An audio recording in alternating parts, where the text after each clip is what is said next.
Hi everyone, we hope you're doing well. We're hanging in there though honestly, we haven't been getting much sleep lately. Today, we want to answer a question we get a lot: how do we publish our audiobooks? First, we post most audiobooks on Patreon as paid content. They stay paid for a few months. After that, they become free to listen to on Patreon forever.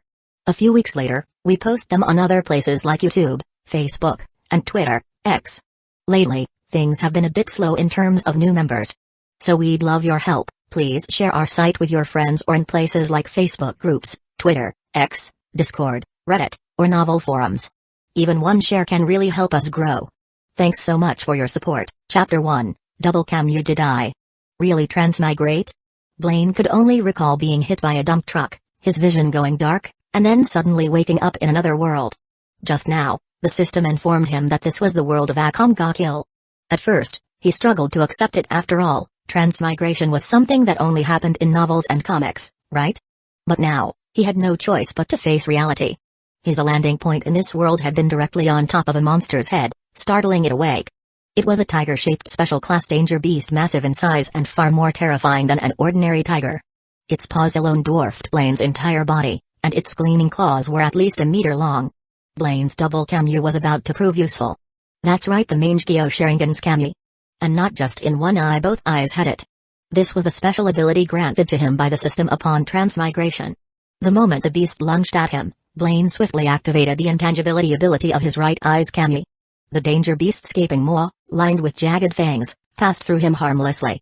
His body faced straight through the massive creature's head, and without wasting a second, he took off in another direction, trying to shake it off. After running for a while, he spotted a woman in a pure white military uniform up ahead. Thanks to his Mangekyō Sharingan enhanced vision, he could see her clearly from a distance. Her long blue hair stood out strikingly, and her exquisitely cold expression was like an ice sculpture. Delicate features, ice blue eyelashes, piercing eyes, and skin as flawless as freshly fallen snow. But Blaine had no time to admire her beauty. He was still being chased. Even though the danger beast had failed to hit him multiple times, it continued pursuing him relentlessly. After all, danger beasts weren't known for their intelligence. Looks like I dragged an innocent person into this. I should help her. The thought flashed through Blaine's mind. Although he had ways to escape, the woman would likely become the beast's next target. He didn't want innocent people to suffer because of him, and his conscience wouldn't allow him to ignore it. At the same time, he realized he had to shake off the danger beast. His body was noticeably weaker, and his eyes throbbed with pain. If he used another eye technique now, his body might not be able to handle it. His best option was to use his remaining intangibility time to escape. The energy cost of double Kamui was absurdly high, even with the system enhancing his body beyond human limits. Otherwise, a single use of his eye techniques might have killed him outright. He had ways to further strengthen himself, but now wasn't the time to think about that. On this day, Asdeath, newly appointed as a general of the Empire, had been tasked with subjugating a special-class danger beast near the Empire's southern border. She led a squad of soldiers on the mission. However, this was no ordinary special-class danger beast. It was on the verge of evolving into a super rank. At this point, Asdeath had yet to obtain the Ice-Gu, Demon God Manifestation, Demon's Extract. Her entire squad had been wiped out in battle, and even she had to pay a steep price to finally slay the beast. She suddenly noticed a figure in the distance being chased by a danger beast. Judging by its size and appearance, it was another special-class danger beast. Her brows furrowed slightly. She was still nursing serious injuries and wasn't confident she could take on another one. She wasn't sure if the young man was deliberately leading the beast toward her, but she prepared for battle nonetheless. Without hesitation, she drew a long sword from her waist, a weapon resembling a fencing épée but much heavier, and braced herself. As the black-clad youth charged straight at her, her fighting spirit ignited even further. Blaine ran directly toward Asdeath, completely ignoring the sword tip aimed at his head, and grabbed her wrist. The moment he touched her, Asdeath was affected by his Kamui's intangibility, allowing him to make contact with her. She was stunned when her sword passed cleanly through his head without harming him. In that moment of surprise, she didn't react immediately when he grabbed her wrist. As he pulled her along, Blaine said in a low voice, "I have no hostility toward you." Asdeath's expression flickered. She hadn't expected him to simply grab her and run as if he had every intention of taking her with him. However, she sensed no hostility from him. And in her current condition, she wasn't in a position to fight the danger beast head-on. So, she let him lead her away. Soon, they reached the edge of a cliff. Looking down, it was at least 1,000 meters to the bottom. Without hesitation, Blaine jumped. Asdeath hesitated for a brief moment. She hadn't expected the youth to leap without a second thought, and since he was still holding her wrist, she was pulled down with him. In midair, she quickly adjusted her posture, attempting to stab her sword into the cliffside to slow their fall. But to her shock, the blade pierced the rock effortlessly, as if slicing through air. Their descent didn't slow in the slightest. As Death, having never encountered anything like this before, was momentarily at a loss, unable to comprehend what was happening. The reason was simple: Blaine was still holding on to her, and she remained affected by his intangibility. Noticing her reaction, Blaine reassured her, "Don't worry, we'll be fine." "Are you a Tegu user?" As Death quickly deduced that his strange abilities must be tied to some kind of power. In this world, the Empire was an ancient civilization with a 1,000-year history, standing as the most powerful nation. 1,000 years ago, the first emperor had created 48 Egu, powerful relics forged at great cost to maintain his rule. However, 500 years ago, a great war scattered many Tegu across the land and even beyond the Empire's borders. If this young man was a Tegu user, it would explain his supernatural abilities. Blaine didn't answer her question. For one, he was focused on observing the valley below. For another, he had no idea what a Tegu user even was. That's right, Blaine barely knew anything about the world of Akame. He'd only heard of it but had never watched or read it. He'd heard it was too tragic, so he never dared to experience it firsthand. As a result, he didn't recognize Asdeath at all. Even though he remained silent, Asdeath continued to stare intently at his crimson eyes. Her instincts told her that these unusual, blood-red pupils were likely a Tegu. After all, what kind of normal person had 3 sickle-shaped tomoe in their eyes? Chapter 2, Asdeath's intuition was razor-sharp. Though the Mangekyō Sharingan's double Kamui wasn't a Tegu, it was undoubtedly the source of Blaine's abilities. Being under Asdeath's intense scrutiny for so long made Blaine feel slightly awkward, but he maintained a composed and unreadable demeanor. On the other hand, Asdeath felt a hint of disappointment. She hadn't been able to discern anything significant just by observing him. Had Blaine averted his gaze even slightly, she would have been more certain that his eyes were, in fact, a Tegu. Before long, they reached the bottom of the ravine. While Asdeath acknowledged Blaine's abilities, she remained cautious. She couldn't dismiss the possibility that he might suddenly let go and send her plummeting. After all, they had only just met. If she wasn't at least this wary, she wouldn't be fit to call herself a general of the Empire. Only when Blaine landed them safely on the surface of the river did she allow herself to relax just a little. "There's a river down here? But we're floating on the surface, aren't we?" Asdeath's voice was cool yet carried an elegant lilt. "Yeah." Blaine responded nonchalantly, still holding on to her wrist as he guided them toward the shore. Only once they reached solid ground did he release her wrist and deactivate intangibility. "Apologies for being so forward." The situation was urgent. Though he had only grabbed her wrist, he was mindful of the fact that she was a woman and thought it proper to acknowledge it.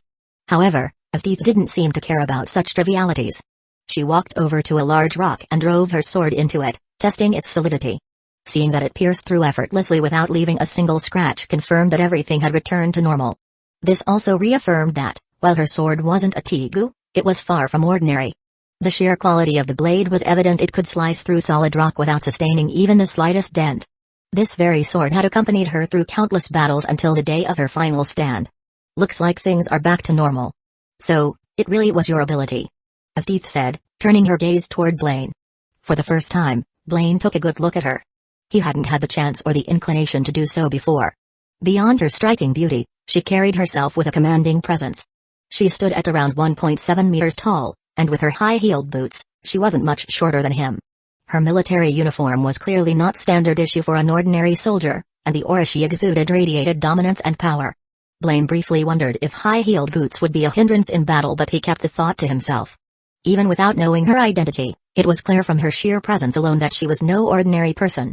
From Asdeath's perspective, it wasn't Blaine's slightly youthful yet handsome face or his lean build that intrigued her the most. It was his blood-red eyes, with their peculiar shape. "Something like that," Blaine replied indifferently as he sat down on a nearby rock to rest. Just using intangibility had drained him considerably. Double Kamui was an ability with an enormous energy cost. Even a Bido had required Hashirama cells to freely use just a single Kamui, and the toll of double Kamui was even greater. Without enhancements, there was no way Blaine could wield it effortlessly. Now that he had a moment to breathe, he focused on examining the system. With a thought, he brought up the system panel. Host, Blaine, age, 18, strength, 20, average for an adult male, 10, agility, 20, average for an adult male, 10, constitution, 20, average for an adult male, 10, system points, 0, system shop, Level 1, all 3 of his attributes were at 20, twice that of an average adult male. This, of course, was a starting bonus from the system. Thanks to his 20 points in Constitution, using intangibility hadn't completely exhausted him.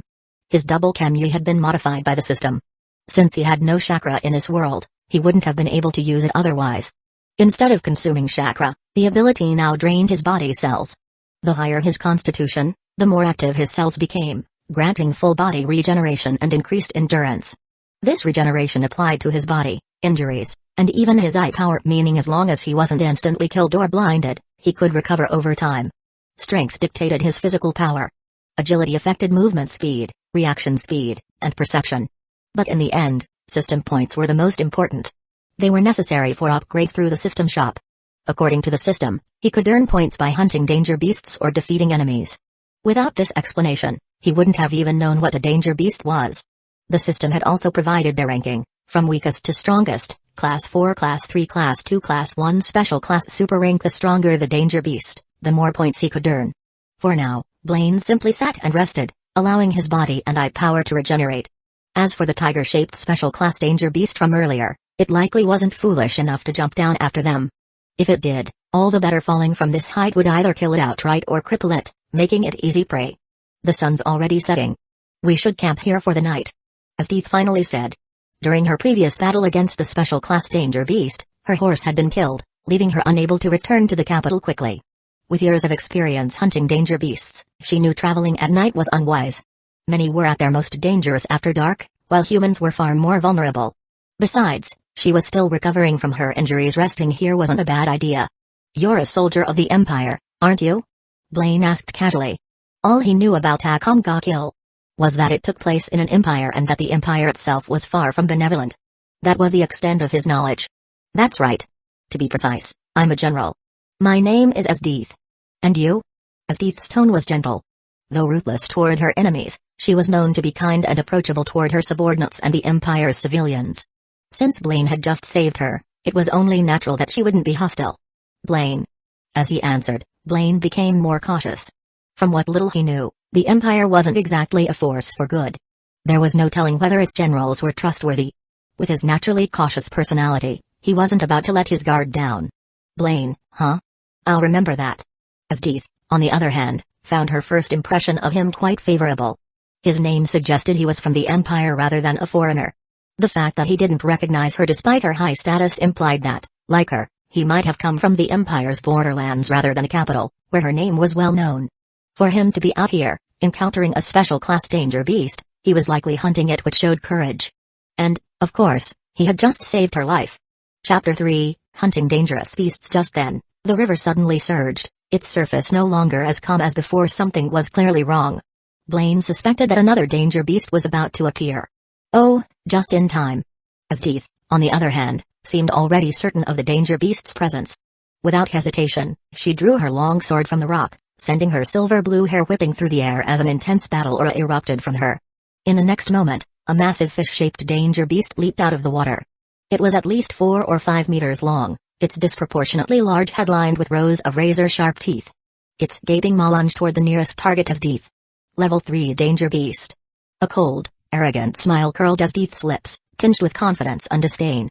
Without a hint of hesitation, she launched herself forward, her agile form soaring several meters into the air. Her sword pierced through the fish's open mouth and emerged from the top of its skull, cutting straight through its head. That single strike was nearly fatal. Asdeath moved with blinding speed. The moment she withdrew her sword, she delivered several more slashes, effortlessly dismembering the fish-shaped danger beast into large chunks. This wasn't mere overkill. She was preparing the meat for dinner later.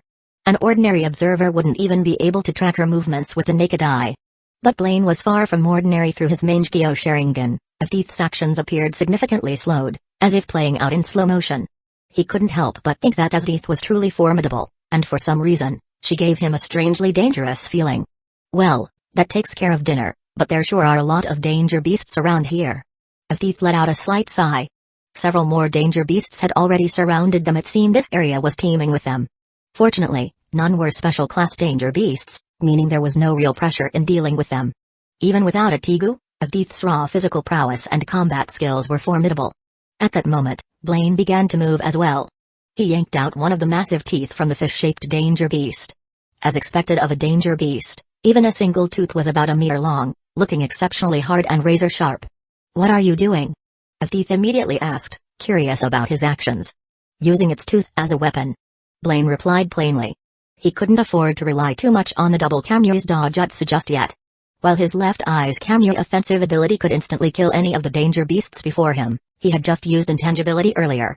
Using another eye technique so soon without sufficient rest would put too much strain on his body. Besides, he was wary of his teeth. He felt it best not to reveal any signs of weakness in front of such a dangerous woman. Besides, the base abilities of the Mangekyō Sharingan were already overpowered enough. Beyond enhanced vision, its most crucial feature was its predictive insight. He could foresee an enemy's movements before they even happened. For instance, if an opponent so much as raised a hand, he could deduce their next move based on micro-expressions and muscle tension, making their actions appear much slower in his eyes. His ability to copy techniques and see through illusions relied on this same insight. These core abilities alone were already broken enough. Blaine decided to rely on close combat for now, just like his teeth. He wasn't necessarily incapable of fighting danger beasts without his eye techniques. This was the perfect chance to test his own strength. "So your Tegu isn't very offensive?" His teeth asked, slightly surprised. She seemed to have already assumed that Blaine's abilities came from a Tegu. At the same time, her appreciation for him grew. This young man, who appeared even younger than herself, remained calm in the face of numerous danger beasts. Even without a weapon, he was resourceful enough to fashion one from a slain beast. Blaine, who had no idea what a Tegu was, didn't bother responding. With an expressionless face, he gripped the fish tooth tightly and charged toward the danger beasts. Hunting danger beasts earned him system points. This was his primary motivation for fighting. His teeth, on the other hand, held back, curious to see how he would fare without using his so-called Tegu. Blaine's first target was a relatively small plant-type danger beast, a grotesque, towering green flower that stood even taller than him. Its massive, gaping mouth could easily swallow him whole. For now, he decided to call it a man-eating flower. Suddenly, the man-eating flower lashed toward him with astonishing speed. Its stalk could freely extend and retract, stretching several meters in an instant. Anyone unfamiliar with this ability would be caught off guard, falling prey to the flower's trap and becoming its next meal. However, the moment the man-eating flower made the slightest pre-attack motion, Blaine's Mangekyō Sharingan caught it. With perfect timing, he leaped into the air, narrowly dodging the strike. Then, as he descended, he landed precisely atop the creature's head, driving the fish tooth into its stalk. When stretched to its limit, the stalk became thin and fragile, only about the width of an arm. The makeshift weapon sliced through it with ease. Boom! The man-eating flower's massive head crashed to the ground. A fountain of blood gushed from the severed stalk, but Blaine sidestepped just in time to avoid being splattered. Ding! The host has slain a level 4 danger beast. Reward: 1 system point. Blaine had efficiently taken down his first danger beast. But he had no time to rest. Another one was already charging at him. Using the fallen man-eating flower's head as a springboard, he pushed off with a strong kick and flipped backward just in time to see 2 long, scythe-like mantis claws slicing through the spot where he had just been standing. Had he reacted a moment slower, he would have been cleaved in half. That was close. Blaine mentally noted the danger. Fortunately, his cheat was double Kamui. Even relying only on its base abilities, he could still handle this situation with ease. Without hesitation, he drove the fish tooth into the mantis-like danger beast's neck, cleanly severing its head. As the head hit the ground, another notification rang in his mind. Ding! The host has slain a level 4 danger beast. Reward: 1 system point. However, his makeshift weapon had already developed visible cracks. At this rate, it would break after just a few more uses. Undeterred, he yanked the mantis beast's front claws from its corpse. These scythe-like appendages would serve as his new weapons. Meanwhile, his teeth, who had been silently observing the entire fight, found herself increasingly impressed. This young man had talent. With a Tegu, he had the potential to rise to the rank of a general. Chapter 4, A Beautiful but Dangerous Woman. Ding! The host has hunted a level 4 danger beast. Reward: 1 system point. Ding! The host has hunted a level 3 danger beast. Reward: 3 system points. Blaine quickly took care of the remaining danger beasts. These creatures, classified as level 3 and 4, were terrifying monsters that posed a significant threat to ordinary citizens of the Empire. That was precisely why they were called danger beasts. However, for Blaine, hunting them was effortless. And this was just his base stats without using the double Kamui dojutsu. His abilities could still be enhanced further. System points: 10. After this battle, Blaine had accumulated a total of 10 system points. He immediately opened a system shop. System Shop Level 1, Item, Strength +1, Price, 1 System Point, Item, Agility +1, Price, 1 System Point, Item, Constitution +1, Price, 1 System Point. After a moment of consideration, Blaine decided how to allocate his points. Ding. The host has exchanged 6 system points for Constitution +6, ding. The host has exchanged 2 system points for Strength +2, ding. The host has exchanged 2 system points for Agility +2, for now, Constitution was his top priority. It was crucial for determining whether he could properly use the double Kamui Dojutsu. That didn't mean strength and agility were useless, both attributes played an essential role in enhancing his physical combat skills. His body techniques set the baseline of his combat prowess, while the double Kamui Dojutsu determined his upper limit. Until he could freely use the double Kamui Dojutsu, his body techniques remained indispensable. But achieving full control over the double Kamui Dojutsu was easier said than done. For instance, Obito could only use single Kamui freely because he possessed Hashirama cells. Kakashi, who inherited Obito's 6 paths power, merely obtained a 1-minute trial of the double Kamui. This implied that Blaine's constitution had to surpass the strength of Hashirama cells at the very least to use double Kamui without restrictions. And even then, it was only a possibility. Clap, clap. Just then, Blaine heard the sound of applause. Asdith was clapping as she looked at him. A splendid display. You're quite strong. You flatter me. Blaine replied modestly. He had already noticed that Asdith's physical abilities were superior to his own. As one of the Empire's generals, she was undoubtedly among the strongest in the nation. If you need money, you should harvest the valuable parts from those danger beasts. If not, then get ready for dinner, she said before turning toward the fish-shaped danger beast she had already dismembered. Blaine fell silent for a moment. He had no idea which parts of a danger beast were valuable. Having just transmigrated into this world, he was completely broke, so earning some money was necessary. He would have to ask Asdith for guidance later. By now, Asdith had already started preparing food. She expertly whittled some branches into makeshift skewers, then sliced a large piece of fish into evenly sized chunks before threading them onto the skewers. She was obviously preparing grilled fish. Blaine had intended to help, but upon seeing Asdith's swift and efficient movements, he realized there was nothing for him to do. At that moment, Asdith glanced at him and said, "Just sit and relax. You saved my life earlier, consider this a small way of repaying you." Blaine shook his head slightly and said honestly, "No, it was my fault. I accidentally woke up that special class danger beast, which led to your predicament." In his view, Asdith didn't owe him anything. He had only resolved a situation he had caused. One thing doesn't cancel out another. Regardless of the circumstances, you still saved me, Asdith replied. All right. Blaine accepted her reasoning. Soon, Asdith started the fire and began grilling the fish. Her movements were so practiced that it seemed she had done this countless times before. Blaine and Asdith sat by the fire, waiting for the fish to cook. Here. Asdith handed him one of the first skewers of grilled fish. Thanks. Blaine accepted it but, out of habit, used his Mangekyō Sharingan's insight to check if there was anything unusual about the fish before taking a bite. Despite being from a danger beast, the meat was actually even more delicious than the fish he had eaten in his previous life. In this world, many types of danger beasts could be turned into gourmet dishes. How does it taste? Asdith asked. It's really good. Blaine replied with a serious expression. Asdith gave a slight nod, seemingly satisfied with her handiwork. Where are you from? Are you here to hunt danger beasts? She asked abruptly. Blaine reacted quickly, fabricating an identity for himself. I'm from a small village in the Southern Empire, but it was destroyed recently by a special class danger beast. As the sole survivor, I had no choice but to wander. I see. Asdith's face remained emotionless, and her tone lacked any trace of sympathy. The weak die. That's just how it is. Only the strong survive. Her words and the cold indifference in her voice sent a slight chill down Blaine's spine. Even though his story about the village and the danger beast was entirely fabricated, Asdith's reaction was chillingly real. Survival of the fittest, taken to the extreme? No doubt about it. This woman is dangerous. At that moment, Blaine mentally labeled Asdith as a beautiful but highly dangerous woman, though he didn't let it show on his face. How about this? Asdith suddenly said, placing a hand on her chest. Come with me to the Imperial capital. I can make you my direct subordinate, allowing you to skip the usual military enlistment process. You'd immediately rise to a position of power, second only to a general. That's far better than wandering aimlessly, isn't it? Blaine was silent for a moment before answering. I do plan to go to the Imperial capital, but I don't like being bound by others. You won't be, Asdith assured him. You'll belong only to my army, and I'll grant you as much freedom as possible. Even I have to leave the capital frequently to suppress foreign tribes and hunt danger beasts. That level of autonomy should be acceptable to you, right? Alright. Blaine accepted Asdeath's invitation.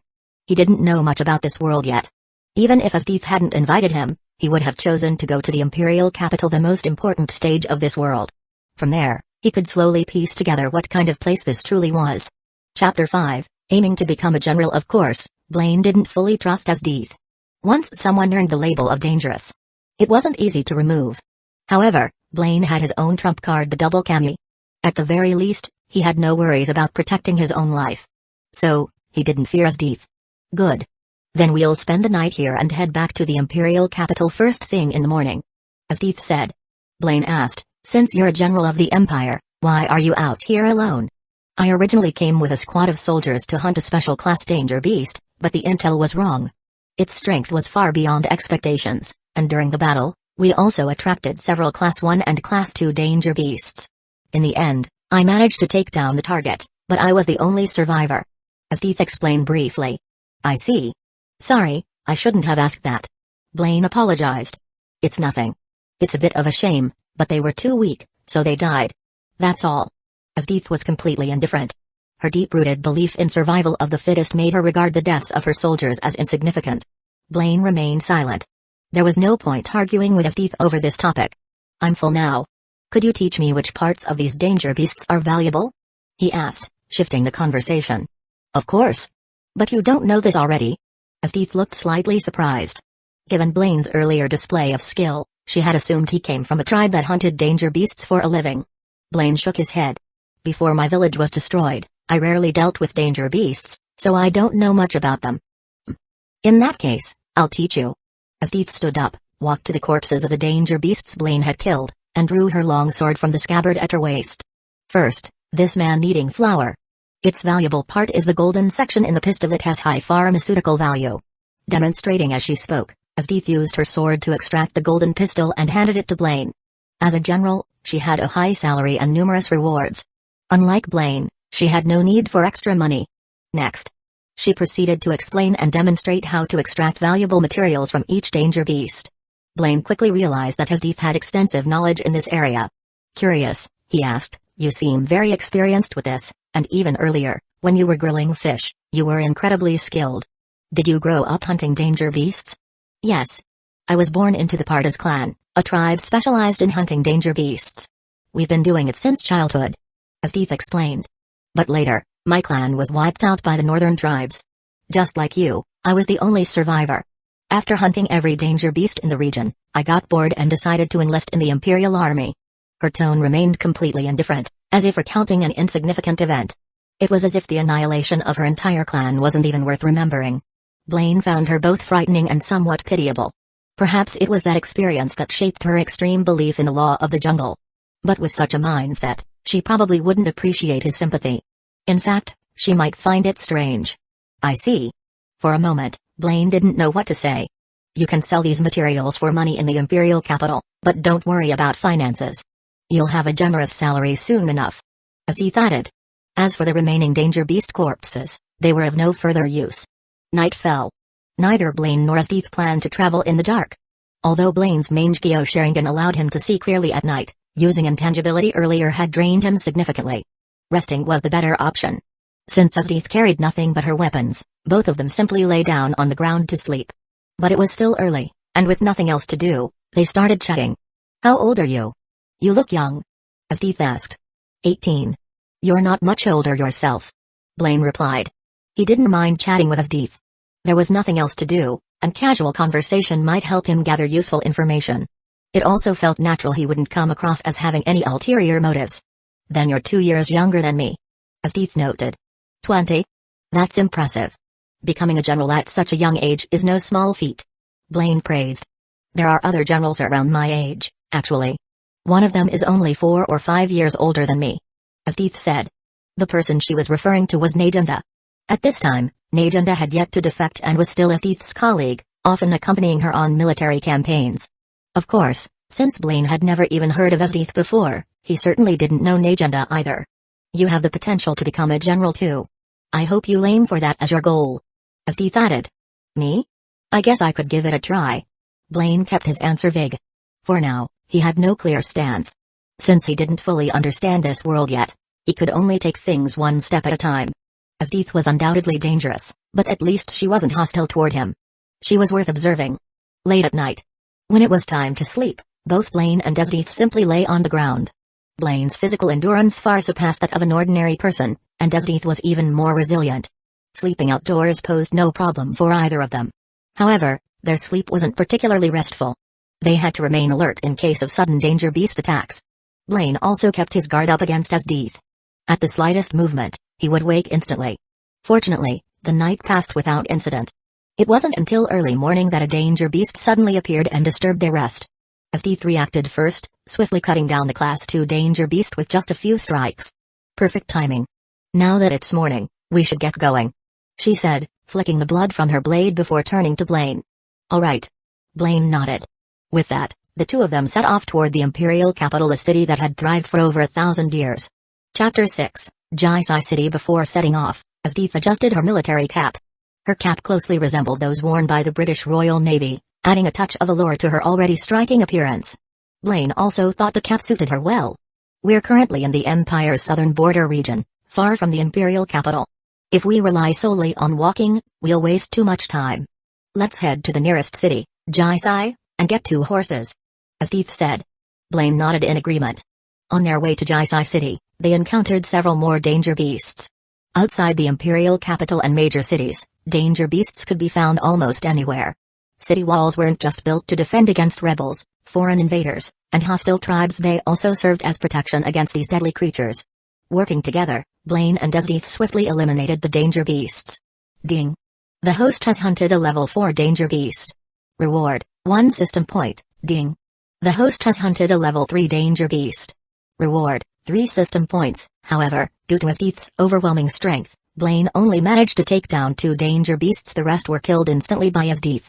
I killed 10, and you only got 2. That means I win, Asdith remarked, casually crushing the skull of the last danger beast beneath her boot. In the distance, the towering walls of Jaai City came into view. Yes, you're incredibly strong, Blaine said, conceding without argument. Though, to be fair, he never agreed to a competition in the first place. Before long, they reached the city gates. The guards stationed there moved to check their identities.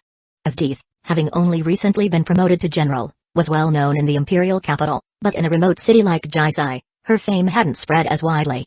In a world resembling an ancient feudal empire, information traveled slowly. Unless someone had seen Asdith's portrait, they wouldn't recognize her on sight. Hey, you two. Where are you from? State your names. One of the guards barked at them in a rude tone.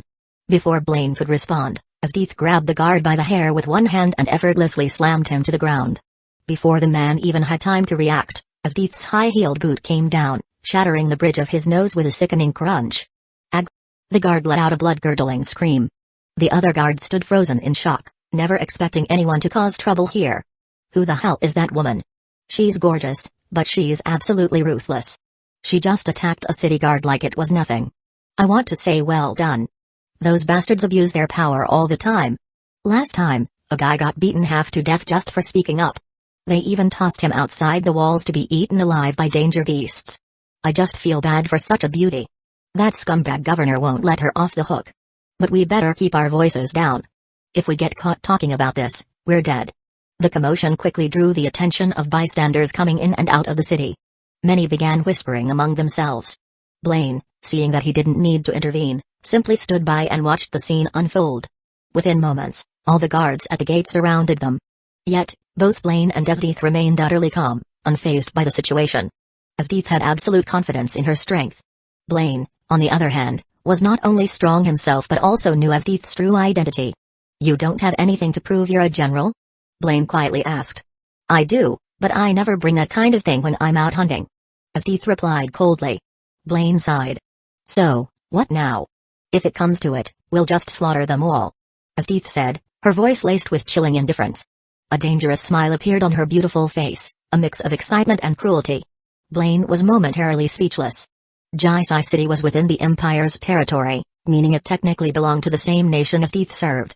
These guards were supposed to be her subordinates, yet she was ready to kill them without hesitation. He didn't necessarily disagree with her ruthless approach. This was a world where the weak were preyed upon, after all.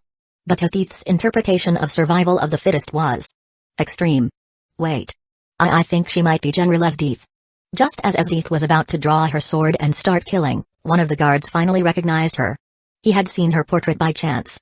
The images had only recently arrived in Jaai City and were currently displayed in the governor's mansion, though they hadn't yet been widely circulated. General Asdith? Are you serious? The youngest general in the Imperial Army? I swear it's her. Then. We're doomed. We just pulled our weapons on a general. Shut up and start bowing. Maybe we can still survive. Panic-stricken, the guards dropped to their knees, frantically kowtowing. They weren't just enforcers of the Empire's corrupt system, they also understood how terrifying it was. Offending a general was practically a death sentence. Fortunately for them, Asdith was relatively lenient toward her own subordinates. She ignored the groveling guards entirely, not sparing them so much as a glance as she strode through the city gates. Blaine followed closely behind. Only after Asdith and Blaine had disappeared into the city did the guards dare to stop bowing and lift their heads. Phew. Thank the heavens she didn't hold it against us. Who was that guy with her? A deputy officer? No way. He wasn't even wearing a proper uniform. Looks more like a personal companion, if you ask me. Who cares? We barely escaped with our lives. Focus. Someone needs to report this to the governor, now. Once inside Jaai City, Asdith headed straight for the governor's mansion, demanding 2 quality horses. The governor had already received word of her arrival from the city guards. General Asdith, it's an honor to have you here. Just 2 horses? I have plenty of fine goods. If there's anything that catches your eye, please take it as a gift. The governor was a plump, middle-aged man who greeted Asdith with an ingratiating smile. I don't need anything else.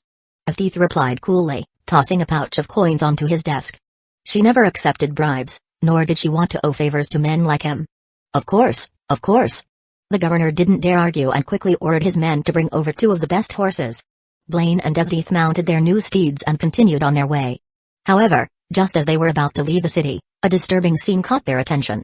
On the streets of Jaai, a young nobleman with golden hair, dressed in lavish robes, was openly assaulting a young woman and her small daughter. Beside them, a man likely the husband lay on the ground, severely wounded and unconscious. Chapter 7, Execution of the Shin User. Papa. Papa. She's just a child. Someone, please help us. The young woman cried out in desperation, her voice raw with grief. Beside her, a little girl, her face streaked with tears, clung to the unconscious, gravely injured man. It was clear that the man was the woman's husband and the girl's father. Sykes is at it again. That bastard has no limits. I've seen him do things like this far too many times. He's the governor's son, spoiled, arrogant, and untouchable. No one dares to stop him. That family is as good as dead. The husband being unconscious might actually be a mercy. At least he won't have to witness what happens next. The onlookers only dared to whisper among themselves, their steps quickening as they passed.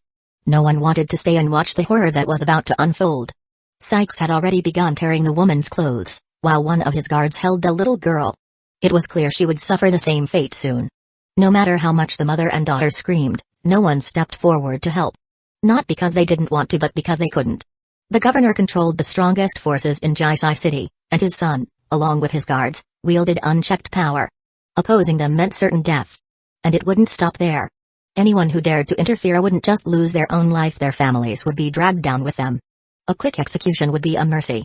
More often, men were tortured, and women were violated. Asdith, however, remained indifferent. Blaine, on the other hand, couldn't stand by any longer. He spurred his horse forward, charging straight toward the scene. Who the hell are you? Stop right there. The guards shouted, stepping forward to block his path.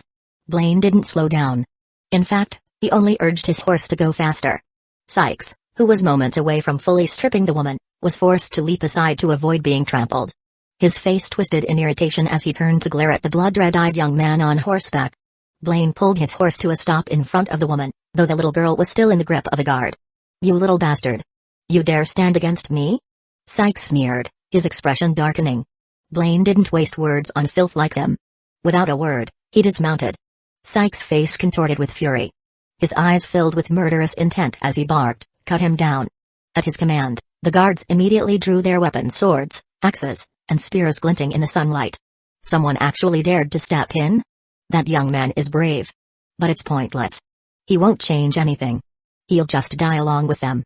The gathered townsfolk whispered their sympathy. As the guards closed in, Blaine made the first move. He dashed toward one of them, a swordsman. Fast. The guard barely had time to react before slashing his sword toward Blaine in a panic. But to Blaine, the attack was slow.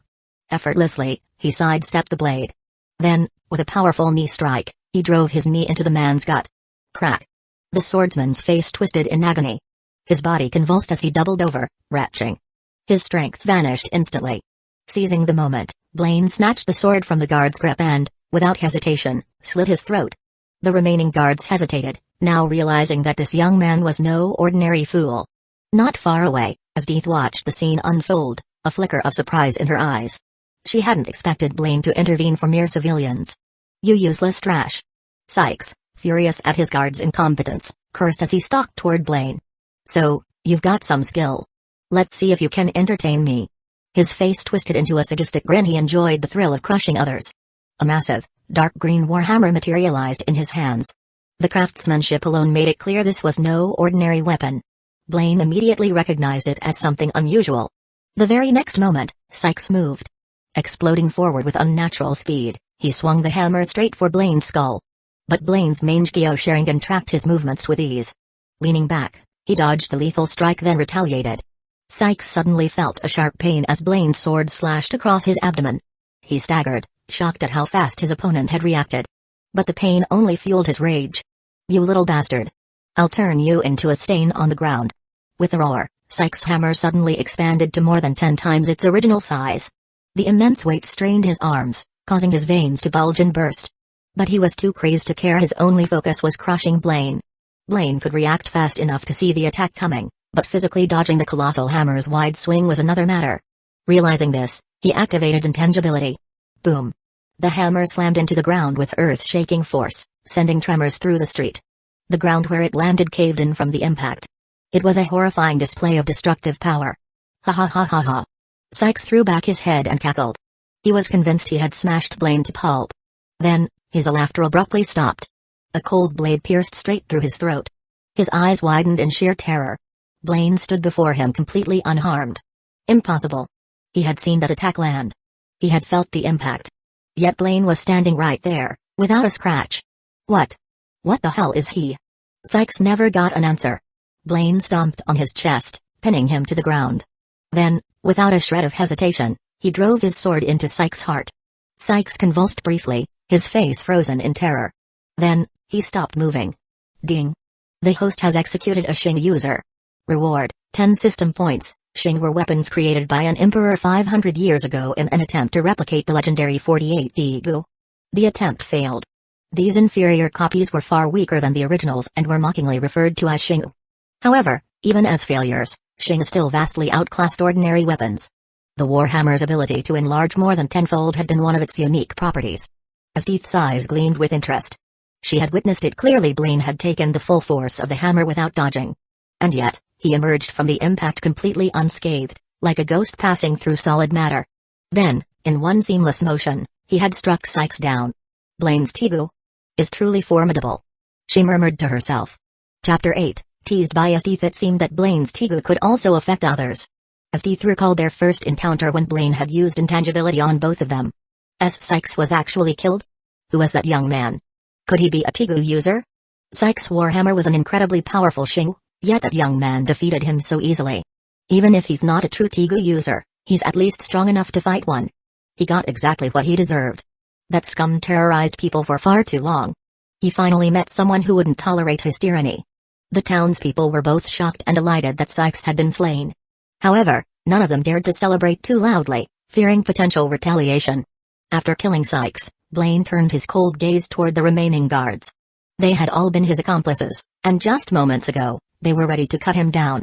He had no intention of letting them go. 2 of the guards were still frozen in shock, unable to react. Blaine swiftly cut them down. The rest panicked, dropping their weapons as they tried to flee. But Blaine wouldn't give them the chance. He pursued and eliminated them one by one.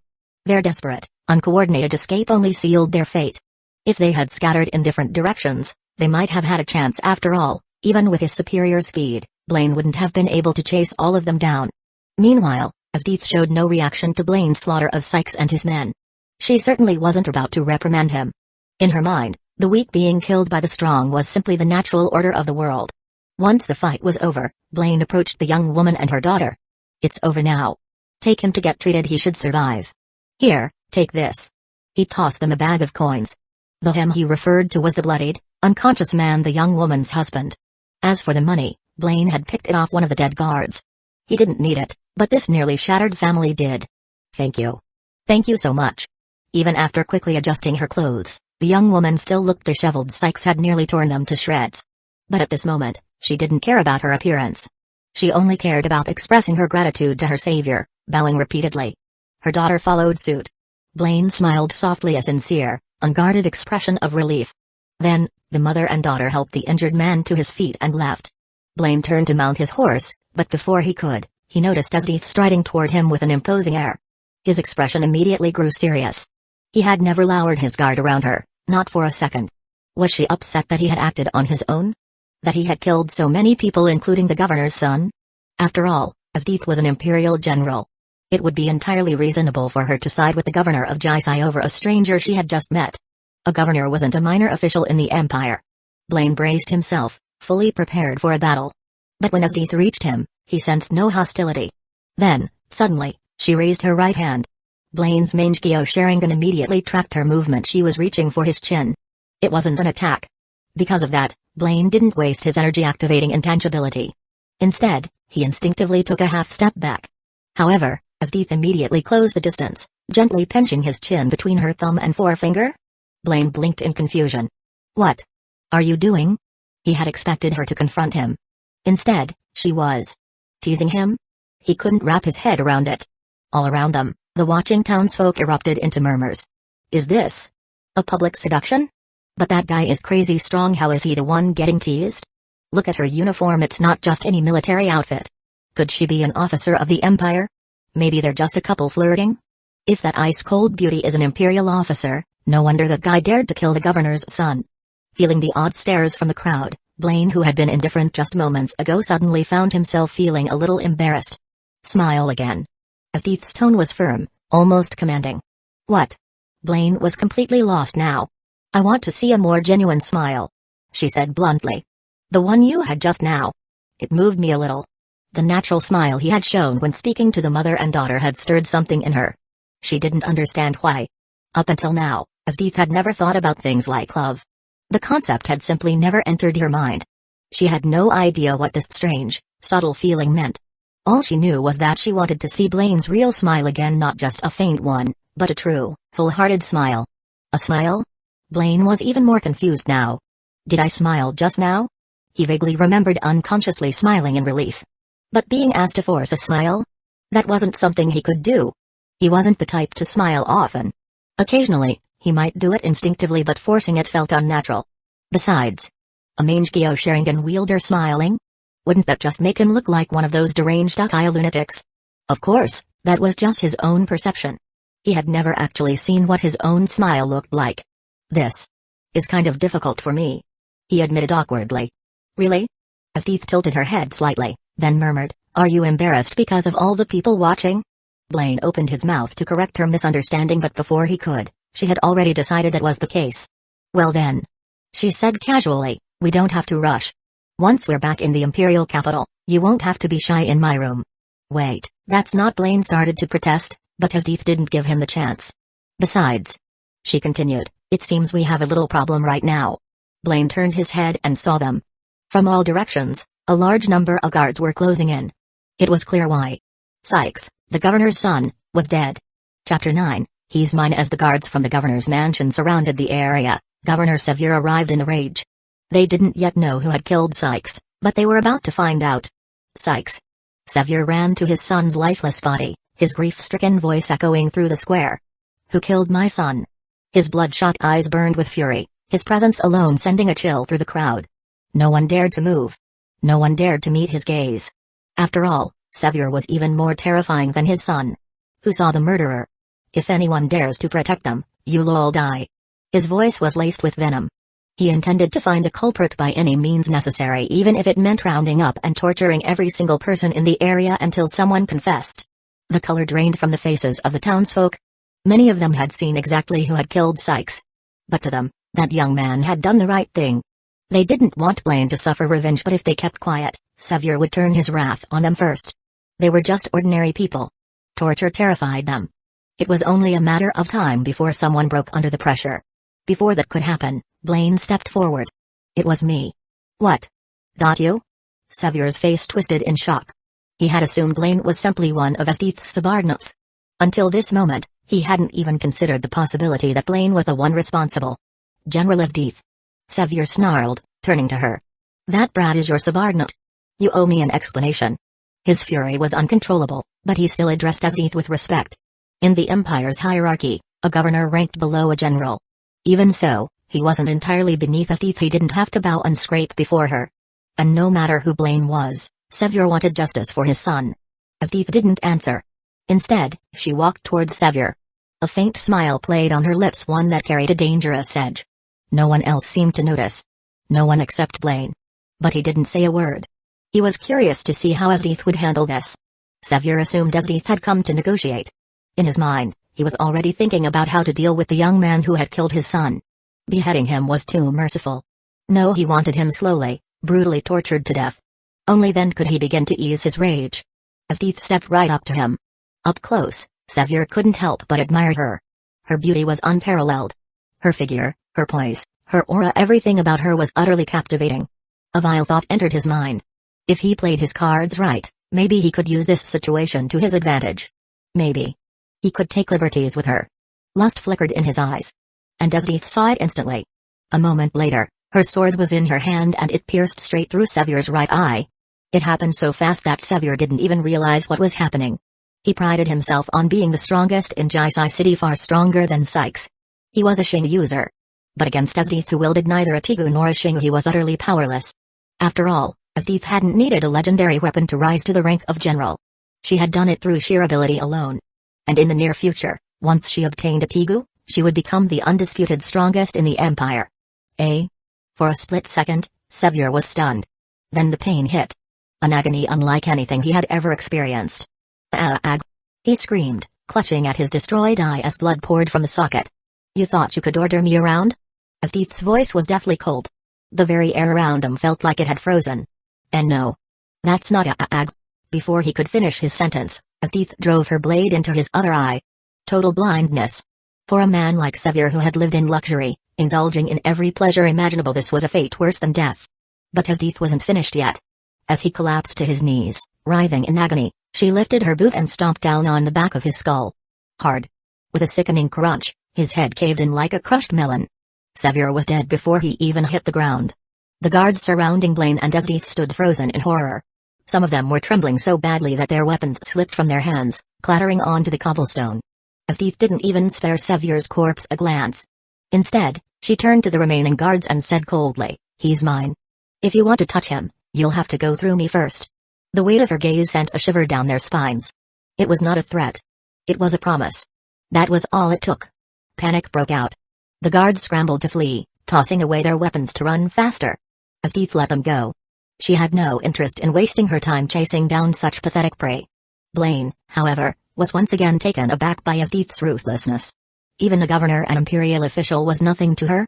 She could have easily sold him out. Yet she had crushed Xavier without hesitation. Blaine doubted she had done it for his sake. It was more likely that Xavier's arrogance had annoyed her.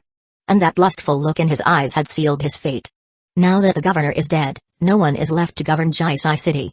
Blaine noted, stepping up beside her. "It doesn't matter.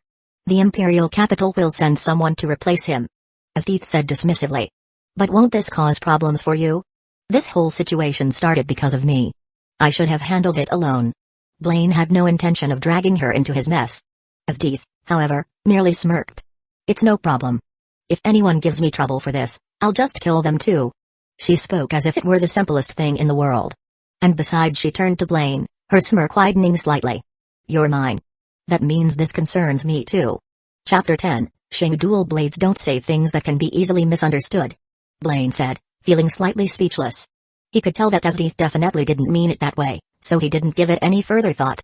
This guy had a decent shingu. You can use it for now. With that, Esdeath used her long sword to hook the pair of crossed scabbards on Xavier's back and then tossed them to Blaine. Blaine caught the scabbards, instantly recognizing that they contained two swords. Are both of these weapons shendu? He couldn't help but ask. That's right. To be precise, they are part of the same shendu because this shendu is called dual blade style. As Deith continued, your Tigu is purely defensive, right? This shendu will help balance things out by increasing your offensive capability. Though it was named dual blades. In works like these, swords and blades are often interchangeable, so dual swords could still be referred to by that name. I see. Blaine nodded slightly. He had indeed been lacking a proper weapon. He preferred swords over heavy weapons like warhammers, which was why he hadn't paid any attention to Sykes' shendu before. As for Deith mistaking his double Kamui for a Tigu, he had no intention of correcting her. Letting her believe what she wanted was the best option. He hadn't confirmed or denied anything, it was entirely Deith's own assumption. Blaine secured the crossed scabbards onto his back, then curiously drew the swords. One was black, the other white. The black sword fit naturally in his left hand, while the white one settled in his right. They were identical twin swords, their only difference being color. The weight and balance in his grip were leagues apart from the standard long sword he'd taken from a guard earlier. The craftsmanship and quality were clearly superior. Judging by the name, the shendu's ability was straightforward, allowing the user to wield both blades simultaneously. When it comes to Tigu, a person can only wield one at a time. That's an iron rule, any more would overload the body and be life-threatening. At this moment, Deith decided to explain further. Shendu may not be as extreme as Tigu, but in most cases, a person can only own one. Dual blades is an exception. Even though it consists of two swords, the strain it places on the user is no different from that of a single shendu. While it doesn't have any special abilities beyond allowing dual wielding, its base stats are exceptional. Both its offensive power and durability surpass those of ordinary shendu. That said, using both a Tigu and a shendu at the same time, won't that put too much strain on your body? If it feels like too much, just discard it. Even after all that, Deith still expressed concern for Blaine's physical state. Very few people could handle equipping both a Tigu and a shendu simultaneously. The burden was usually too much to bear. I'll be fine. At least for now. Blaine replied. His Mangekyō Sharingan wasn't a Tigu, but he had to admit shendu were extraordinary. He could clearly feel the added strain when wielding this one. However, his physical strength far surpassed that of ordinary people. The burden was negligible, and as his body grew even stronger, he would barely notice it at all. Good. Satisfied with his response, Deith collected Sykes' shendu, a massive war hammer. Of course, she had no intention of using it herself. A weapon like that didn't suit her at all. She planned to turn it in at the imperial capital. Shendu weren't meant to be left in the hands of commoners. With that, Blaine and Deith continued on horseback toward the capital. Before long, news of the governor's death spread across Jaai City. I heard the governor was killed in the streets. Is that true? Of course it's true. His son, Sykes, was the first to die. Then the governor tried to avenge him, but he got taken out too. Word is, it was General Deith from the imperial capital who killed him. The governor was definitely killed by General Deith, but Sykes was taken out by some young man. Apparently, that young man is her lover. General Deith? What's a general from the imperial capital doing here? Maybe she's just a righteous general who despises evil. After all, Sevier and Sykes got exactly what they deserved. General Deith and that young man really avenged us. Given the distance between Jaai City and the imperial capital, it was inevitable that they would encounter multiple danger beasts along the way. However, with his new shendu, Blaine's efficiency in hunting them had increased significantly. His black and white swords were razor sharp, and there was no need to worry about durability. Even after slaying several danger beasts, they showed no signs of wear. At that moment, Blaine used his black sword to sever the head of a snake-like danger beast and immediately followed up with his white sword, stabbing into its brain. In his experience, decapitation alone wasn't enough to kill a snake, so he assumed the same principle applied to the snake-type danger beast. Sure enough, it wasn't until he delivered the finishing strike that the system notification echoed in his mind. Ding. Host has slain a Class 2 danger beast. Reward, 5 system points. This time, I hunted 6, and you took down 5 danger beasts. I suppose that means I win, just barely. Deith adjusted her military cap, which had been tilted slightly due to the battle. She figured that once she returned to the imperial capital, it would be time to choose a proper Tigu. After all, against truly powerful opponents, especially superclass danger beasts, she was still at a disadvantage. A Tigu would change that. The imperial capital's current minister controlled a number of Tigu, and every newly promoted general had the opportunity to select one. Deith, who firmly believed in the law of the jungle, would never let such an opportunity slip by. She had no interest in shendu, only Tigu were worth her attention. She had simply been too busy since her promotion to visit the minister and claim one. I never said we were competing. Blaine muttered in exasperation. Maybe it was because he had been aggressively hunting danger beasts to earn system points, but his actions had unintentionally sparked Asdith's competitive nature as well. Chapter 11, The Kind and Simple Young Lady. Finally, Blaine and Asdith arrived in the imperial capital. The moment the guards at the southern city gate saw Asdith, they immediately stepped aside to let them pass. There was no way they wouldn't recognize General Asdith. Though they didn't know who Blaine was, it was clear that he was traveling with Asdith, so they didn't stop him either. Only 2 of them returned. I remember General Asdith leading thousands into battle. What happened to the rest? There must have been an accident. If it were just a single special class danger beast, it wouldn't have turned out this bad. Still, General Asdith looks completely fine, so there's no need for us to worry. As Blaine and Asdith disappeared into the city, the gate guards exchanged hushed whispers.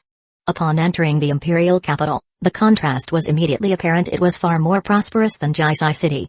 But that was to be expected. It would be laughable if the capital were less developed than a regional city. In the distance, the grand and imposing royal palace stood tall, the residence of the emperor himself. However, even in such a prosperous city, poverty was still visible. There were destitute people scattered along the streets, some barely surviving. Well, this is a feudal empire, after all. And a corrupt one at that. General Asdith. We've got new dishes on the menu today. Be sure to stop by and try them. I guarantee you'll love them. A restaurant owner called out enthusiastically as they passed. I will. I'll come by when I have time. Asdith replied with a friendly nod, showing no signs of arrogance. General Asdith. Our shop is offering huge discounts. Come take a look. General Asdith. As they walked through the bustling streets, Blaine noticed that many shopkeepers seemed to know Asdith personally, greeting her with familiarity. More surprisingly, Asdith responded with equal warmth, carrying herself without the air of a high-ranking general. Blaine found himself seeing another side of her. She was kind and approachable toward the common folk, but when it came to the truly downtrodden, the impoverished, the abused, the persecuted, she held not a shred of sympathy. In other words, Asdith treated her people well, but that didn't mean she actually cared about them. If a powerful individual committed atrocities against the weak, she wouldn't even bat an eye. To put it bluntly, in her worldview, the weak deserved to be trampled by the strong. The strong could do as they pleased with the weak. The only reason she didn't personally harm them was because she had no interest in doing so. But if they were her enemies? Then it wouldn't matter if they were old, young, sick, or disabled, she would show no mercy. Blaine couldn't help but think to himself, this woman's personality is truly something else. I need to meet with the Prime Minister to handle some matters and arrange your status and position. In the meantime, take a look around and familiarize yourself with the capital. If you run into any trouble, just mention my name, but try to avoid it if possible. As they neared the royal palace, Asdith gave Blaine these instructions. Got it. Blaine nodded slightly. It was the perfect opportunity to sell the danger beast materials he had gathered along the way. Keeping them on him served no purpose. With that, the two temporarily parted ways. As he wandered through the city, Blaine came across a shop that dealt in danger beast materials. You looking for something, young man? Or maybe you've got something to sell? I can give you a fair estimate. The shopkeeper greeted him with a wide grin. These are danger beast materials. Blaine placed a bundle of cloth-wrapped materials on the table. The shopkeeper's eyes widened. There were at least a dozen different kinds. This young man looked fairly young, but if he could hunt this many danger beasts on his own, he was clearly powerful. Sensing a valuable customer, the shopkeeper quickly adjusted his offer, giving Blaine a slightly higher price than the market rate. Of course, he wouldn't take a loss. His profit margin would just be a bit slimmer. Consider this my way of making a new friend. If you ever need anything, be sure to come back to my shop. The shopkeeper said with an even wider smile. All right. Blaine accepted the bag of coins, tucking it into his inner pocket before leaving. Carrying so much physical currency was a hassle. He suddenly found himself missing the convenience of digital payments from his previous life. Here, money was divided into gold, silver, and copper coins, each with its own value. Since he was paid entirely in gold coins, it wasn't too bad. But if he had been given silver or copper coins, the sheer quantity would have been an even bigger headache. After finishing his business, Blaine continued to explore the city, taking in its sights and observing the daily lives of its people. As he aimlessly roamed the streets, a carriage suddenly pulled up beside him, accompanied by several guards. Having spent some time in the capital, Blaine had already gotten a sense of the social hierarchy. One glance was enough to tell him that this was the carriage of a wealthy noble. Ordinary citizens couldn't afford such luxury, let alone travel with an escort. Inside the carriage sat a young noblewoman. She wore an elegant blue dress, her golden curls framing a delicate, adorable face. She was slender, and the jewelry she wore was clearly expensive, far beyond what any commoner could afford. Blaine wasn't sure why the carriage had stopped next to him, but then he overheard the girl speaking to her escort. "My lady. You're at it again. I can't help it. I just like doing this." With that, the girl stepped down from the carriage and walked straight toward him. "Do you need something from me?" Blaine asked. Are you from out of town? You don't look like a local," the girl said with a bright, cheerful smile. A faint blush dusted her cheeks. "Yeah. I just arrived in the capital," Blaine replied with a slight nod. It didn't surprise him that she could tell his attire was noticeably different, and he had been wandering aimlessly, looking as though he had no particular destination. "Do you need any help? You seem a little lost. If you don't have a place to stay, why don't you spend the night at my house?" She was warm and enthusiastic, her demeanor exuding the innocence of a kind and simple noble lady. Chapter 12, Cute on the outside, vicious on the inside. "I'm not lost, just wandering around. But I don't have a place to stay yet," Blaine replied. "Then come to my house. It's quite big, and I can even offer you some delicious food," the blonde girl said with a bright smile. "Thank you for your kindness. I'll gladly accept your offer." Blaine didn't refuse. Of course, that didn't mean he naively believed this girl was as kind and innocent as she appeared. He was simply curious about how nobles lived in this world. A stranger going out of their way to be this friendly for no apparent reason? That was enough to make anyone wary. Who knew what kind of plans she might have for him? Even if she did have ulterior motives, he had nothing to fear. With double Kamui, he could handle anything. Besides, he had no idea how long his teeth would take to finish her business. He couldn't just wait around for her. He needed to explore the empire on his own and gather information through different means. "Great. It's settled then." The blonde girl giggled, looking pleased with herself for helping someone. "But I still need to do some shopping, so I won't be heading home right away." She suddenly remembered and informed Blaine. "No problem. Walking around a bit sounds good. I'd like to get more familiar with the capital anyway," Blaine responded casually. "Perfect. Then hop in the carriage with me." With that, she climbed back inside. The carriage was spacious enough to seat 4 people, and Blaine sat across from her. "My lady, is this really appropriate?" One of the guards standing outside hesitated. After all, Blaine looked like an ordinary commoner. It wasn't just improper for him to sit in the same carriage as their lady, they also had concerns about her safety. "It's fine, there's nothing to worry about," the blonde girl reassured them. "All right then." The guards had no choice but to go along with it, continuing to escort the carriage while keeping a close eye on what was happening inside. "By the way, what's your name?" "I'm Arya." The girl introduced herself. "Blaine," he answered. "Blaine? That's such a nice name," Arya praised. Suddenly, she leaned in close, staring directly into his eyes. Blaine could feel her breath on his face and instinctively leaned back slightly. "Your eyes are really special. They look amazing," Arya remarked as she observed his blood-red pupils, which bore an intricate pattern. "Is that so?" "Thanks." Blaine was a little surprised by the compliment. But at that moment, Arya's true thoughts were far from kind. A filthy country bumpkin like him dares to have such beautiful eyes? She had already decided she would sweet-talk him into coming home with her, then carve out those mesmerizing eyes as a keepsake before torturing him to death. Yet outwardly, her expression remained the picture of innocence, her sweet smile perfectly masking the cruelty within. "Seriously, if only I had eyes as beautiful as yours," she said with an air of longing. "Are you unhappy with your own eyes?" Blaine asked. He found it odd that a girl like Arya would admire his Mangekyō Sharingan. To him, these eyes were indeed impressive, but more because of their power and aesthetic appeal. Most girls probably wouldn't think the same way. "I don't think mine look that good. It's always been a bit of a bother," Arya replied, nodding. "I don't think they look bad at all. In fact, they're as beautiful as sapphires." Blaine spoke honestly. Arya's large, bright eyes were already stunning, and they paired perfectly with her golden curls and turquoise irises. He couldn't understand why she would think otherwise. "Eh? You really think so?" Arya seemed genuinely surprised. "Of course. I think you should have more confidence in your beauty, Miss Arya."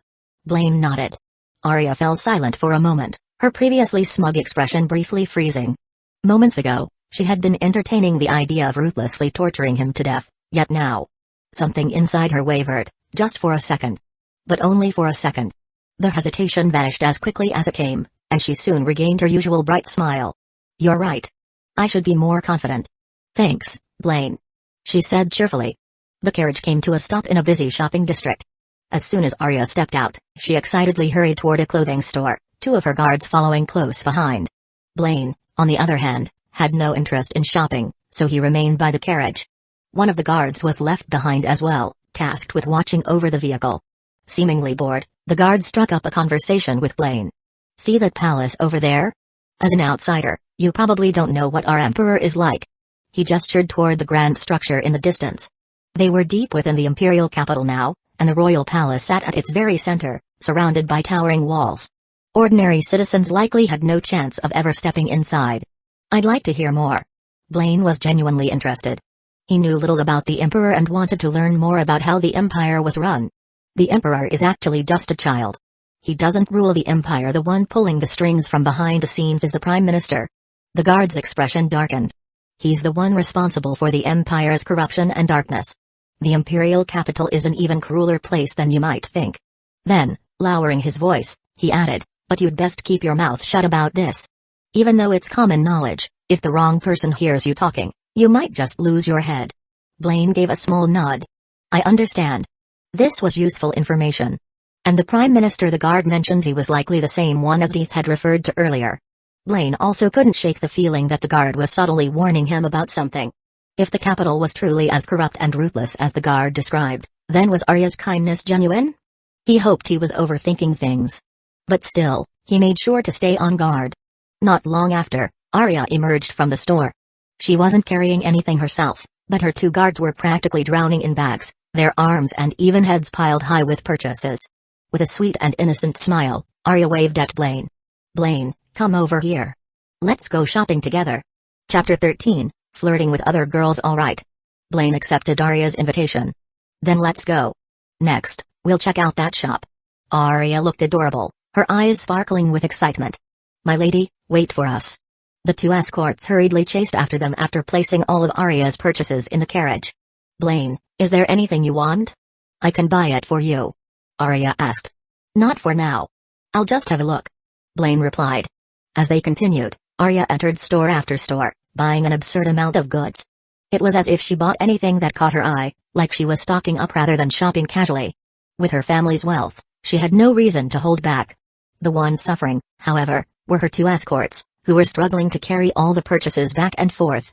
Blaine, as a bystander, said nothing but was undoubtedly surprised by Arya's excessive shopping habits. "I think that's everything. Let me see if there's anything else I need to do." Arya pondered for a moment before exclaiming, "Oh, right. I just need to get my hair done." "Your hair?" Blaine asked curiously. "Yeah, I go every so often to straighten my curls. Unfortunately, natural curls never stay straight, and it's such a hassle." Arya sighed. "You don't like your natural curls?" Blaine questioned. "Of course not. They're so ugly. Can't you tell?" Arya frowned in frustration. Whether it was her previous dissatisfaction with her eyes or now her discontent with her naturally curly hair, this was the real her, so real that she could easily torment and kill out of jealousy. In the original story, Datsumi's childhood friends, Ayasu and Seo, fell victim to Arya and her family's deception. Ayasu was poisoned with the Libar virus by Arya's mother, who had a habit of observing infected individuals and documenting their conditions. Ultimately, he died from the illness. As for Seo, Arya tortured her to death simply because she envied her long, straight black hair. However, Blaine knew none of this. If he had, he wouldn't still be interacting with Arya. "I really can't tell," Blaine said sincerely. "I think you look great just as you are. You're just trying to make me feel better," Arya muttered, though she did feel a bit comforted. To her, outsiders from the countryside were no different from livestock, and she hardly took a farm animal's word seriously. "I'm being honest. Blonde hair with natural curls isn't ugly at all," Blaine said matter-of-factly. "Miss Arya, you really don't have enough confidence in your own beauty. You're already so cute." Humphrey. Even though Arya viewed Blaine as a mere outsider, she couldn't deny that being called cute pleased her a little. For some reason, she suddenly felt no desire to torment or kill him. Maybe she should just let this guy go? Just then, Blaine felt a chilling gaze on his back, making his spine tingle.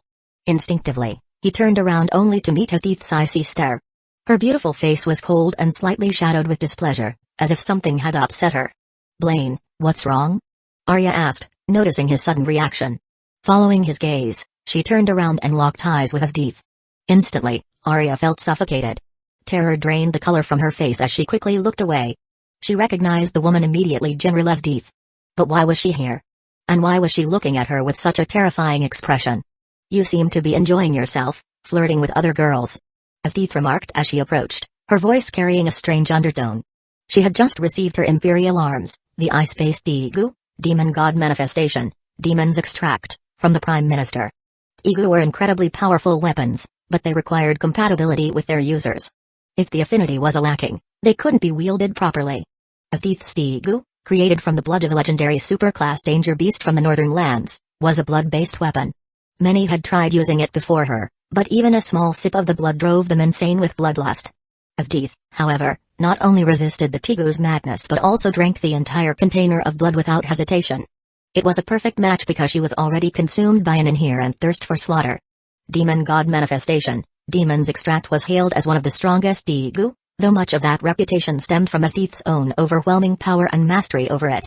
At this moment, the mark on her chest symbolized her bond with the Tigu. Having secured her new power and taken care of other matters, she had gone looking for Blaine. It didn't take long. She had merely asked the Imperial guards patrolling the city streets where he was.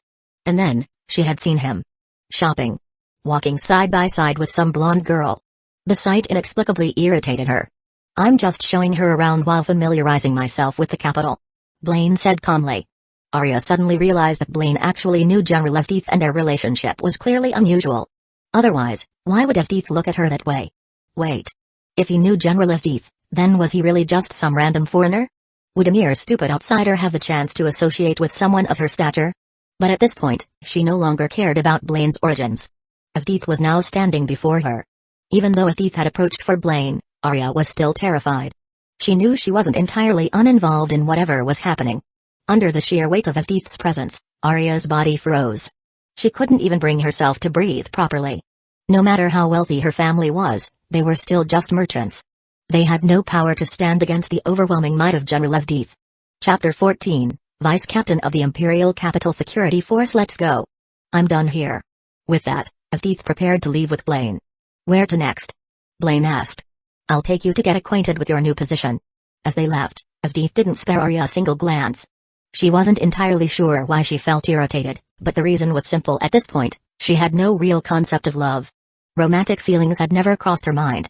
It wasn't until later that something clicked, making her suddenly interested in the idea of a relationship. And when that happened, she had 5 key requirements for a potential partner: ambition, preferably someone aiming to become a general. Courage, even if unarmed, he should be willing to hunt danger beasts with her. A background similar to hers, someone from the border regions, not the imperial capital. Younger than her, easier to dominate. A pure smile. From Esdeath's perspective, Blaine happened to meet nearly all of these criteria.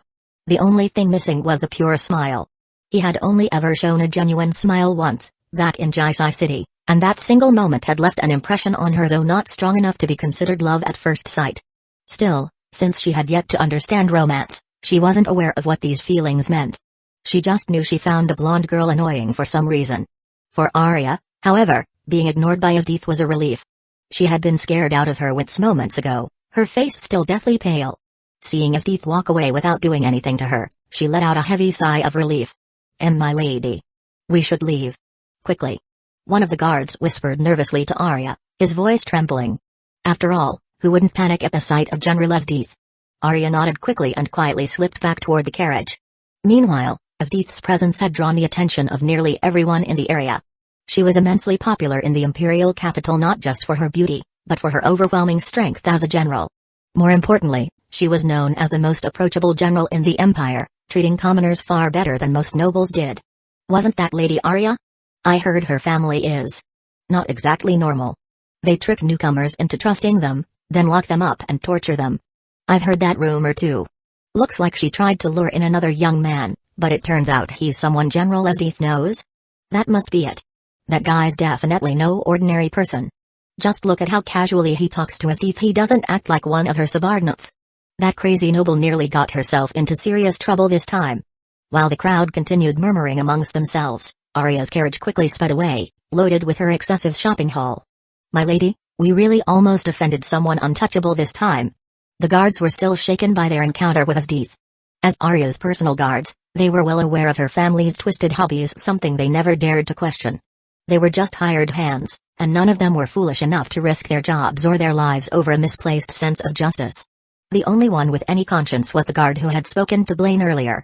He had subtly tried to warn him but hadn't dared to be too direct. In the original story, this same guard had also given Tatsumi a vague warning, though Tatsumi completely failed to pick up on it. Knowing just how depraved Arya's tastes were, the guards were understandably terrified. If something had actually happened to that young man, their lives would have been in danger as well. After all, Asdith was infamous for her cruelty. I thought he looked like an outsider. But I never imagined he actually knew that crazy woman. Arya's face darkened, suddenly losing the charm she had displayed earlier. Since Asdith wasn't around, she freely referred to her as a crazy woman in private. At least she could be grateful she hadn't actually done anything to Blaine yet. Not that it mattered, she had already lost interest in him. Even if Asdith hadn't shown up, she wouldn't have bothered torturing him. Either way, she had dodged a bullet this time. As they walked, Asdith began explaining Blaine's new role to him. I spoke with the Prime Minister, but there's no way to make you skip straight from a civilian to my deputy. Simply put, you lack the necessary merits. Asdith stated. But I figured you wouldn't be satisfied starting as a regular soldier either. So after some discussion, the Prime Minister decided to place you in the Imperial Capital Security Force. They're short a deputy commander right now, so you'll be filling that position. It's already a pretty good starting point. Even when she first arrived in the Imperial capital, Asdith had to prove herself in combat before earning a position as an official soldier. Given that soldiers were paid well and the Empire was in a state of corruption, recruitment standards had only become stricter over the years. After all, the Empire couldn't afford to maintain a bloated army. In other words, Asdith had already bent the rules for Blaine. Getting him in as a regular soldier would have been an achievement, let alone making him the deputy commander of the Imperial Capital Security Force, a position much higher than an ordinary soldier. It was a safe, comfortable job. No need to march into battle, just routine patrols around the city. That's actually pretty good.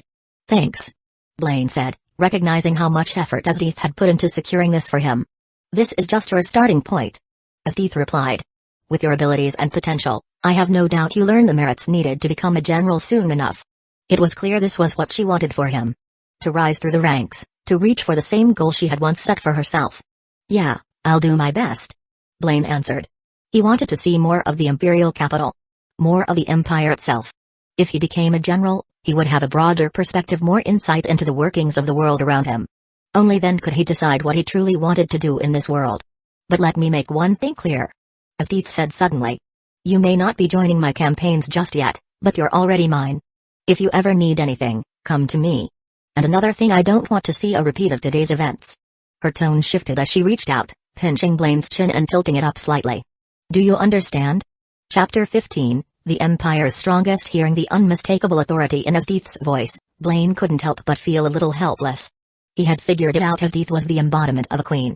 And her desire for control was overwhelming. Didn't you say you'd give me freedom? But here you are, still trying to control me, he said as he took a step back, breaking free from her grip on his chin. Blaine had no interest in being dominated. He wasn't a masochist.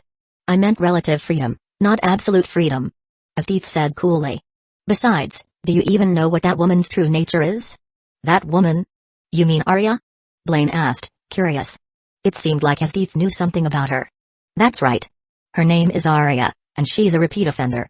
She regularly deceives newcomers from the countryside, luring them into her home, fulfilling their desires just to toy with them before torturing them to death, Asdith said matter-of-factly. Of course, someone like you wouldn't have ended up as one of her victims, but just know she had no good intentions toward you. The atrocities committed by Arya's family weren't exactly a secret, just something the general public remained unaware of. Their victims were usually naive outsiders who had just arrived in the Imperial capital. Asdith, naturally, was well aware of their crimes, but she had never been interested in dealing with them. I see. Blaine nodded slightly. Though he had been wary of Arya, he hadn't expected her sweet exterior to hide such cruelty. Thinking back, it was hard to tell how much of what she had said to him was the truth.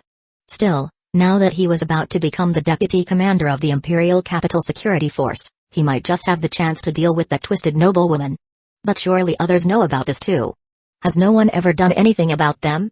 Blaine asked. By his standards, this was an unspeakable crime. And yet, not only had Arya and her family avoided punishment, but it seemed like no one had even attempted to intervene. If it were a case of the power of wealth, he might have understood. But Arya's family wasn't some high-ranking political force, just a wealthy noble house. The fact that they could act so brazenly without consequence was absurd. It could only mean one thing, whether it was the officials at the top or the Imperial Capital Security Force at the bottom. The Empire simply didn't care about the lives of outsiders. And perhaps even the lives of its own citizens weren't valued. The Empire was even darker than he had imagined. I don't know, and I have neither the interest nor the patience to care about such things. Asdith replied bluntly. Figures. Someone like you wouldn't care about things like this. Blaine sighed. Their worldviews were completely different. But he wasn't going to waste time trying to change her. Asdith had spent 20 years shaping her beliefs. There was no way she would suddenly alter them just because someone told her to. Oh? You talk as if you know me well. Asdith said, intrigued. Then tell me, what kind of person do you think I am? Probably a queen-like personality?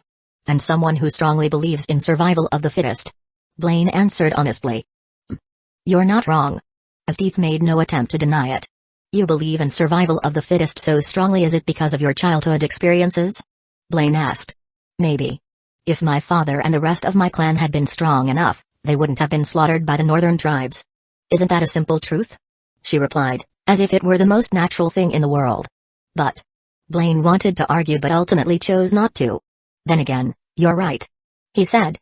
The northern tribes were invaders, but in a world where the strong rule over the weak, having reason on your side means nothing if you lack power. The weak are trampled regardless of how just their cause may be. It was like that old saying, fall behind, and you'll be left to suffer. If a nation is destroyed, if its people are wiped out, then concepts of justice and evil become meaningless. The only thing that matters is strength, the ability to survive. No matter whether it was his previous world or this one, both operated under the same brutal rule: the strong thrive, the weak perish. This truth was undeniable. But Asdith's interpretation of it was extreme. See? We get along just fine. Asdith said with a smirk, assuming Blaine was starting to agree with her. Blaine remained silent and instead changed the subject. So you don't hate the northern tribes? He asked. Of course not. The weak being slaughtered is natural. But regardless of what they did to my people, it won't change the fact that I'll slaughter them when I go to war. She said indifferently. Maybe your people were weak. Blaine admitted, but they didn't deserve to die. They were innocent. Their deaths weren't natural. Asdith's expression turned slightly cold. Not wanting to start an argument, Blaine continued, I'm just stating my opinion. That's all. But I am curious, if I were stronger than you, what would you, as the weaker one, think then? If that ever happens, then whether you kill me, make me your servant, or force me into submission, I won't have any complaints. Asdith said with a cold smile.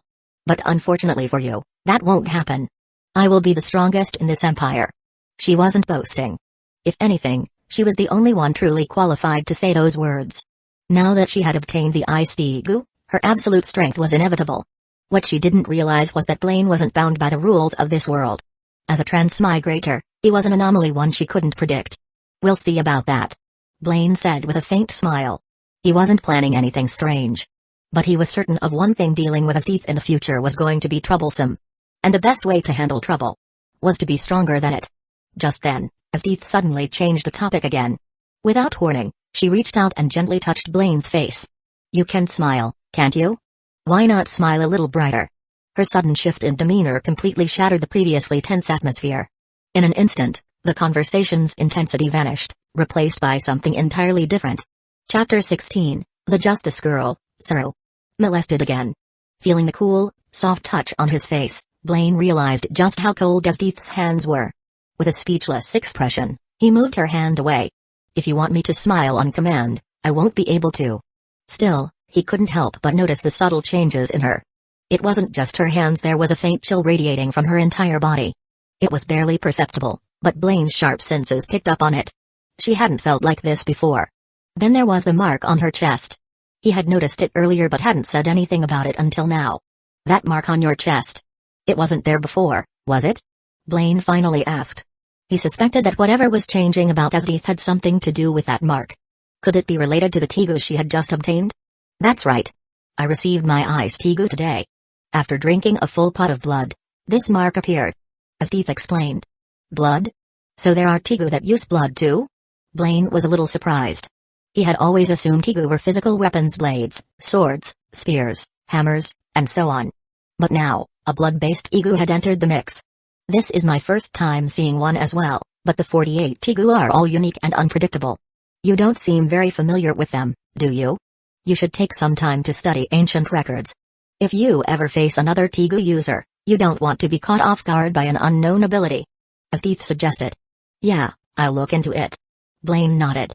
His biggest weakness right now was a lack of knowledge about this world. When it came to Tegu, he was completely in the dark. As Death was right, understanding them would be crucial. Even though he had double Kamui, he couldn't afford to be careless.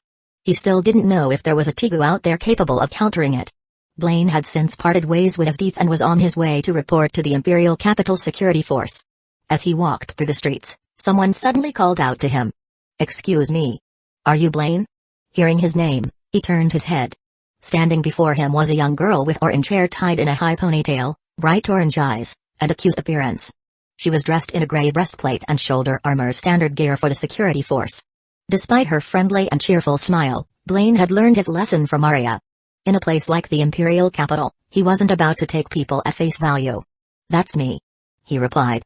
We received orders from General Esdeath to escort you. The orange-haired girl said, giving him a formal salute before introducing herself. I'm Sarah Ubiquitous, a new recruit in the Imperial Capital Security Force.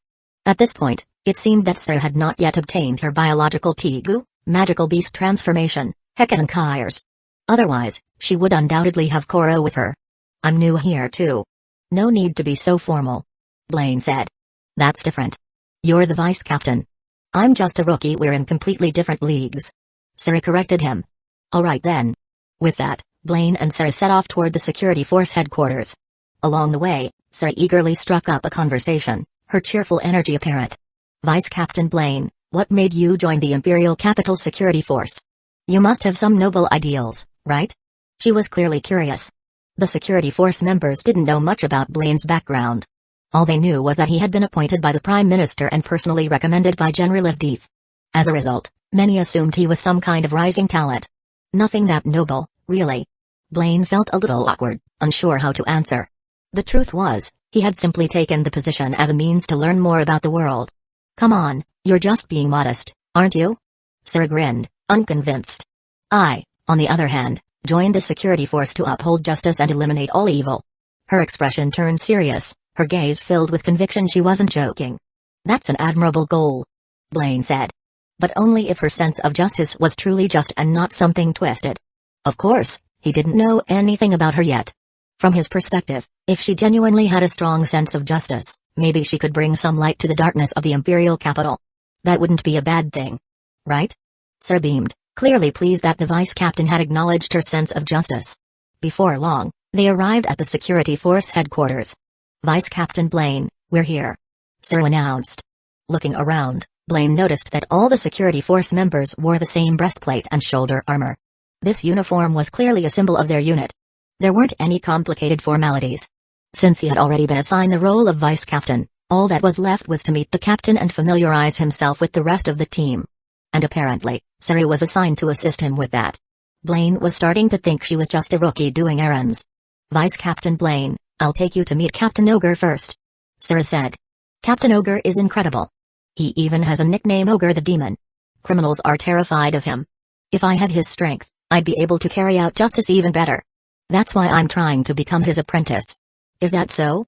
Well, good luck with that, Blaine responded casually. A few moments later, they arrived in front of a large office. Captain Ogre is inside, Sarah said. All right, thanks. Blaine pushed open the door. Inside, sitting behind a large desk, was a tall, middle-aged man with a vicious scar over his left eye. Blaine's attention was quickly drawn to the room itself. It was far more extravagant than he had expected. Was the captain of the Imperial Capital Security Force really living this luxuriously? Captain Ogre, this is Vice Captain Blaine. I've brought him here, Sarah said respectfully, saluting again. Good. Ogre nodded, giving her a look that signaled she was dismissed. Turning to Blaine, he spoke in a polite tone. Vice Captain Blaine, we don't know much about you, but we do know you're no ordinary man. Looking forward to working with you. Despite his position, Ogre wasn't putting on airs. After all, anyone personally endorsed by General Esdeath was not someone he dared to treat lightly. Chapter 17, a gentle and kind person. Blaine and Ogre exchanged a few pleasantries, keeping the conversation friendly. There wasn't much to talk about, and after some formalities, their discussion came to an end. After leaving Ogre's office, Sarah continued leading Blaine around to meet the other members of the force. As they turned a corner, Voices drifted over from the other side, out of sight. Is that idiot Sarah still going on about justice all the time? Yeah, she's been like that since day one. She's almost 20 now, isn't she? And she's still this naive. She really has no idea what the Imperial Capital Security Force actually does. Then again, she's an out-of-town recruit, and you guys dump all the grunt work on her. She doesn't even get to join us for the fun stuff. Hey, keep your voice down. You never know who might be listening. Hearing this, Sarah abruptly stopped in her tracks. Sarah. Blaine's voice carried a hint of concern. I'm fine, she said, lifting her head with a forced smile. Blaine remained silent. As a newcomer with average strength, Sarah was an easy target for bullying. It was likely that even escorting him today was a task someone had dumped on her. But he was also curious, what exactly did they mean by fun stuff? Without hesitation, he stepped forward and asked, what was that interesting thing you were talking about just now? Who's there? The group of soldiers immediately spun around. They saw Sarah standing there, accompanied by an unfamiliar young man. However, something about him seemed oddly familiar, like they had seen him somewhere before. The one with spiky hair was the first to realize. He suddenly recalled a certain portrait, and this guy's face, especially his distinct eyes, matched it. And he was with Sarah. Plus, no outsider could just waltz into the security forces headquarters. Which meant Vice Captain Blaine. The man quickly straightened up and saluted. The others, realizing what was happening, followed suit. As for Blaine's question, none of them dared to answer. Blaine didn't press them.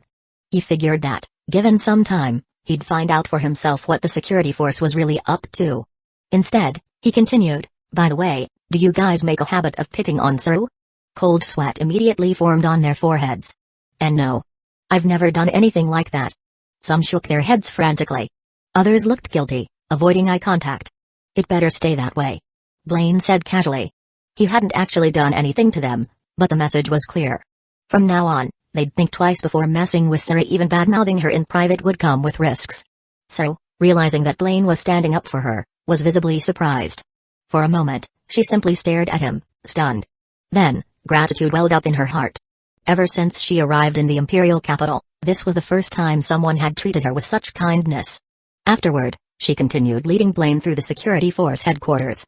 As they walked, she suddenly said, Vice Captain Blaine, you're such a kind and gentle person. I wouldn't say that. I just thought they were going too far, so I reminded them. Blaine replied. He didn't see his actions as anything special, just what any decent person would do. No, my intuition is very sharp. Vice Captain Blaine is definitely a just and righteous person. I should learn from you, Sarah said, her tone filled with conviction. Blaine noticed how stubborn she seemed about this and decided to change the subject. By the way, how did you and the others recognize me so quickly? You already have a portrait of me? He was genuinely curious.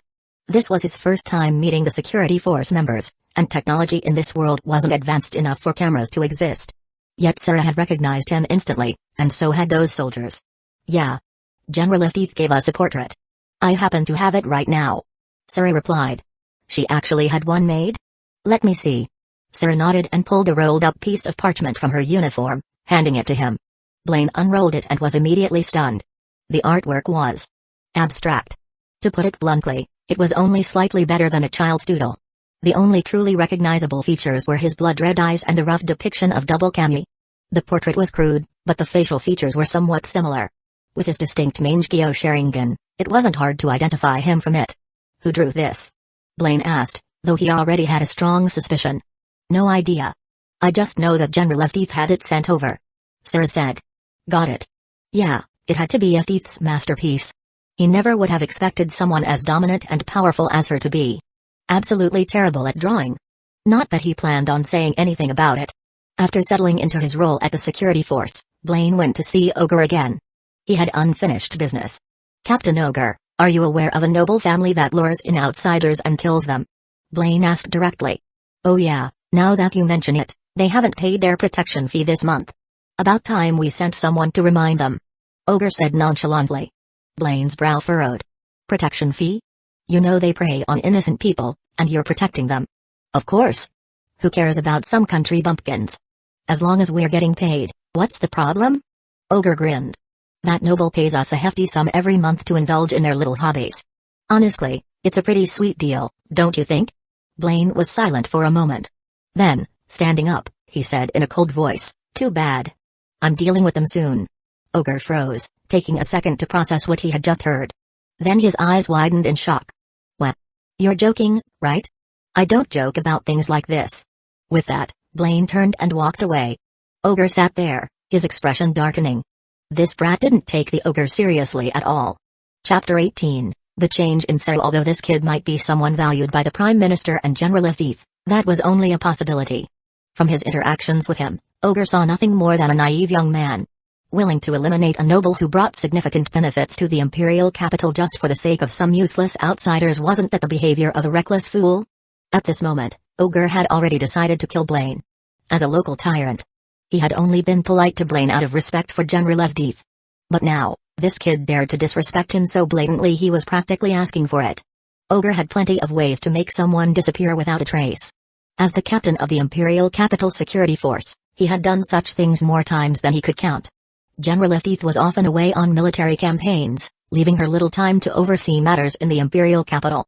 In the end, cases like this would be forgotten, and no one would dare hold him accountable. In his view, Eth couldn't possibly care too much about this kid, so there shouldn't be any problems. Not long after leaving Ogre's office, Blaine happened to run into Saru. Vice Captain Blaine. You just came from Captain Ogre's office, right? Was there evil that needed judgment? Saru's expression was full of excitement. Something like that. There's a noble who takes pleasure in torturing and killing foreigners who come to the imperial capital. Blaine briefly explained the noble's crimes. What unforgivable evil? Saru gasped in shock. She couldn't believe something like that could happen in the imperial capital. She immediately asked, what did Captain Ogre say? Are we going to judge that wicked noble right away? He took a protective stance.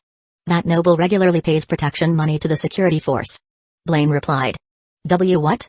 That can't be possible. Saru was utterly stunned. To her, Captain Ogre was a relentless enforcer of justice, feared by all evildoers as the Demon Ogre. She couldn't believe he would ever do such a thing. The truth was, Ogre had always been like this, whether in this timeline or the original one. Extorting merchants, shielding corrupt nobles in exchange for money, illegally amassing wealth, and framing innocent civilians when things went south were all routine for him. But Saru had never been exposed to these matters and had no idea what kind of person Ogre truly was. In her eyes, he was the very embodiment of justice. That was why, after Ogre was assassinated by Night Raid, she saw them as absolute evil and pursued relentless vengeance against them. Anyway, that's the situation. I'll handle the noble myself. Blaine said indifferently. Wait. Let me talk to Captain Ogre. There must be some misunderstanding. Saru said urgently. Without waiting for a response, she immediately ran off to find Ogre. Just as Ogre was contemplating the best way to get rid of Blaine, a sudden knock on the door interrupted his thoughts. He snapped out of his musings and said coldly, "Come in." Saru quickly pushed open the door and stepped inside, speaking urgently, "Captain Ogre. I've heard what Vice Captain Blaine said about that noble. I think there must be some kind of misunderstanding. You would never tolerate such evil, right?" Hearing this topic come up again, Ogre's patience wore thin. He snapped, "Are you kidding me? Those nobles are the ones paying us. Only an idiot would get rid of them." Saru was completely dumbfounded. She couldn't believe what she was hearing. At this point, Saru had yet to demonstrate her extraordinary talent, so Ogre didn't care about her in the slightest. Her so-called talent was her ability to form a contract with the biological Tegu, magical beast transformation, Hecadonkai's, which she later named Koro. In its normal state, it resembled a small dog. Only after this did the Imperial Capital Security Force start valuing her. Originally, she had been tricked into becoming a test subject. To put it bluntly, they never even considered her a person. Everyone else who had attempted to bond with Hecadonkai's had died. It was only later that Ogre took her in as his apprentice, carefully keeping her in the dark about his crimes, maintaining his image as her righteous mentor. But right now, Saru was nothing more than an ordinary recruit, even ridiculed as a fool by many of her colleagues. Naturally, Ogre couldn't care less about her. He wasn't worried about her reporting him, either. The majority of the Imperial Capital's officials and generals were already corrupt, covering for one another. Who would believe the words of a naive girl? And if she became a problem? Well, he could always silence her. He'd just make both Blaine and Saru disappear. "Get lost before I really get angry," Ogre said coldly, as if he were shooing away a stray dog. Saru stood there, her head lowered. Her lips parted slightly as if she wanted to say something, but in the end, she turned away, utterly heartbroken, and walked out of the room. Her steps were stiff and unnatural. The weight of what had just happened had shattered her worldview. Outside, Blaine had been leaning against the wall, silently listening to the conversation inside. As expected, The outcome was exactly what he had anticipated. He let out a quiet sigh and turned to leave, ready to focus on more pressing matters. He didn't say anything to Saru, deciding it was best to let her process things on her own. But just as he was about to leave, Saru suddenly lunged forward, grabbing the front of his shirt. Her head was lowered as she trembled, unable to hold back her sobs. Tears streamed down her face. Why? Why? I always believed Captain Ogre was a true enforcer of justice. Who knows? Maybe this is just human nature. Blaine murmured after a brief silence. Hearing her sobs, his gaze softened. Without thinking, he reached out and gently patted her head. Though he wasn't particularly close to Saru, she was the only one in the Imperial Capital Security Force who shared his views on that noble. However, Saru quickly regained her composure. She wiped away her tears and straightened up. I'm very sorry, Vice Captain Blaine. That was disgraceful of me. It's fine. As long as you're back to yourself. Blaine said with a faint smile. Please wait a moment. I'll grab my gear, then I'll accompany you to purge this evil. Without another word, Saru dashed back to her dormitory, returning moments later with a massive sword, one that looked completely out of place with her petite frame. Chapter 19, A Fierce Side. You're using such a heavy greatsword as your weapon? Looks like you've got some serious strength. Blaine remarked. It's not too bad. I've been training in martial arts since I was a kid, but I'm still nowhere near Vice Captain Blaine's level. Saru replied with a cheerful laugh. She strapped the greatsword onto her back with ease, moving as if it weighed nothing. Before they began their mission, Blaine made sure to allocate his points. System points, 24, these were all accumulated from his previous hunts of danger beasts. Ding. Host has exchanged Constitution plus 14. Deducting 14 system points, ding. Host has exchanged Strength plus 5. Deducting 5 system points, ding. Host has exchanged Agility plus 5. Deducting 5 system points. As always, Blaine prioritized Constitution in his stat distribution. Final attributes, Constitution, 40 Strength, 27 Agility, 27 in terms of raw physical ability. Setting aside the double Kamui Dojutsu, Blaine still had a long way to go. He had came to realize that the people in this world possessed an incredibly high physical potential. As Death was an obvious example, but even Saru's raw physicality surpassed what was considered the human limit in his previous world. Ordinary people were weak, but the strong were truly strong. After asking around, Blaine quickly learned the location of Arya's family estate. Wearing the breastplate and shoulder guards of the Imperial Capital Security Force, he and Saru were immediately recognized as enforcers. Some passers-by eagerly approached to curry favor, likely conditioned by frequent extortion, hoping a bit of flattery might make the officers go easy on them. Blaine, of course, ignored them. Upon arriving at their destination, they found themselves in front of a grand and luxurious mansion. It stood in stark contrast to the common buildings that line the streets. This noble's wealth is even more ridiculous than I expected. Blaine murmured. Wow, it's huge. Saru gasped in amazement. This is the power of the aristocracy. No wonder Ogre was so eager to protect them. Blaine said indifferently. Saru, however, was too eager to enact justice to wait any longer. Without hesitation, she stepped forward and smashed open the gate with a single powerful swing of her sword. Imperial Capital Security Force Saru ubiquitous. She bellowed at the entrance. In the name of justice, I hereby condemn you, evildoers. Her dramatic entrance immediately sent the entire mansion into chaos, and the noble's hired guards rushed out in full force. Blaine noticed something alarming. Saru's once cheerful and innocent expression had twisted into something feral. The contrast between her usual demeanor and the sheer bloodlust in her gaze was staggering, as if she had become an entirely different person. Blaine could feel the killing intent radiating from her. It was unsettling. I had a feeling she wasn't as simple as she seemed. He thought. This world really is something else. The Imperial Capital Security Force? The guards halted in shock upon recognizing the uniforms of Blaine and Saru. Go warn the master. One of them shouted. They immediately assumed this was about their protection fees. But Saru had no intention of waiting. Gripping her greatsword tightly, she lunged at them with incredible speed. Despite often being the target of ridicule from her colleagues, Saru only revealed this ruthless side of herself when she believed she was carrying out justice. Even now, among the Imperial Capital Security Force, the only people stronger than her were Ogre and Blaine. Just before she struck, Blaine called out, "Hold it." Saru immediately halted. Even in her frenzied state, she was still obedient when it came to Vice Captain Blaine's commands. She turned to him, confused. Blaine stepped up beside her and gently placed a hand on her shoulder. Before we've confirmed the full situation, don't be so hasty. But... Saru hesitated. Her instincts screamed that evil should be executed immediately. But Blaine had a point. Lowering her head, she relented. Understood. The guards visibly relaxed. For a moment, they genuinely believed this girl was about to butcher them on the spot. It wasn't a matter of whether they could fight back, the issue was that no one wanted to cross the Imperial Capital Security Force. The consequences would be dire. Soon, Arya's father arrived, accompanied by Arya and her mother.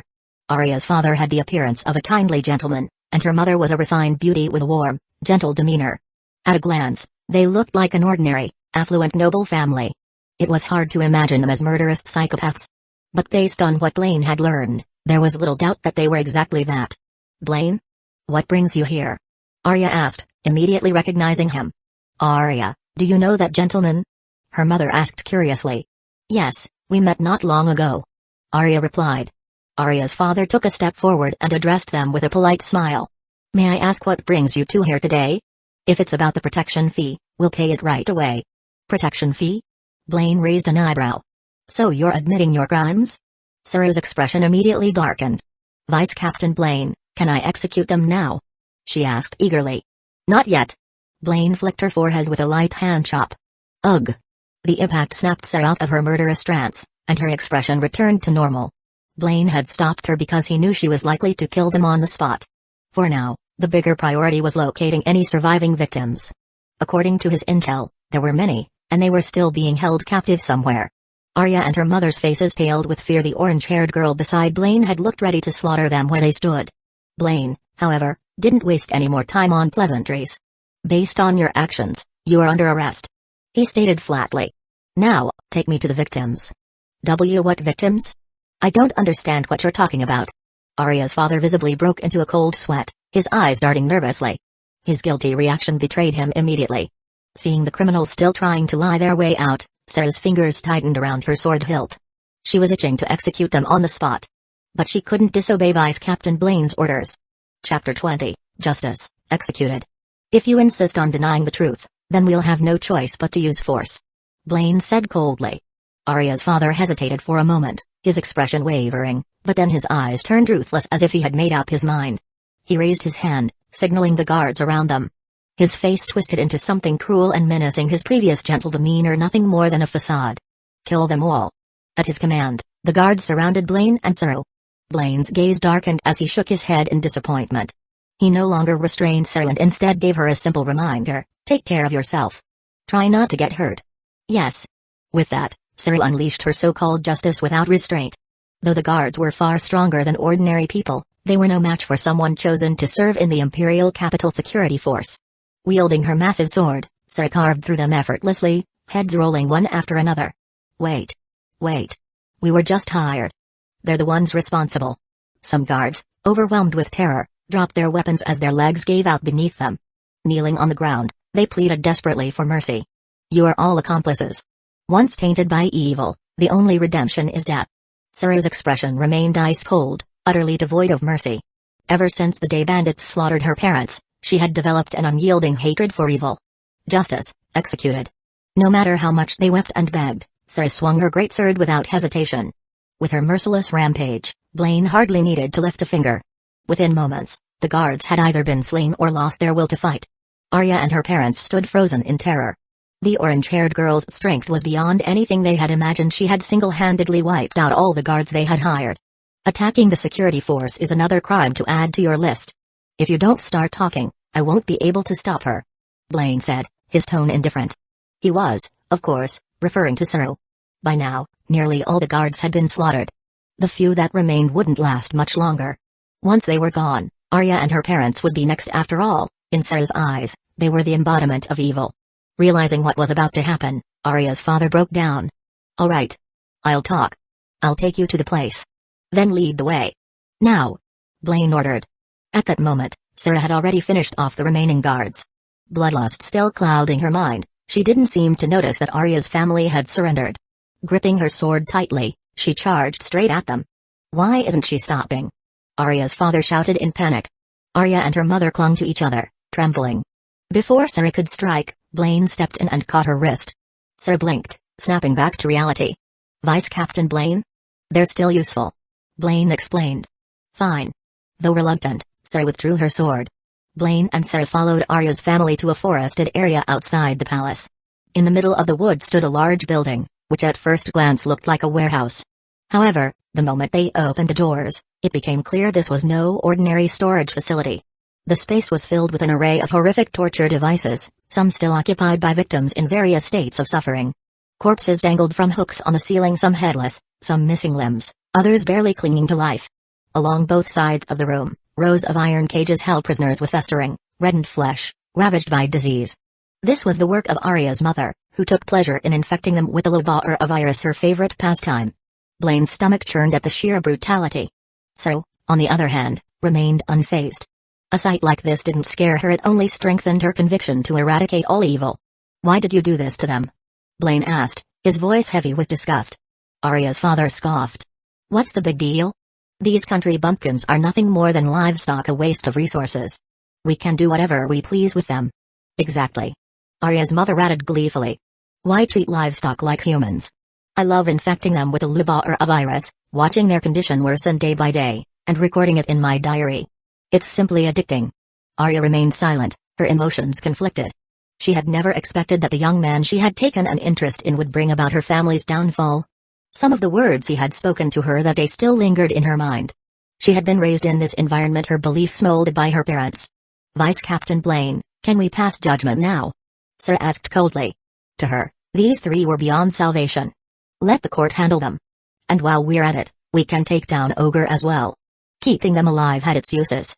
They could testify against Ogre, making his conviction inevitable. If they were executed now, it would take far more effort to bring him down.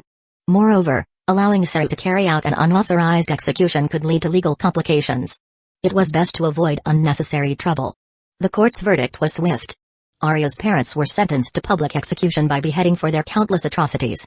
As for Arya, though she had fewer victims, each one had been chosen out of her jealousy. She was sentenced to life in prison. Blaine and Saru attended the trial, watching from the gallery. As Arya and her parents were led away, she passed by Blaine and, to his surprise, suddenly spoke. "That day. The things you said to me, did you really mean them?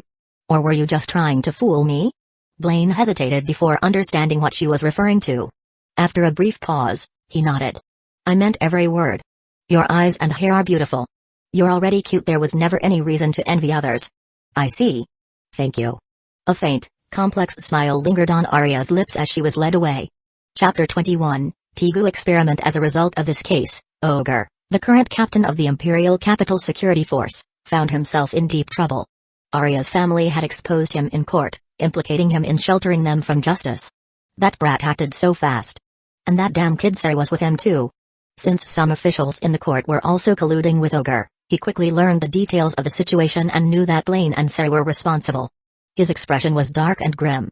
While he had a way to suppress this problem, it would be troublesome to execute. At the very least, he could buy himself some time. And within that time, he had to make both of them disappear. Otherwise, he would never have peace of mind. Leaving them alive would only lead to future consequences. In fact, Ogre had already devised a plan now, he just needed to put it into action. That damn brat Saru was eager to get stronger, wasn't she? Then he would lure her into participating in the Tegu experiment. So far, every single test subject had died without exception after being devoured by the Tegu's power. Getting rid of Saru would be the easiest. As for Blaine, he was a trickier problem. After all, he had ties to General Esdeath. One wrong move, and he could end up in an irreversible situation. But no matter what, Blaine had to die. At that moment, Blaine and Saru had already left the courtroom and were on their way back to the Imperial Capital Security Force headquarters. "So, when you killed those people earlier, did you feel even a little uncomfortable?" Blaine suddenly asked. "Not at all. Eliminating those evil scum was refreshing." Saru's expression lit up with a twisted excitement, her cheeks flushing slightly as if relishing the memory of the slaughter. Blaine fell silent. Saru really has a problem. Her obsession with justice and evil had reached near delusional levels. Much like Esdeath's extreme survival of the fittest ideology, Saru possessed an equally distorted sense of justice. To her, no matter the severity of a person's crimes, all wrongdoers deserve the same punishment, death. She carried out executions with ruthless efficiency, believing that any trace of evil warranted immediate extermination. This kind of decisiveness wasn't inherently right or wrong, but it certainly couldn't be called justice. To Blaine, killing regardless of the justification had nothing to do with justice. He had no qualms about eliminating his enemies, but he would never claim righteousness as his motive. Saru's most dangerous trait was that her definition of evil was entirely subjective. If she ever lost her ability to discern right from wrong, she would spiral into an even darker, more twisted path. In truth, absolute justice and evil rarely existed in this world. That made Sarah's mindset all the more dangerous. Blaine figured he should try to guide her in the right direction if he ever got the chance before she went too far. For now, though, lecturing her would be pointless. Someone as extreme as Sarah wouldn't be swayed by logic alone. By the way, Vice Captain Blaine, back in the courtroom. Your conversation with that girl. Sarah hesitated slightly, then frowned. A person as vile as her, what's cute about that? She hadn't spoken too bluntly, but just thinking about Arya's face filled her with disgust. One thing has nothing to do with the other. Her appearance is indeed cute, but inside, she's twisted and rotten to the core. Blaine replied calmly. What I said back there was simply in the hope that she'd recognize her own sins while rotting in a dungeon. If possible, he wanted Arya to at least understand what she had done wrong. Unlike her parents, who had gone to their executions without the slightest remorse, still believing those they killed were nothing more than livestock, Arya had been sentenced to life in prison. She still had a chance at redemption. Then. Am I not as cute as her? Sarah suddenly muttered in a barely audible voice. She seemed a bit embarrassed, her face tinged with a faint blush. Blaine blinked in surprise before chuckling. Sarah is, of course, very cute. But when you're butchering people and leaving behind a mess of severed limbs, not so much. That can't be helped. Those people were tainted with evil. Sarah pouted, looking somewhat wronged. Blaine didn't press the conversation further. Changing her mindset wouldn't happen overnight. Blaine and Sarah didn't always operate together. As a vice captain, Blaine had a relatively easy workload. Sarah, on the other hand, was frequently assigned patrol duties. Ogre took advantage of this and sent someone to lure her in. As for Blaine, he just had to wait for the right moment when he left headquarters. You must be Sarah of the Imperial Capital Security Force, correct? A well-dressed man approached Sarah as she patrolled the streets. Yes, I am Sarah of the Imperial Capital Security Force. May I ask what this is about? Do you need assistance with something? She greeted him with a friendly smile. I'm a staff member of an experimental facility directly under the royal family. We've selected you to participate in a Tegu experiment, so I've come to find you. The man explained his purpose. Tegu experiment? Sarah's eyes instantly lit up with interest. You mean those legendary, incredibly powerful Tegu? That's right. This one is called Magical Beast Transformation, Hekatonkyres. It hasn't found a suitable wielder yet, but we believe you have a high chance of compatibility. The man smiled, though there was something off about it. Not that Sarah noticed. Really? She was ecstatic. She had always wanted greater power to enforce justice, and Tegu were known as the strongest weapons in existence. There was no way she'd let this opportunity slip away. I'll do it. Excellent. Thank you for your cooperation, Ms. Sarah. If you're ready, please come with me now. Without hesitation, Sarah followed him. Elsewhere, Blaine finally had a reason to leave headquarters. He had received a tip-off from a civilian and was on his way to investigate. But halfway there, he suddenly sensed something. Someone was tailing him. No, several people. Whoever they were skilled. Their movements were subtle, their presence well hidden. This wasn't something an ordinary person could pull off. Assassins? Blaine deliberately changed course, heading toward an isolated alley with little foot traffic. Then, he abruptly stopped and spoke in a calm, indifferent tone. Come out, you sneaky rats. Chapter 22, Kamui's offensive. As Blaine's words fell, three figures emerged from the shadows, approaching from different directions. They stepped out slowly, revealing themselves. Not bad, you actually noticed us. So, you deliberately led us here?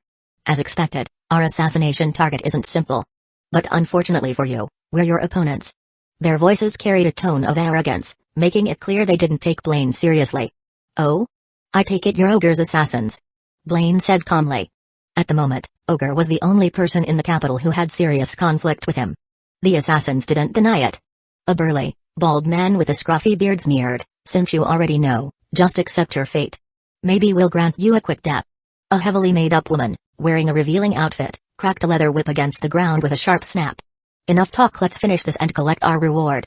But before either of them could act, the third assassin, a tall, thin man wielding a blood-red broadsword, had already lunged at Blaine, striking first. Blaine remained composed, his expression unchanging, but he wasn't careless. He swiftly drew his black and white twin swords, relying solely on his eyes' insight to counter his opponent. The moment the tall man moved, Blaine had already seen through his attack pattern. He stepped forward, meeting the assault head-on. His twin blades clashed against the broadsword, deflecting it, and in the same motion, he seized an opening to counterattack. Blaine's black sword aimed straight for his opponent's throat, yet, in an unnatural display, the man's neck retracted backward, stretching like rubber. His control over his body was disturbingly abnormal. Blaine's strike barely grazed him. Even as his white sword followed with a horizontal slash, it only managed to leave a shallow cut on the man's neck, far from a fatal wound. Realizing the danger, the tall man quickly retreated. Blaine didn't pursue. The other two assassins had already closed in. What a disgrace running away from this kid. The woman mocked as she attacked. The tall man scowled, irritated by her words. Mind your own damn business. Don't underestimate him. The bald man warned grimly, his tone the most serious of the three. That brief exchange had already proven that this young man wasn't ordinary. Even if they doubted he could take on all three of them at once, letting him escape would mean losing the bounty and their reputation. In the blink of an eye, Blaine found himself surrounded. At this distance, even his Mangekyō Sharingan's insight wasn't enough. His Taijutsu wasn't superior to theirs, and these weren't ordinary thugs. They had skill, coordination, and had effectively cut off his escape routes. Even though he could predict all their movements at once, his speed wasn't fast enough to evade attacks from three angles simultaneously. Cornered, Blaine had no choice but to activate Kamui's intangibility. He deliberately didn't dodge, allowing the woman's whip to strike. Got him! She exclaimed in delight, her eyes gleaming. She relished using her whip to torment pretty boys like him. But then something impossible happened. Her whip phased straight through Blaine's body, as if he weren't even there. Instead, it struck the tall man behind him with a loud crack. What the hell, you crazy woman? The man howled in pain. I don't know. She stammered, completely stunned. Why had her attack passed through Blaine and hit her own ally instead? Blaine seized the opportunity. In one swift motion, his white sword pierced straight through her heart. This was the power of Kamui's intangibility, making him untouchable while leaving his enemies open to counterattacks. Of course, to land his own strikes, he had to briefly disable the effect, otherwise, he wouldn't be able to touch his opponents either. The woman's eyes widened in shock, filled with terror and confusion. All she saw in response were Blaine's cold, merciless blood-red eyes. Then, she collapsed, dead. Ding. The host has eliminated Imperial Fist Temple Expert and earned 9 system point. It was clear that while her whip wasn't a Shingu, her combat ability was on par with a Shingu user. The remaining 2 assassins likely possessed similar strength. As for the so-called Imperial Fist Temple, Blaine had no idea what it was. He would investigate later. In reality, the Imperial Fist Temple was an elite training ground for the Empire's martial artists, emphasizing brutal physical conditioning. Its strongest warriors, the 4 Rakshasa demons, had honed their bodies to the point of controlling them at will, capable of fighting Tengu users barehanded. But these 3 clearly weren't among them. The 4 Rakshasa demons served as the Prime Minister's personal executioners, far beyond someone like Ogre's reach. Limai. She's dead. The tall man stared in disbelief at his fallen comrade. They had come here brimming with confidence, yet in mere moments, they had already lost one of their own. The bald man clenched his fists, his face dark with rage. We have to kill him, avenge Limai. Blaine had no objections. He planned to eliminate both of them anyway. Unlike the others, the bald man wielded no weapon. He relied solely on brute strength. If he got a hold of someone, tearing off their limbs was child's play. He was the most troublesome of the 3. But Blaine wasn't hesitant. His left eye focused sharply on the bald man's neck, activating Kamui's offensive ability. In an instant, the space around his throat distorted. Kamui's offensive ability worked by warping space itself. As long as his left eye locked onto a target, no physical defense could resist it. Even the most durable armor was meaningless against spatial distortion. With both eyes, the technique's speed was even greater, far too fast for most to react. What? The bald man's eyes widened in shock as he felt a terrifying force pulling at his neck. Panic surged through him. He was stronger than the average Shingu user, yet he couldn't even comprehend what was happening. A second later, his neck twisted violently, snapping instantly. Chapter 23, Koro. As the bald brute's neck snapped, his head rolled to the ground, his expression frozen in the moment before death. He likely had no idea how he died. Blaine gained system points from the kill. Ding. The host has eliminated an Imperial Fist Temple Master and received 12 system points. However, using the Dojutsu of offensive Kamui had taken a massive toll on him. He had activated his Dojutsu twice, once for defensive intangibility and once for offensive spatial distortion, pushing his body to its limits. Of course, this limit referred to the threshold before his combat abilities were affected. If he used a third Dojutsu in quick succession, his body would weaken to the point of hindering battle. This proved that his current constitution stat of 40 was still far from enough. However, it was a clear improvement from when a single use of Kamui would leave him exhausted. While he could use Kamui again to instantly kill the remaining tall and thin man, there was no need. His base Mangekyō Sharingan abilities were more than enough to deal with him. Overexerting himself was unnecessary, especially since he couldn't be certain whether more assassins were lurking nearby. Playing it safe was the smarter move. System points, 21, ding. The host has exchanged Constitution plus 15. Deducting 15 system points, ding. The host has exchanged Strength plus 3. Deducting 3 system points, ding. The host has exchanged Agility plus 3. Deducting 3 system points. To ensure his condition remained optimal, Blaine immediately converted his newly earned system points into attributes. Constitution, 55, Strength, 30, Agility, 30. With a substantial increase in Constitution, his body recovered significantly. Meanwhile, the tall and thin man stood frozen in shock. After witnessing both Limai and the bald brute die in such an eerie manner, he was utterly paralyzed. Seizing the opportunity, Blaine struck. 3 moves later, his opponent was decapitated. Initially, Blaine hadn't fully understood the man's ability to control his body. But with enough intel, dealing with him became effortless. Ding. The host has eliminated an Imperial Fist Temple Master and received 9 system points, ding. The host has exchanged Constitution plus 9. Deducting 9 system points, Constitution, 64, Blaine immediately used his system points to boost his Constitution. Then, without hesitation, he turned and left the alley, his expression calm, as if nothing had happened. He wasn't in a hurry to confront Ogre. His job came first, he could settle that score later. Meanwhile, in a sterile, white-walled room. After conducting compatibility tests on Sir, the biological Tegu, magical beast transformation, Ecchi unexpectedly reacted to her from within its nutrient container. This had never happened before. Normally, Ecchi remained motionless when faced with unsuitable test subjects. Sir noticed several body bags lined up around the room, but in her naivety, she only found it strange rather than suspicious. And just like that, the Tegu experiment was a success. Sir became the only test subject to survive, the sole person to form a bond with magical beast transformation, Ecchi. At this moment, she was holding a small, white puppy with 2 tiny black dots for eyes. It looked adorable, rubbing its head against her affectionately, clearly recognizing her as its master. Only now did the staff dare to open the reinforced steel door and step inside. They stared at Sarah as if they had just witnessed a miracle. Especially the staff member who had been colluding with Ogre, he was the most shocked. He had merely taken Ogre's request to ensure this girl's accidental death, never expecting her to become the experiment's only success. An ironic twist of fate. He quickly adjusted his attitude. Producing a successful Tegu user was far more valuable than whatever plans Ogre had. Now that Sarah had become the master of Ecchi, harming her was no longer an option. Tegu wielders were an invaluable asset to the Empire. He decided not to inform Ogre about the experiment's outcome. In fact, he intended to cut ties with him altogether as if nothing had ever happened. Congratulations, Ms. Suru. Your experiment was a complete success. This Tegu is now bound to you. He smiled as he spoke. Thank you. Thank you so much for giving me this opportunity. Suru responded with heartfelt gratitude, completely unaware that she was supposed to be a victim. Instead, she had gained a powerful Tegu by sheer luck. The staff, feeling guilty, avoided the subject entirely. Ms. Suru, once you return, take time to familiarize yourself with your Tegu's abilities. Try to practice and build synergy with it. Understood. With that, Suru cheerfully left, Ecchi in her arms. On her way back to the Imperial Capital Security Force, Suru held up the little puppy and mused, I should give you a name. Calling you by your full title is a hassle. Ecchi made a small noise, as if it understood her. After thinking for a moment, Suru decided, I'll call you Koro. How does that sound? Koro excitedly waved its tiny limbs, seeming to approve of the name. Then from now on, we're partners, Koro. Suru held Koro close, not viewing it as just a weapon, but as a companion. I'll introduce you to Vice Captain Blaine. He is also a warrior of justice. She believed it was her righteous heart that had allowed Koro to bond with her.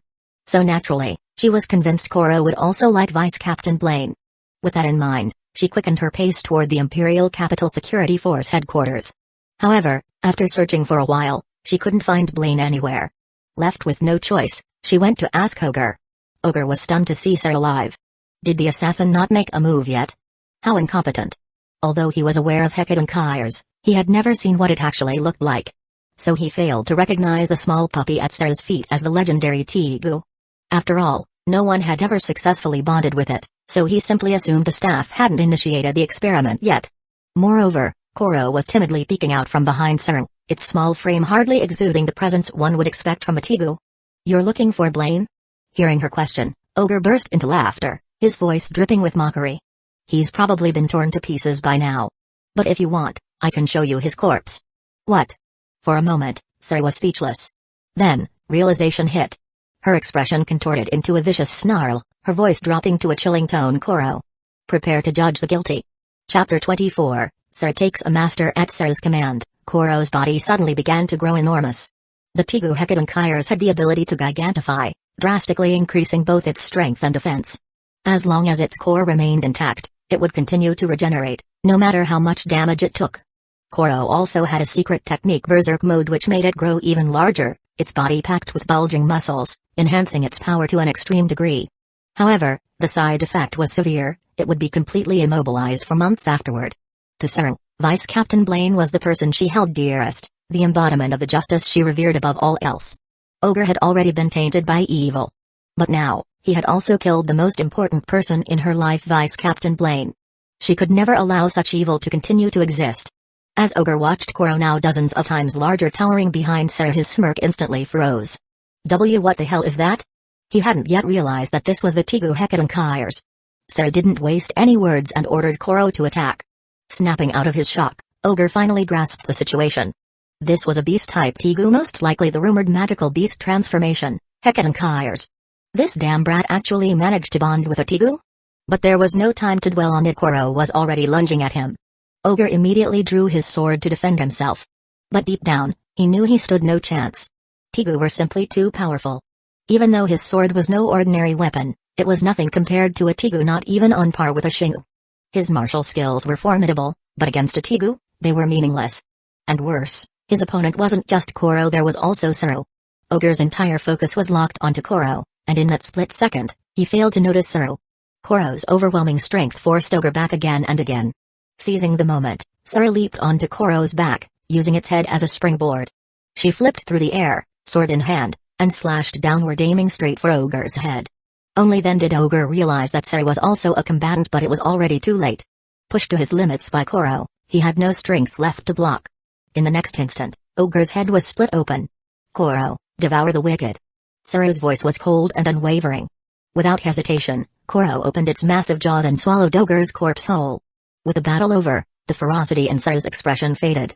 Her legs gave out, and she collapsed into a duck-sitting position on the ground. Her eyes were red, but she smiled. "Vice Captain Blaine, I have avenged you. I will carry on your will and uphold justice until my last breath." But at that exact moment Blaine returned. The fierce battle had caused a massive disturbance, throwing the Imperial capital's security forces into chaos. Hearing the commotion, Blaine rushed over. And what he found was a blood-soaked battlefield. Chunks of flesh littered the ground. Ogre's body was nowhere to be seen, but the blood dripping from Koro's mouth left no room for doubt. Then, he overheard Sarah's declaration. His mouth twitched slightly as he sighed. "So, I'm not dead, you know." A voice. A familiar voice. At first, Sarah thought she was hallucinating. Her eyes widened in shock, and she spun around only to see a very much alive Blaine standing there. For a moment, she was frozen. Then, she bolted toward him and threw herself into his arms. Blaine nearly phased out of reflex, but he stopped himself. After all, there was no killing intent in her embrace. "Vice Captain Blaine. I thought you were," before she could finish, tears streamed down her face. Seeing him alive, seeing him safe overwhelmed her with relief. "It looks like Ogre must have told you something." Blaine quickly pieced together what had happened and explained. "It's true that 3 assassins from the Imperial Fist Temple tried to take me out. But I killed them all. You're not hurt, are you?" Sarah immediately reached to lift Blaine's shirt, eager to check for wounds. Blaine stopped her, calmly stating, "Of course not. Those guys weren't strong enough to touch me." "That's amazing." Sarah beamed with admiration. "I've also eliminated Ogre. These villains deserve to be purged." Sarah's eyes shone with anticipation as she leaned forward slightly. It was clear she was waiting for praise. Perhaps even hoping for a pat on the head. Blaine hesitated. If he wasn't careful with his words, his praise might push Sarah further down an extreme path. She was already dangerously devoted to the idea of absolute justice. If left unchecked. "So, you did well." He patted her head gently. "But I don't want you to become fixated on absolute justice or absolute evil." Sarah's smile faltered slightly. "Why?" "Because absolute justice and absolute evil don't exist. And just because someone has sinned, doesn't always mean they deserve to die. Blaine saw this as a chance to guide her. For example, if someone stole a steamed bun just to survive, they'd technically be committing a crime. But what if that same person later saved countless lives? Would you call them good or evil? Sarah's mind went blank. I don't know. Blaine continued, see? No one is purely good or evil. Ogre was a ruthless criminal, his death was justified. But a simple thief? They should be punished accordingly, but that doesn't mean they deserve to die. Blaine wasn't just speculating. In the original timeline, even petty thieves were executed by Saru, either devoured by Koro or personally beheaded. The question of whether a thief deserved to die wasn't what worried him most.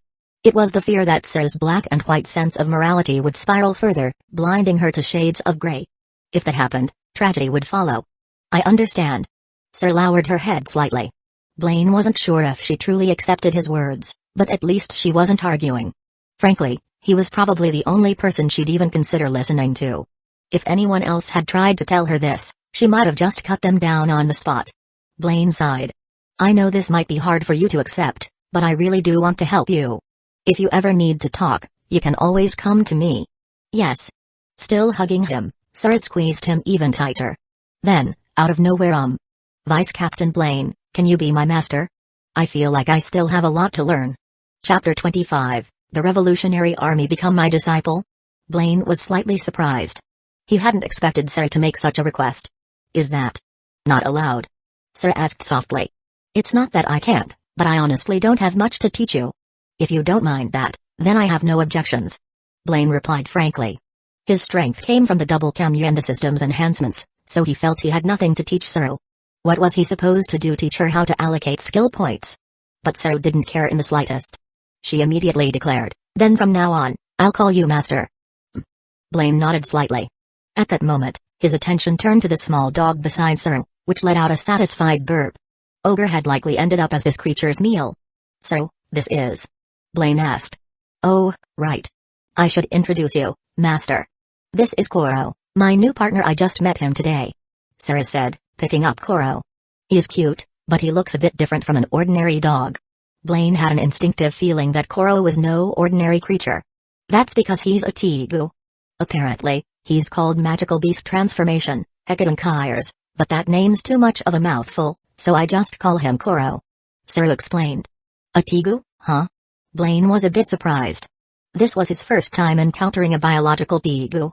So far, he had seen weapon-typed Tegu, blood-typed Tegu, and now, a biological Tegu. There were likely even more varieties. Speaking of which, he had nearly forgotten he should make time to study ancient records on Tegu and their abilities. That way, if he ever faced an enemy Tegu user, he wouldn't be caught off guard by their special abilities. Chirp. Koro let out a cheerful noise. Looks like Koro can sense Master's righteous heart. He really likes you. Sarah said happily. Blaine had a different theory. Koro was probably just influenced by Sarah's enthusiasm rather than sensing any so-called righteous heart in him. With the death of Ogre, the former captain of the Imperial Capital Security Force, Blaine was appointed as his successor. As for Sarah and Koro, who had killed Ogre, neither faced any punishment. Sarah was an important Tegu user, and Ogre himself had been a highly controversial figure. After his death, not a single person spoke up for him. The citizens, on the other hand, cheered. After all, they had suffered under Ogre for far too long. He had committed countless atrocities against the common people. Blaine and Sarah continued their duties in the Imperial Capital Security Force. Blaine's daily routine consisted of handling various affairs, sparring with Sarah, and studying books on Tegu in the library. In a spacious training ground, Blaine and Sarah were once again engaged in a sparring session, hand-to-hand combat. Sarah relied on these sessions to improve her martial arts skills. She was growing stronger, but she still couldn't surpass Blaine. His Mangekyō Sharingan was simply too broken. Even without using techniques like intangibility, the heightened perception granted by his Mangekyō already gave him an overwhelming advantage. After today's training session, Sarah sat on the ground, gulping down water. Thanks for your help again today, Master. I'll work even harder. Don't push yourself too hard. Moderation is important. Blaine advised. I know, but I still want to grow stronger as soon as possible, otherwise, I won't be able to eliminate evil. Sarah said firmly. Here we go again. Didn't we already talk about this? Blaine sighed. Anyway, what's the next evil you plan to eliminate? I took what you said to heart, Master. I've been thinking about it these past few days. Different crimes deserve different punishments, But I still don't fully understand where the line should be drawn. That's why I'll need to ask for your guidance from time to time. Ever since Blaine had spoken to her about justice and morality, Sarah had been contemplating it daily. And the more she thought about it, the more she realized her master was right. Good. If you have any questions, feel free to ask me anytime. Blaine nodded. It seemed that his words hadn't gone to waste. Sarah had genuinely listened. As for the evil I want to eradicate, of course, it's the Revolutionary Army rebels and the foreign tribes. Especially the assassination group Night Raid, which has suddenly become active in the capital. I think they're the greatest evil. Sarah said with conviction. The Revolutionary Army. It's not so easy to label them as purely good or evil. You should give that some serious thought. Blaine said thoughtfully. Anyone familiar with history knew that the rise and fall of feudal dynasties followed an almost inevitable cycle. The fact that Egu had existed for over 1,000 years meant that the empire itself had also endured for that long, a remarkable feat. Given the current state of affairs, the empire was already deep in a classic period of corruption and decay. The emergence of a revolutionary force was only natural. There was no simple justice or evil to assign here. One regime would fall, another would rise, and history would repeat itself. Sarah frowned. But the Revolutionary Army, Blaine interrupted, shaking his head.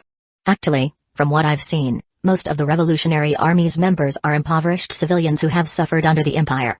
And the official who was assassinated by Night Raid 2 days ago?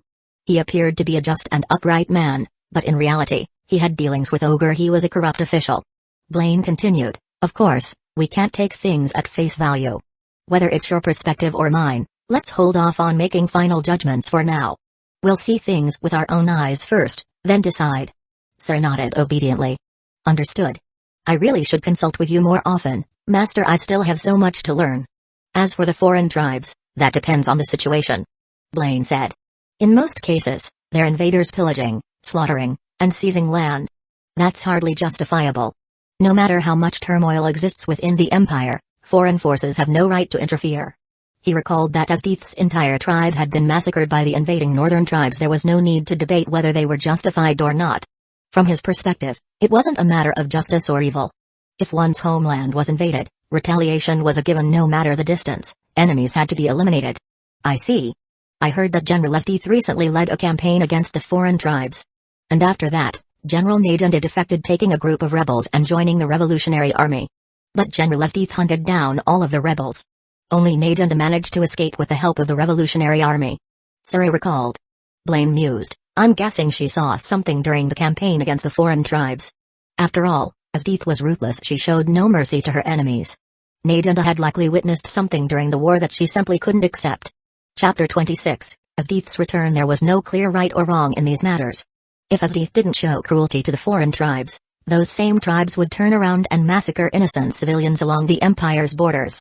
Unless complete unification was achieved, this endless cycle of blood feuds would never stop. This world had yet to reach the level of civilization that Blaine had known before his transmigration. It was just as unreasonable to judge ancient feudal dynasties by modern moral standards. During the feudal era, treating enemy soldiers and civilians with kindness was nearly impossible, and armies were far from being highly disciplined. One could only say that General Najunda was simply too kind-hearted. Of course, as Deeth's army's brutality was just a catalyst. The real reason for Najunda's defection lay in the Empire's deep-seated corruption and darkness, something a general like her could not have been unaware of. Najunda has now joined the Revolutionary Army. No, she shouldn't even be called a general anymore, she's a rebel. Sarah said. But for now, the most dangerous threat is still Night Raid. They've been wreaking havoc in the capital, and from what I've heard, every member of Night Raid is a Tegu user. For now, let's just observe. Blaine said calmly.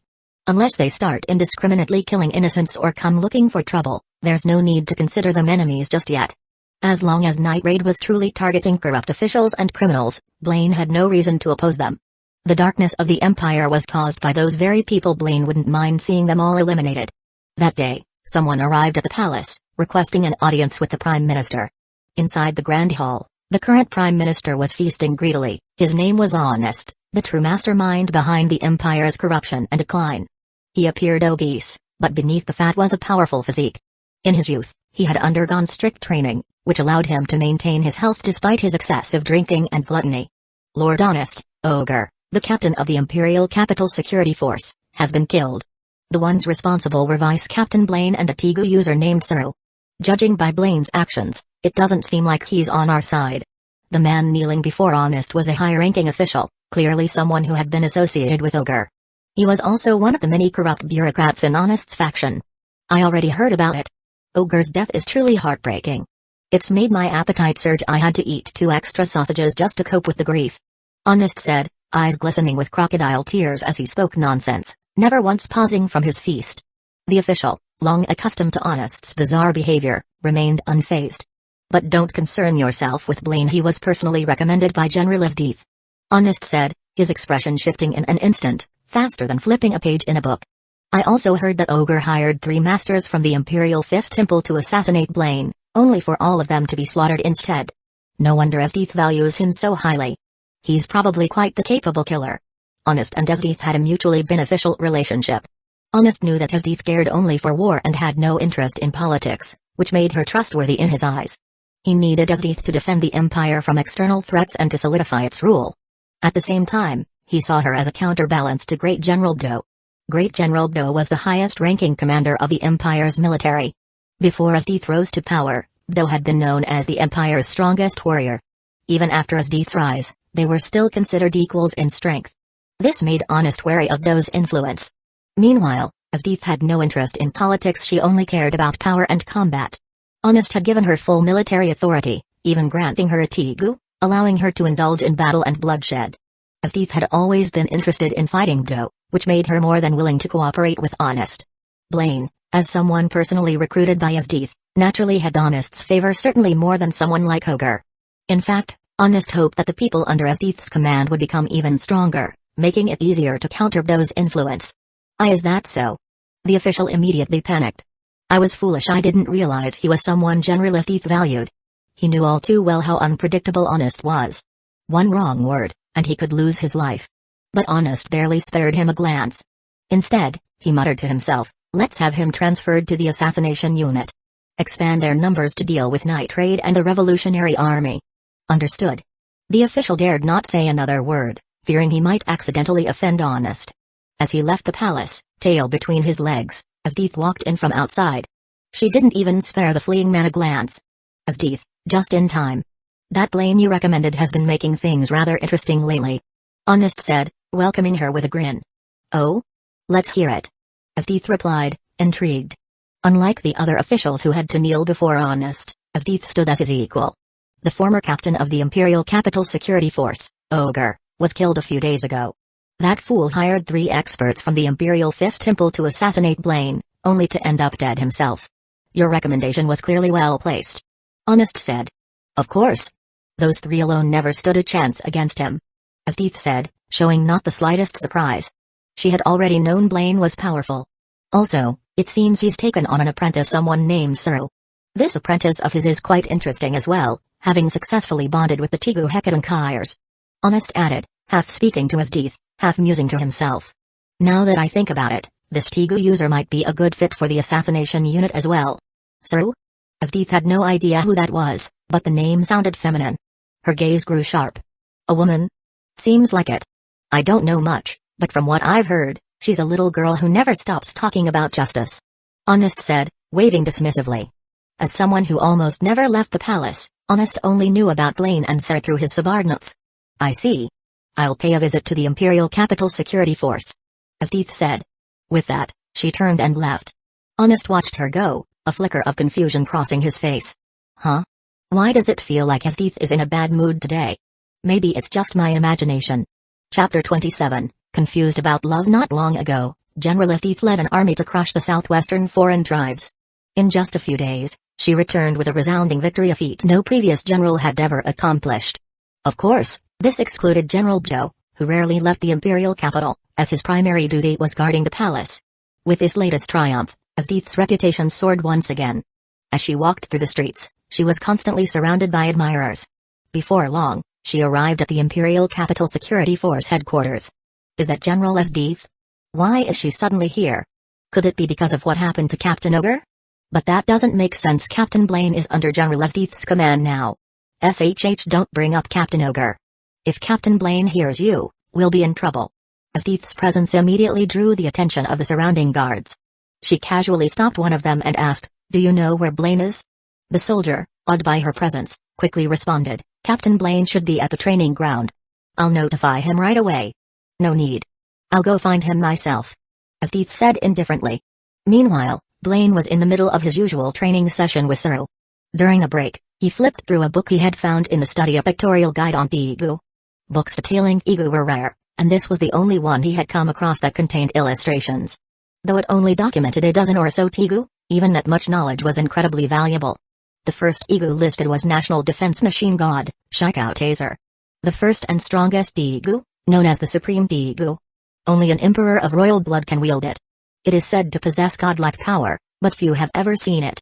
Its exclusive secret ability remains unknown. Blaine frowned. The emperor's personal Igu was supposedly the strongest, yet there was almost no information on its actual capabilities. He continued browsing through various Igu blades, swords, rings, gloves, armor, even Hekidonkai's, which Koro had bonded with. Two Igu in particular caught his attention, one cut killer, Morasame, and dimensional formation, Shambhala. Morasame, also known as the Demon Blade, inflicted a deadly curse with even the slightest cut. Once poisoned, there was no antidote, the victim would die almost instantly. Without prior knowledge, facing a Igu user wielding Morasame would be a death sentence. Shambhala, on the other hand, was a spatial Igu that allowed its user to teleport targets to pre-marked locations. If someone were sent directly into a volcano or another lethal environment. Blaine found it interesting, but it didn't compare to his double Kamui, which far outclassed Shambhala in terms of spatial manipulation. The only downside was that double Kamui consumed far more energy. Unfortunately, there was no mention of Asdith's Igu in the book. He didn't see any blood-type Igu listed, which confirmed that her weapon wasn't included. After reading through the dozen or so Igu, Blaine reaffirmed just how dangerous they could be. Fighting a Igu user required caution. Recklessness could lead to instant death. "Master, are all those Igu?" So, exhausted from training, leaned against Blaine's shoulder, catching her breath.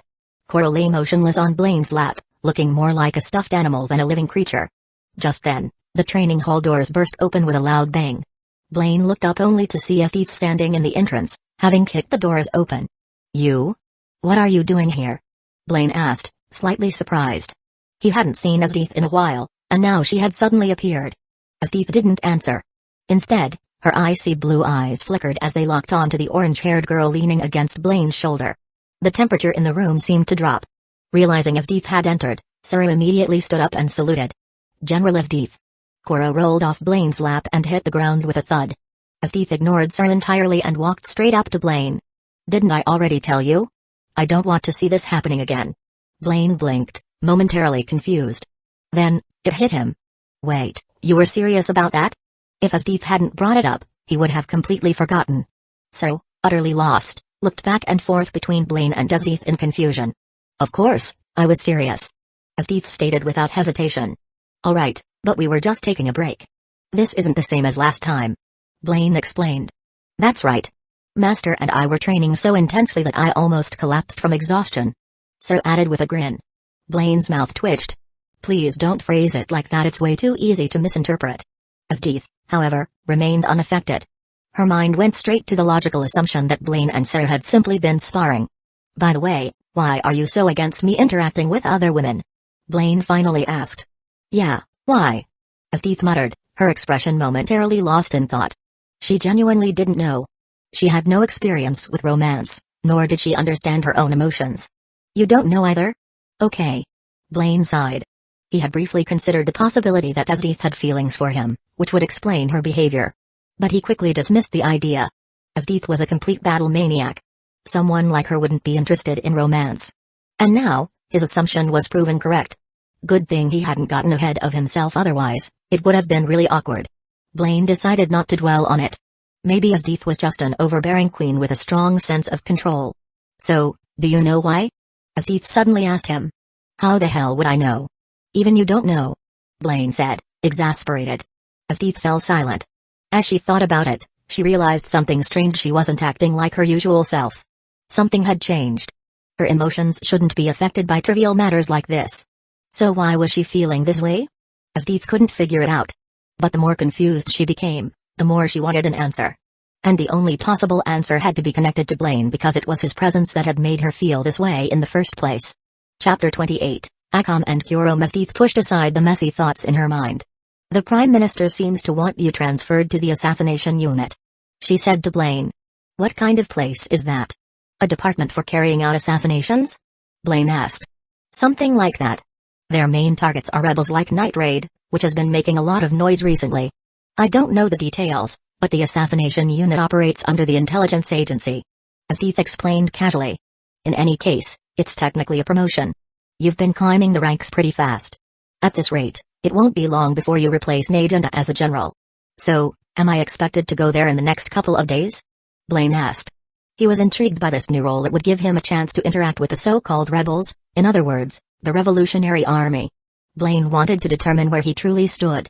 Would he continue climbing the military ladder and become a high-ranking officer? Or would he side with the Revolutionary Army to overthrow the Empire and establish a new one? Perhaps he would support the Royalists, ensuring the young Emperor's survival while eliminating the true root of corruption, the Prime Minister. As for becoming Prime Minister himself or even seizing the throne, he had no interest. He wasn't skilled in politics, nor did he care for it. Managing an entire empire wasn't something he was arrogant enough to consider. Since he had ended up in this world, he had to do something. He couldn't just spend his days hunting danger beasts. That would be far too dull. But for now, Blaine hadn't made up his mind. He didn't know the exact military strength of the Empire, the Revolutionary Army, or the foreign tribes. Jumping headfirst into helping the revolution could be disastrous. If the Empire and the Revolutionary Army crippled each other, leaving the foreign tribes to invade in the aftermath, wouldn't that just lead to a repeat of the Ming Dynasty's downfall? It should be within the next few days. The assassination unit has been in turmoil recently. As Deith said. What happened? Blaine asked curiously. The elite group within the assassination unit, 7 of them are either dead or on the run. Even their commander was killed, and his Tegu, Morasame, was stolen. The one who killed him was a girl named Akame. Apparently, she defected to Night Raid. As Deith said indifferently. She had no sympathy for the deaths of those people. However, Night Raid piqued her interest. She had heard that every single member was a Tegu user.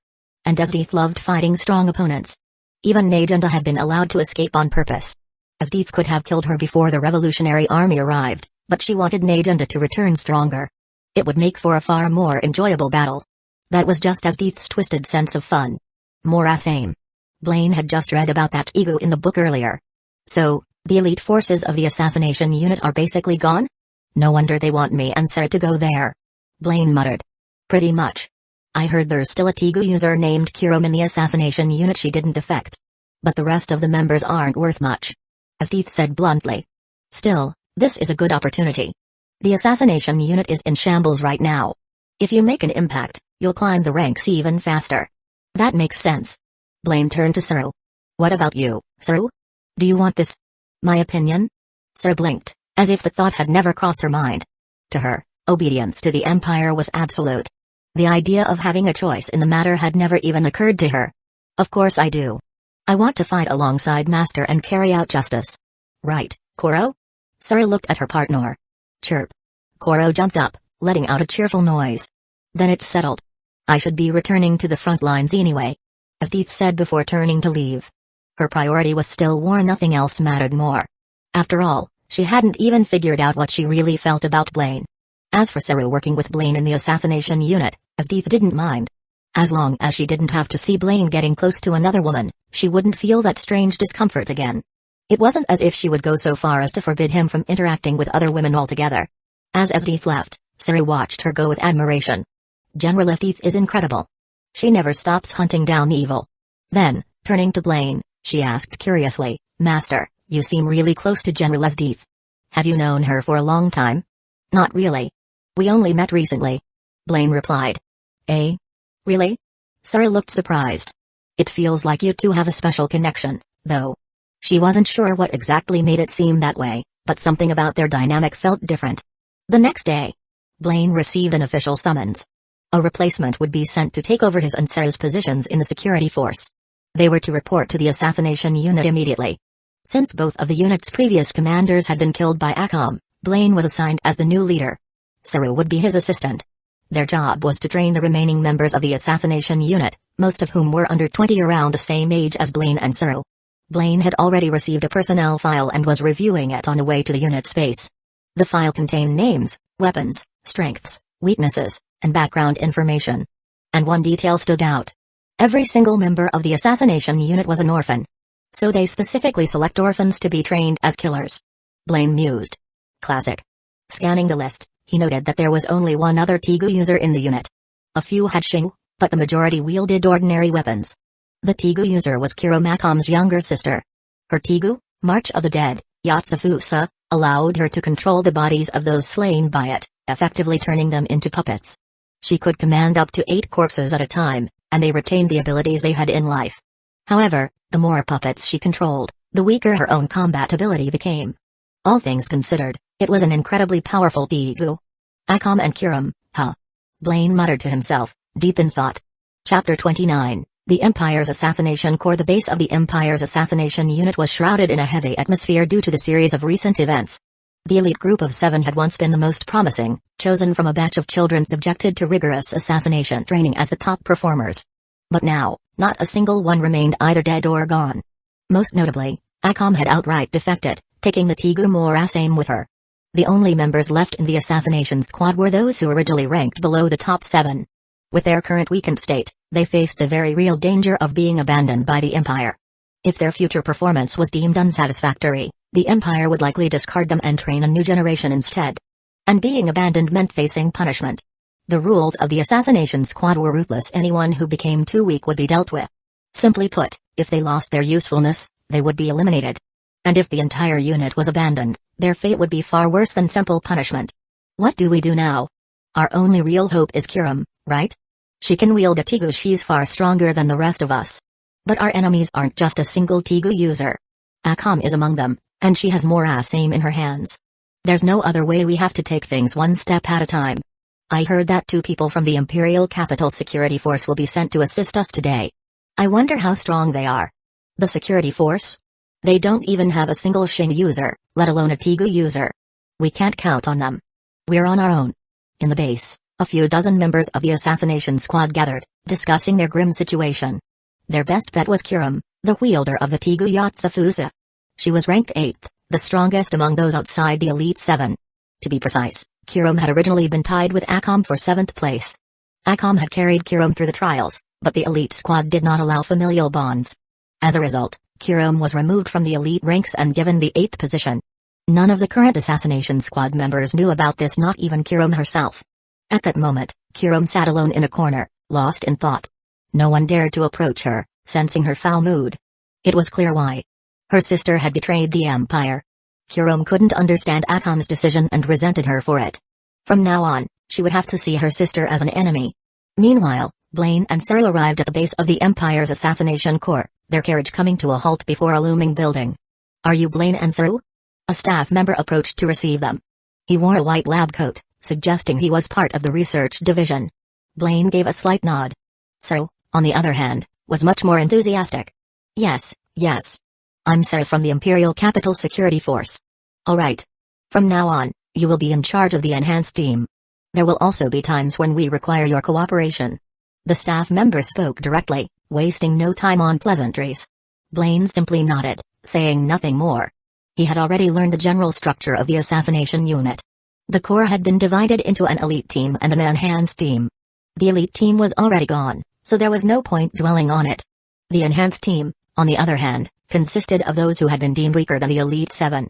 To compensate, they had been forcibly injected with special drugs to boost their abilities. That was all Blaine knew for now. You have full authority over them. There's no need to report to us. I'll take you to meet them. The staff member then led Blaine and Saru to the resting area, a spacious room where dozens of young assassins sat, chatting amongst themselves. As soon as the staff member entered, the room fell silent. This is your new manager, and this is your commanding officer. After the brief introduction, the staff member had no further role to play and promptly left. The assassins immediately began whispering among themselves. They're from the security force. And they're supposed to be our managers and officers. They look about our age. They seem a lot weaker than the previous managers. Looks like we really are being abandoned if these are the people they sent to take charge. Blaine's youthful and refined appearance only fueled their doubts. Their previous managers had been formidable. The elite squad's leader had been one of the 4 Rakshasa demons of the previous generation from the Imperial Fist Temple and the former wielder of Morasame. The enhanced team's manager had been an experienced Imperial officer. Now, the ones taking over were 2 young people who looked no different from them. Naturally, Skepticism spread through the ranks. Blaine didn't need to hear their whispers to understand their reaction. Seeing their expressions was enough. He let out a small, awkward chuckle. Looks like we're being underestimated. They don't seem to know anything about Master. Sarah muttered, unfazed. But with Master's abilities, it won't be a problem. Blaine cleared his throat lightly, immediately drawing everyone's attention. Let's start with introductions. My name is Blaine. I was previously the captain of the Imperial Capital Security Force. Before arriving, I familiarized myself with your situation. I look forward to working with you. The assassins nodded. They still harbored doubts and dissatisfaction, but Blaine was now their superior. They dared not be openly disrespectful or defiant after all, their manager had the power to decide their fate. I'm Suru. And this is Koro. Let's all do our best together. Suru beamed with an innocent, carefree smile, while Koro, her companion, appeared harmless. To the assassins, this only made them seem even more unreliable. But neither Suru nor Koro were as simple as they looked. Alright, let me get to know each of you properly. Blaine said, glancing at the roster. Unlike the elite squad, the list contained names but no portraits. A strange silence fell over the group. The assassins exchanged uncertain looks. What is it? Blaine asked, puzzled. Well, the previous managers never used our names. A girl finally spoke up. They called us by numbers. I was number 24, that was my ranking. In other words, their previous superiors hadn't even bothered to learn their names. They had always been treated as mere tools used until they broke, then discarded. Blaine nodded slowly. I see. But that was then. From now on, I'll be calling you by your names, not numbers. Chapter 30, Kuro Mursena, right? The Shin user who took over Prometheus from Tsukushi. And you're Kelly, the former captain of Team B. And you, Joe, I remember you were the captain of Team C. Blaine had everyone introduce themselves one by one, carefully memorizing their faces as he went. Thanks to his Mangekyō Sharingan, he had an almost perfect photographic memory. For example, he had glanced at the roster back in the carriage, and even now, he still recalled every detail about the individuals on the list. Sura stood beside him, also trying to memorize the names and faces of their new comrades. The assassins were growing increasingly surprised this new manager actually seemed to care about them. He wasn't holding a roster or any kind of notes, yet the moment someone said their name, he could immediately recall information about them. This meant that he had already memorized their details beforehand. Many of them began to change their opinion of Blaine. Whether or not he was strong, at the very least, he seemed approachable. But then again, could this just be a test? Considering that possibility, they remained cautious, unwilling to let their guard down. Finally, Blaine turned to the girl sitting in the corner. Although he had never met Kuro before, his memory was sharp. Since her name hadn't come up yet, it was easy to deduce that the dark-haired, black-eyed girl must be Kuro. Compared to the others, her outfit was somewhat unique: a black crop top, a short black skirt, and thigh-high stockings. She had a petite frame, slightly long short hair, and delicate, doll-like features. Her expression was blank and somewhat dazed. In her hands, she held a katana with mysterious characters engraved on the hilt, likely the Tegu Yatsufusa. On the table beside her lay a bag of snacks, labeled Kurom Streets. If I'm not mistaken, you must be Kurom? Blaine asked directly. Yes. Kurom blinked, snapping out of her thoughts as she lifted her head slightly to look at him. Her gaze was immediately drawn to his blood-red eyes. They were the same color as her sister Akame's. However, unlike Akame's, Blaine's eyes had strange patterns swirling within them. Sister. The word slipped from Kurom's lips instinctively. No, I'm not your sister, Akame. I'm your new manager, Blaine. Blaine's voice was calm, cutting off any misunderstanding. Sorry. I got distracted for a moment. Kurom lowered her head slightly. She knew, of course, that her sister wasn't here. It's fine. Blaine turned away, preparing to address the group again. Out of the corner of his eye, he saw Sura opening her mouth, seemingly about to say something to Kurom. Without hesitation, he grabbed the back of her collar and dragged her away. He could already guess what she wanted to say, probably something along the lines of Kurom is just, Akame is evil. The last thing he needed was for Sura to start pushing that ideology onto others. You were originally divided into 4 teams: A, B, C, and D. But now, with only about 20 of you left, we'll be merging you into just 2 teams, A and B. Blaine looked at the group.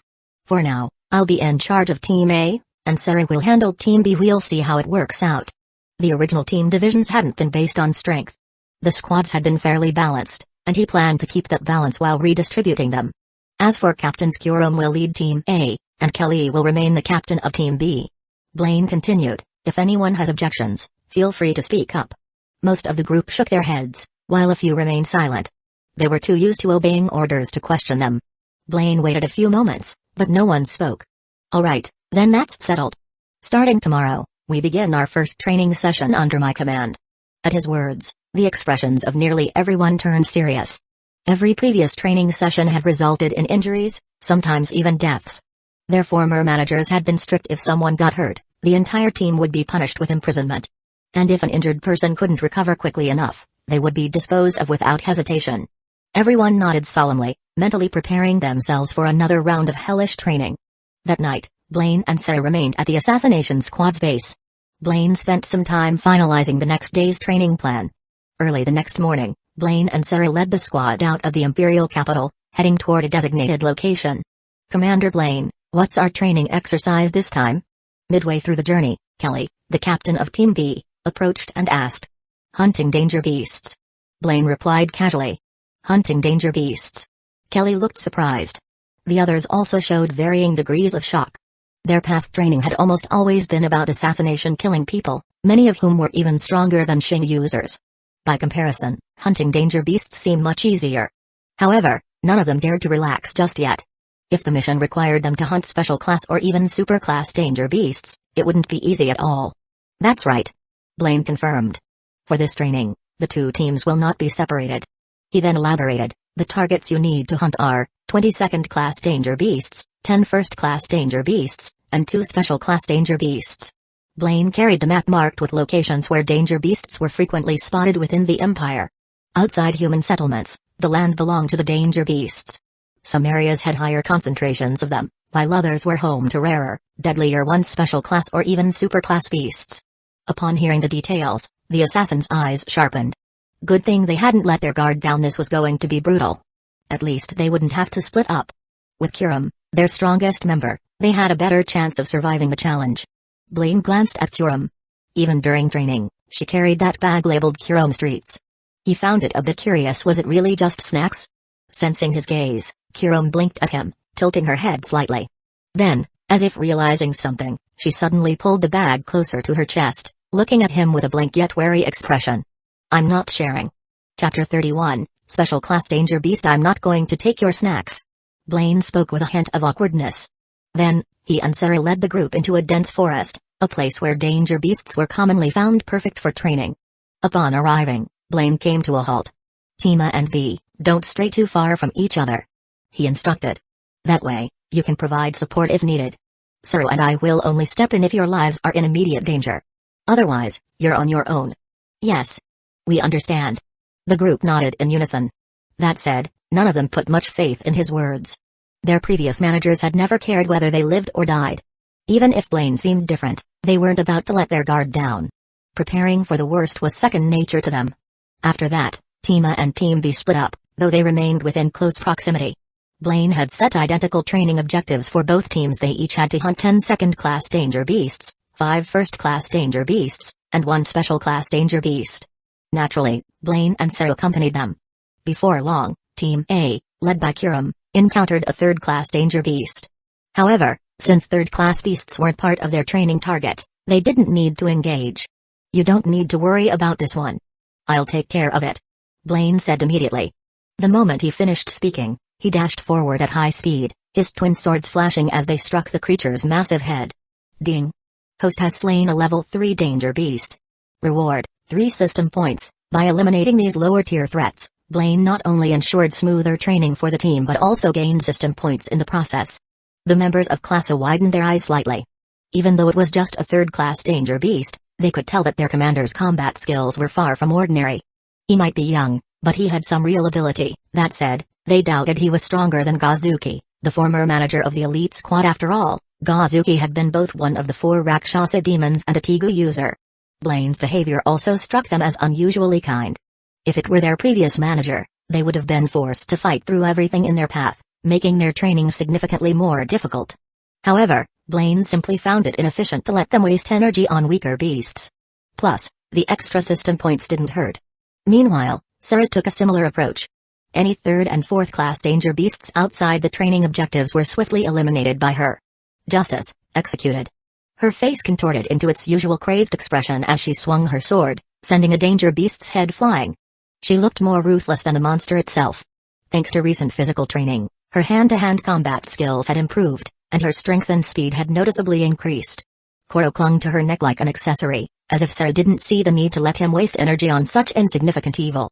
Blaine had previously advised Sarah to be more objective when judging people, but he had never said anything about danger beasts.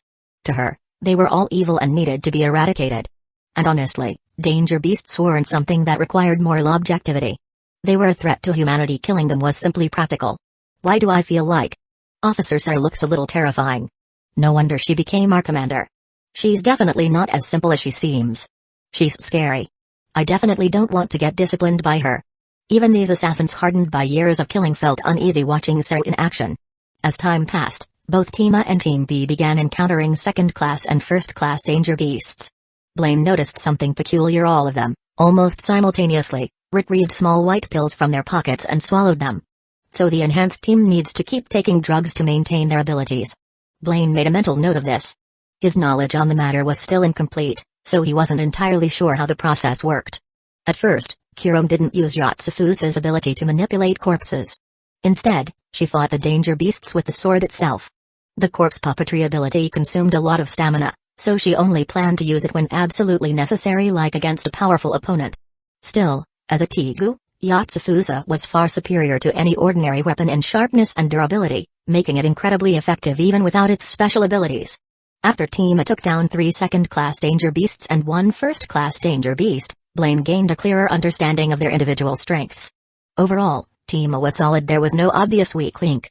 Perhaps the ones who had been weak had already been disciplined long ago. The most exceptional member, of course, was Kurome. She wasn't just powerful, her combat sense was sharp, and she remained composed in battle. And this was without even using Yotsufusa's corpse-controlling ability. Team B was also strong. To maintain balance, Blaine had assigned more Shin users to Team B, since Kurome's presence in Team A gave them an overwhelming advantage. Ding. Host has slain a level 4 danger beast. Reward, 1 system point. Ding. Host has slain a level 3 danger beast. Reward, 3 system points. As time passed, Blaine accumulated a substantial number of system points. Team A had progressed slightly faster than Team B, having slain 1 more first-class danger beast. Now that night had fallen, Blaine decided it was time to set up camp. Everyone did well today, he announced as they gathered around the campfire. Team A hunted 7 second-class and 3 first-class danger beasts. Team B was just slightly behind with 1 fewer first-class kill, but they still performed admirably. For these trained assassins, second and first-class danger beasts weren't much of a challenge. At most, some of them sustained minor injuries. But special-class danger beasts were a different story. That would be the real test. Commander Blaine. Are you not the strict type? Kelly, the captain of Team B, couldn't help but ask. They had been on edge the entire time, fearing that one misstep would lead to their discipline. Having a commander who wasn't excessively harsh was something they weren't used to. There's a limit to how strict one should be. Blaine replied. You haven't done anything wrong, so why would I be needlessly harsh?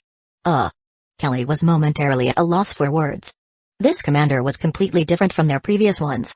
If it had been their old manager, even being slightly slower than Team A would have earned them a severe scolding or worse, punishment. At that moment, Blaine suddenly stood up. He had sensed something. Kurome, gripping Yotsufusa tightly, issued a warning. A danger beast is approaching. It might be a special class one. Chapter 32, Tegu Yotsufusa. Blaine immediately turned toward the source of the disturbance. Though the dense forest obstructed his view, he could vaguely make out the silhouette of a danger beast. Focusing his gaze, he saw that it appeared to be a plant-type danger beast, and its size was extraordinarily massive, far larger than the Class 1 and Class 2 danger beasts he had encountered before. It was highly likely to be a special class danger beast. Prepare for battle. Stay alert. His stern command made everyone tense up. Facing a possible special class danger beast, their expressions turned grim. They had to successfully take down their target while ensuring they didn't sustain severe injuries, otherwise, they would be executed. This mindset had long been ingrained in them. Before long, the special class danger beast emerged before them. It was an oddly shaped creature with a deep green body, unrecognizable as any known plant.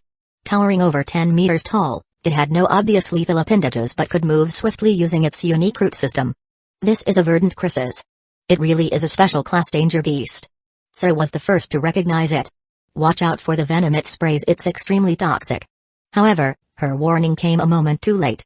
Before she could finish speaking, the verdant Chris's mouth released a burst of green venom, scattering it in multiple directions like a showerhead. Everyone managed to dodge just in time except for one girl with twin ponytails. A stray droplet grazed her arm. The venom immediately seeped into her skin, spreading rapidly through her bloodstream. Ah! No, no. I don't want to die yet.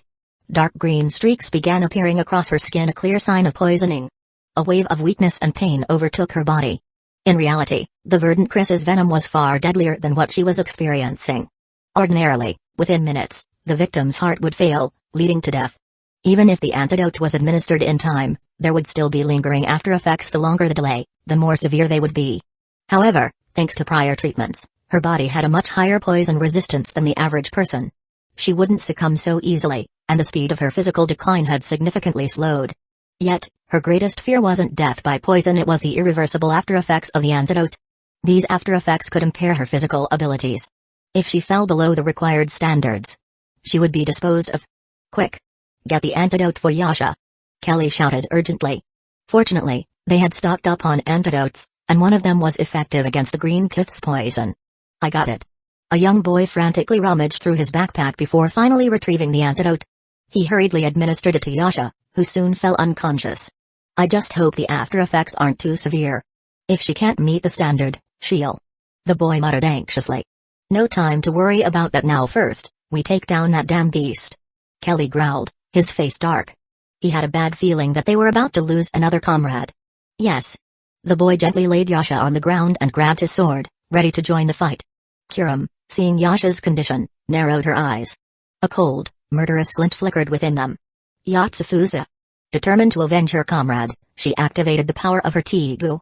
Meanwhile, Blaine and Sarah remained on the sidelines, watching the battle unfold. They would only step in if someone's life was in immediate danger. Master, are we really just going to stand by? Sarah asked, concerned. There's no need to worry. They were trained by the Empire's assassination unit. If they can't even handle a special class danger beast, how are they supposed to take on Nitrate? Blaine said calmly. A special class danger beast was roughly on par with an average Tegu user and far stronger than a typical Shinigami user. The assassins in this unit, even those without Shinigami, were close to the level of Shinigami users. Those who wielded Shinigami were even stronger, especially Kurum, a Tegu user.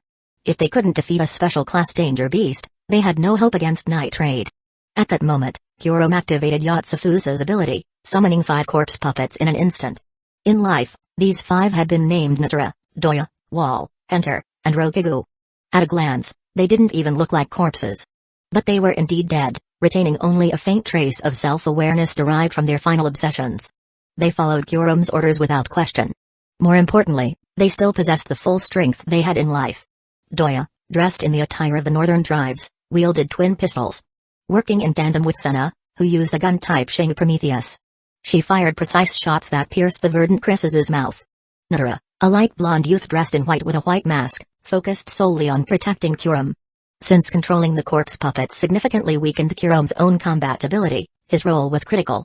With the rest of the team launching a relentless assault, the special class danger beast, verdant Chris's, was soon on the verge of death. Let me finish it. Kurum stepped forward. Her corpse puppets obediently halted their attacks. The others also stopped, knowing full well what was coming. Kurum intended to turn the verdant Chris's into another corpse puppet. With a single strike, she ended its life. Immediately, Yatsufusa's blade changed, black runes surging into the verdant Chris's body. Within moments, it was transformed into a new corpse puppet. The battle was over. Without hesitation, Kurum reabsorbed all of her corpse puppets, including the newly acquired verdant Chris's, back into Yatsufusa. Controlling so many at once was a heavy burden on her stamina. Just as everyone began to relax, a sudden tremor shook the ground. Another special class danger beast burst forth. A massive black scorpion emerged from underground, its enormous body spanning several meters. Its gaping maw could swallow a person whole in a single bite. Its target was the nearest girl. The attack happened so abruptly that even Kurum had no time to summon a puppet to intervene. Run! Kurum, reacting the fastest, shouted in warning.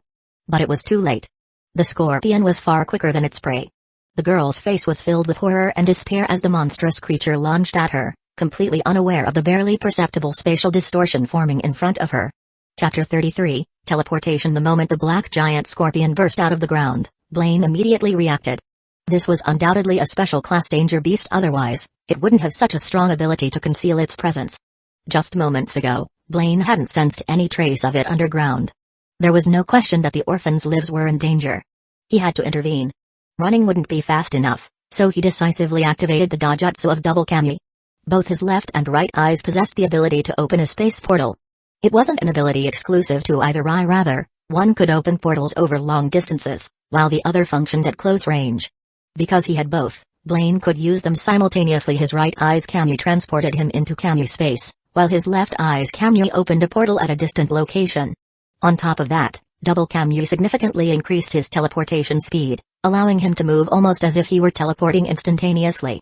As for why he didn't use the offensive power of his left eye, its long-range attacks were strong, but they typically only severed limbs. Against a massive, highly resilient special class danger beast, it would be difficult to land a one-hit kill.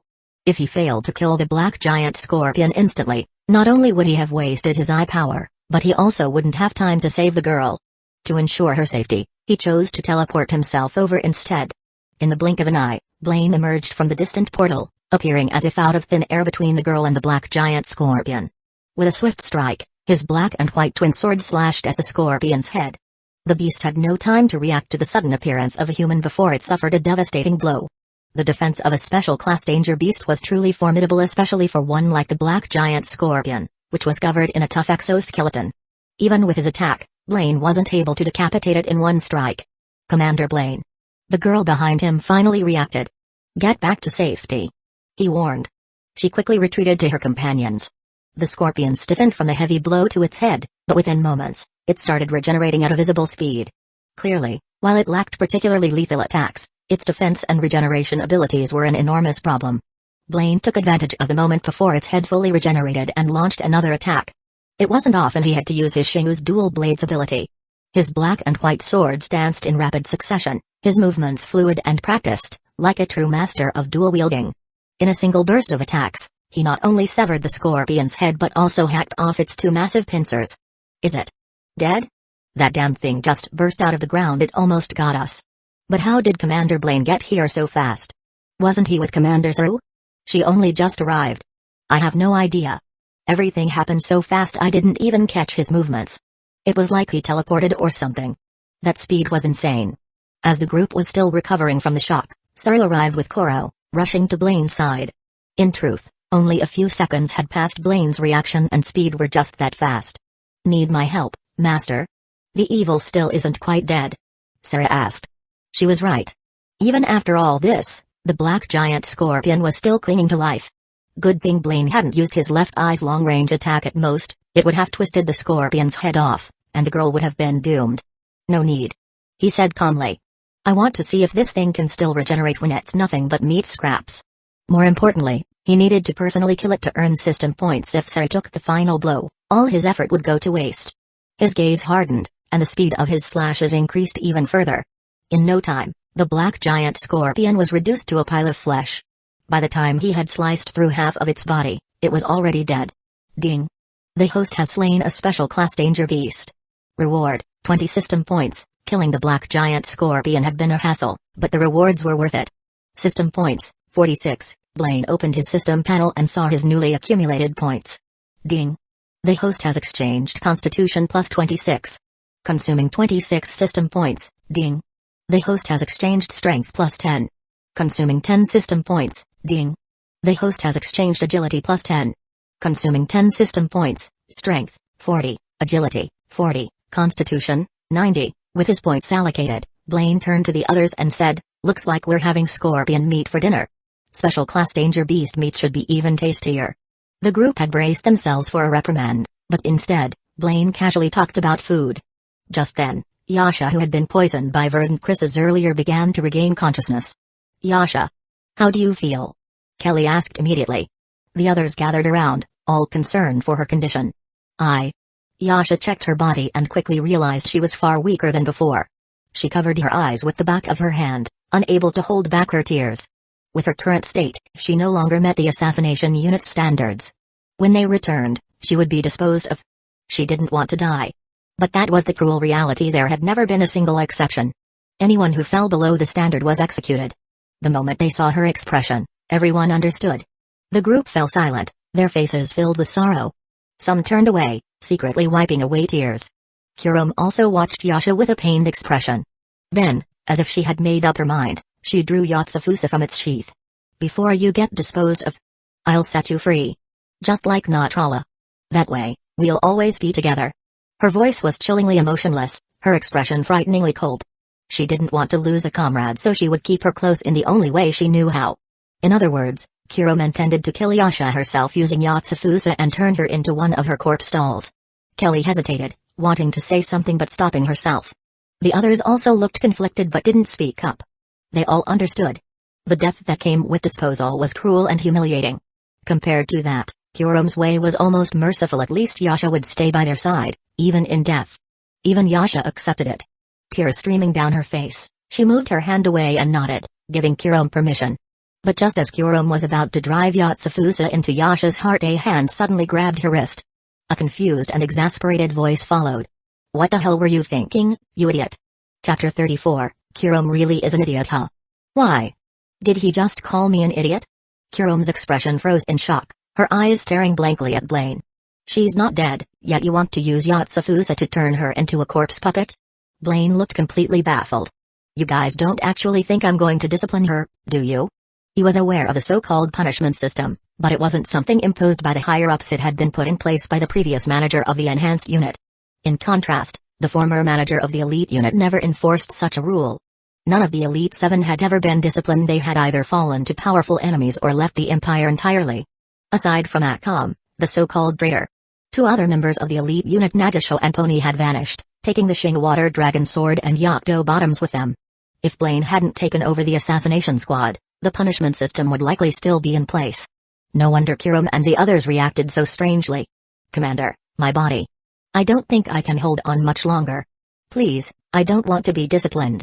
Let Kurom kill me instead. Lying on the ground, Yasha pleaded with Blaine. At least this way, she could stay with everyone in some form. Kurom wanted to say something but held back. She had always followed orders without question, never defying the Empire or her commanders. If Blaine insisted on executing Yasha as a form of punishment, she wouldn't utter a single word of protest. So when exactly did I say I was going to punish you? Blaine was at a loss for words. The moment he spoke, the entire group froze. Kurom was stunned, unable to believe what she had just heard. What? Yasha, equally bewildered, stared at Blaine in disbelief. Didn't you hear me? The punishment system was something your former commander came up with. I have no intention of following his rules. I have my own way of managing things. Blaine said flatly. Then Yasha murmured in a daze. You'll be fine. Just rest and recover when we get back, or if necessary, someone can escort you now. Blaine said. Really? Yasha couldn't believe it. Did she actually have a chance to live? Of course. In my squad, there is no punishment system. Train as usual, and if you're injured and can't continue fighting, just return and heal. You don't have to worry about anything else. Blaine stated firmly. His words left not only Yasha but everyone else in shock. This commander. Was he just too kind? For the first time, they felt warmth and kindness from a superior. It was an unfamiliar sensation. Commander Sari was another example. While terrifying in battle, she was surprisingly friendly when interacting with them, often laughing and chatting. Of course, if the goal was to cultivate heartless killers, Blaine's leniency might be seen as a flaw. But he didn't care. He was here for the money, not to serve the Empire. He did things his own way. Besides, no rational person would treat a living soldier like disposable trash and discipline them to death, right? So Yasha doesn't have to die? Kurom asked, still somewhat dazed. Kurom. You really are an idiot. I've already explained this twice now. Blaine said, exasperated. He had been crystal clear. At the same time, he noticed that Kurom fluctuated between being a naive airhead and a ruthless killer. That cold, detached look on her face earlier, the one that suggested she was ready to kill her own comrade without hesitation, wasn't something a normal person would have. It was clear that the Empire had twisted everyone in the assassination squad in one way or another. I'm not an idiot. Kurom muttered under her breath, sounding slightly disgruntled. Only now did everyone truly process the situation. Yasha wasn't going to be disciplined. She could go back and recover. Kelly immediately reached out to help Yasha up. Yasha, should I go with you to get treatment? Realizing she wasn't going to die, Yasha's energy returned. Actually, I'm not that bad off, just weak. I can still fight. If you're able to move, You can continue training with us. Since Yasha was a member of Team B, Blaine turned to Saru. So, keep an eye on her for now. Yes, Master. Saru nodded enthusiastically. Wait, so Blaine is actually Saru's master? Someone in the group asked, curiosity piqued. That's right. Master is incredibly strong, so I've been learning from him. Saru replied proudly. Commander Blaine is really strong. After witnessing Blaine's battle with the special class danger beast, everyone had been left in awe. His sheer speed was something none of them could even react to. But above all, it was his kindness that had completely won them over. For now, let's prepare dinner. Training resumes tomorrow morning. But stay alert, we might get attacked by danger beasts tonight. Team A and Team B will take turns keeping watch. Blaine instructed. Got it. I'll handle the cooking. I know exactly what seasoning makes scorpion meat taste amazing. The atmosphere had lightened considerably, and everyone worked together to prepare the meal. Blaine was tending the fire using the chopped wood, having started it with the traditional fire drilling method. With his current strength, it was a trivial task. Just then, Kurom walked over and sat down beside him. She seemed to have something on her mind, but she hesitated, remaining silent as she simply watched him. Do you need something? Blaine finally asked. Not really. I just can't believe how different you are from our previous commander. Kurom said softly, tilting her head back to gaze at the night sky. I mean, I'm just thinking like a normal person. Your last commander was so deranged that I seem unusual by comparison. Blaine said with a sigh.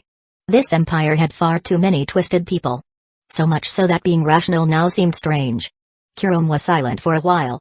If you had been our commander back then, maybe my sister wouldn't have betrayed us. As she mentioned her sister, she instinctively hugged her knees, looking small and vulnerable. Chapter 35, Naturally oblivious, naturally dark. That's hard to say. Blaine said, your sister is Akame, right? Didn't she tell you anything before she left? Ever since hearing the name Akame, he'd been paying attention. After all, this world was Akame got killed, which meant Akame was likely the protagonist. Blaine made a mental note to stay alert. If he ever encountered Akame, he couldn't afford to be careless. After all, protagonists always had their plot armor. She did. My sister tried to persuade me for a long time, but I refused. I will never betray the Empire, nor will I betray my fallen and living comrades. Kurom spoke with firm conviction. I see. Then doesn't that mean you'll have to fight Akame? Blaine couldn't help but ask. That's right. So, I'll kill my sister with my own hands this way, she'll be with me forever. Kurom's expression darkened again, just as it had before with Yasha. This time, she seemed even more twisted. If she used Yatsufusa to kill Akame, then yes, Akame would never leave her side. But that Akame would be nothing more than a corpse puppet. What meaning was there in that? Blaine couldn't understand. Are you sure about this? After being killed by Yatsufusa, a corpse puppet shouldn't retain its former consciousness, right? Correct. Only lingering obsessions remain, but that's just an instinctual reaction. The puppet itself has no awareness. Kurom continued, I love my sister the most, but she betrayed the Empire and betrayed us. I'll make her part of Yatsufusa so that she'll never leave me again. Blaine hesitated to say more. This was ultimately a personal matter between Akame and Kurom. As an outsider, it wasn't his place to interfere. Before long, the food was ready. Some of the scorpion meat was used for stew, while the rest was grilled. A danger beast of this size classified as special class was more than enough to feed all 20+ people to their fill. As they enjoyed dinner, laughter and conversation filled the air. Master, try this. I grilled it myself. Saru approached, holding out a skewer of scorpion meat. From the way she did it, it seemed like she wanted to feed him directly rather than have him take it. Blaine didn't mind and took a small bite. How is it? Saru looked at him expectantly. It's good. Blaine nodded. Saru beamed with delight. Commander Saru and Commander Blaine seemed to have a really good relationship. Yasha remarked. Her condition was neither too severe nor too light. The poison had damaged her body, and while she could still function normally, her physical recovery and growth would be permanently slowed. Her overall strength would never return to what it once was. It wasn't just Yasha, others in the group felt the same way. Of course. After all, I like Master the most. Saru declared boldly, without the slightest hint of embarrassment. Blaine was caught off guard. That sounded almost like a confession.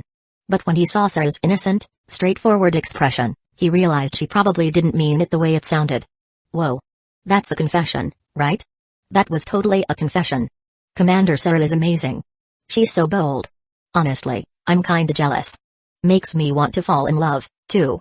Not that I'd ever get the chance. The group erupted into chatter. As assassins of the Empire, they were forced to cut off such emotions. Even sisters like Akame and Kurom weren't allowed to be in the same unit, let alone entertain romantic relationships. But now, with a new commander, who knew what might change? Realizing they had misunderstood, Blaine quickly corrected them. That's not what she meant. Just as he said, Sarah herself didn't even understand what they were talking about. She was too naive in some ways but at the same time, terrifying in others. To her, the world was strictly divided into justice and evil, with no in-between. She would only listen to Blaine's guidance. At that moment, a girl with long blue hair curiously asked, Commander Sarah, I hope you don't mind me asking, but do you want to date Commander Blaine? Date? What does that mean? Sarah tilted her head, looking genuinely confused. The blue-haired girl awkwardly shook her head. And never mind. She was stunned by how innocent Sarah was. The rest of the team was equally amazed. Blaine sighed. Just as he thought Sarah had almost no understanding of these things.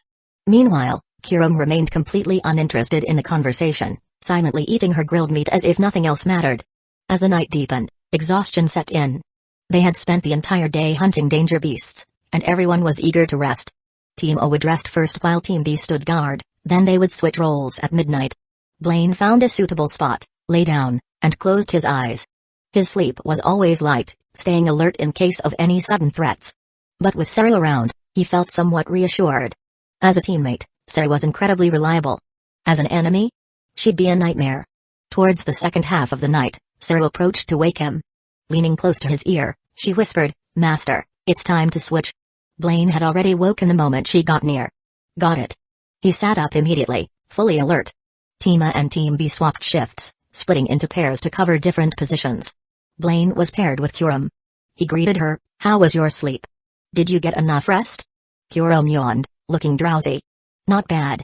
I should be fine. The energy I spent using Yatsufusa has recovered. Alright. Blaine nodded, saying nothing more. After a while, Kurom suddenly spoke up. Once training is over, I want to apply for leave to visit Seiga. Seiga. That's a high-risk area where super-rank danger beasts appear, isn't it? Blaine recalled seeing it on the map. Yes. If I'm lucky, I might find the super-rank danger beast death to go hibernating there. If I catch it asleep, I can kill it with Yatsufusa. Kurom explained her intent. But that place is extremely dangerous. You're planning to go alone? Blaine frowned. Yeah. I don't want to drag anyone else into such a risky mission. Kurom nodded slightly. Then I'll go with you. At least let me watch your back. Blaine suggested after a moment of thought. But Kurom hesitated. She didn't want to involve her commander in this. Blaine immediately cut her off. I'm your commander. How could I let you go alone on such a dangerous mission? Kurom blinked in surprise.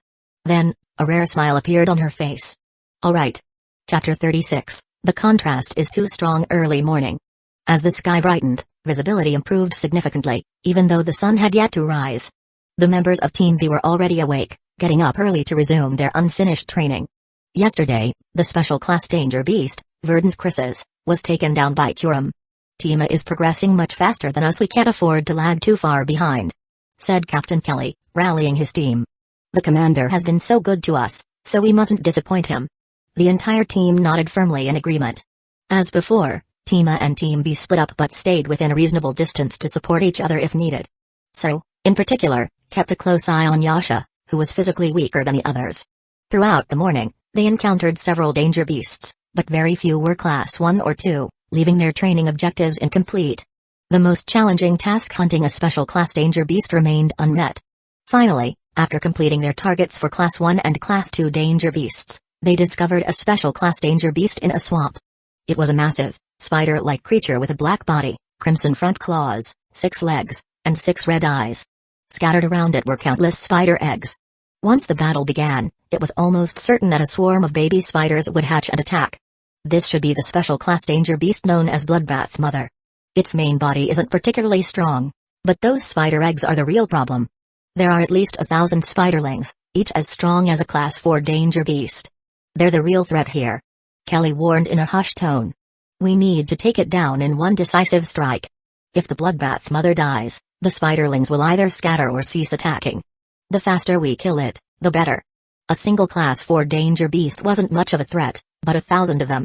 That was an entirely different challenge. Without hesitation, Team B sprang into action. Those wielding melee-type Shing charged forward, while Senna, the only member equipped with a long-range firearm-type Shing, Prometheus provided cover fire from a distance.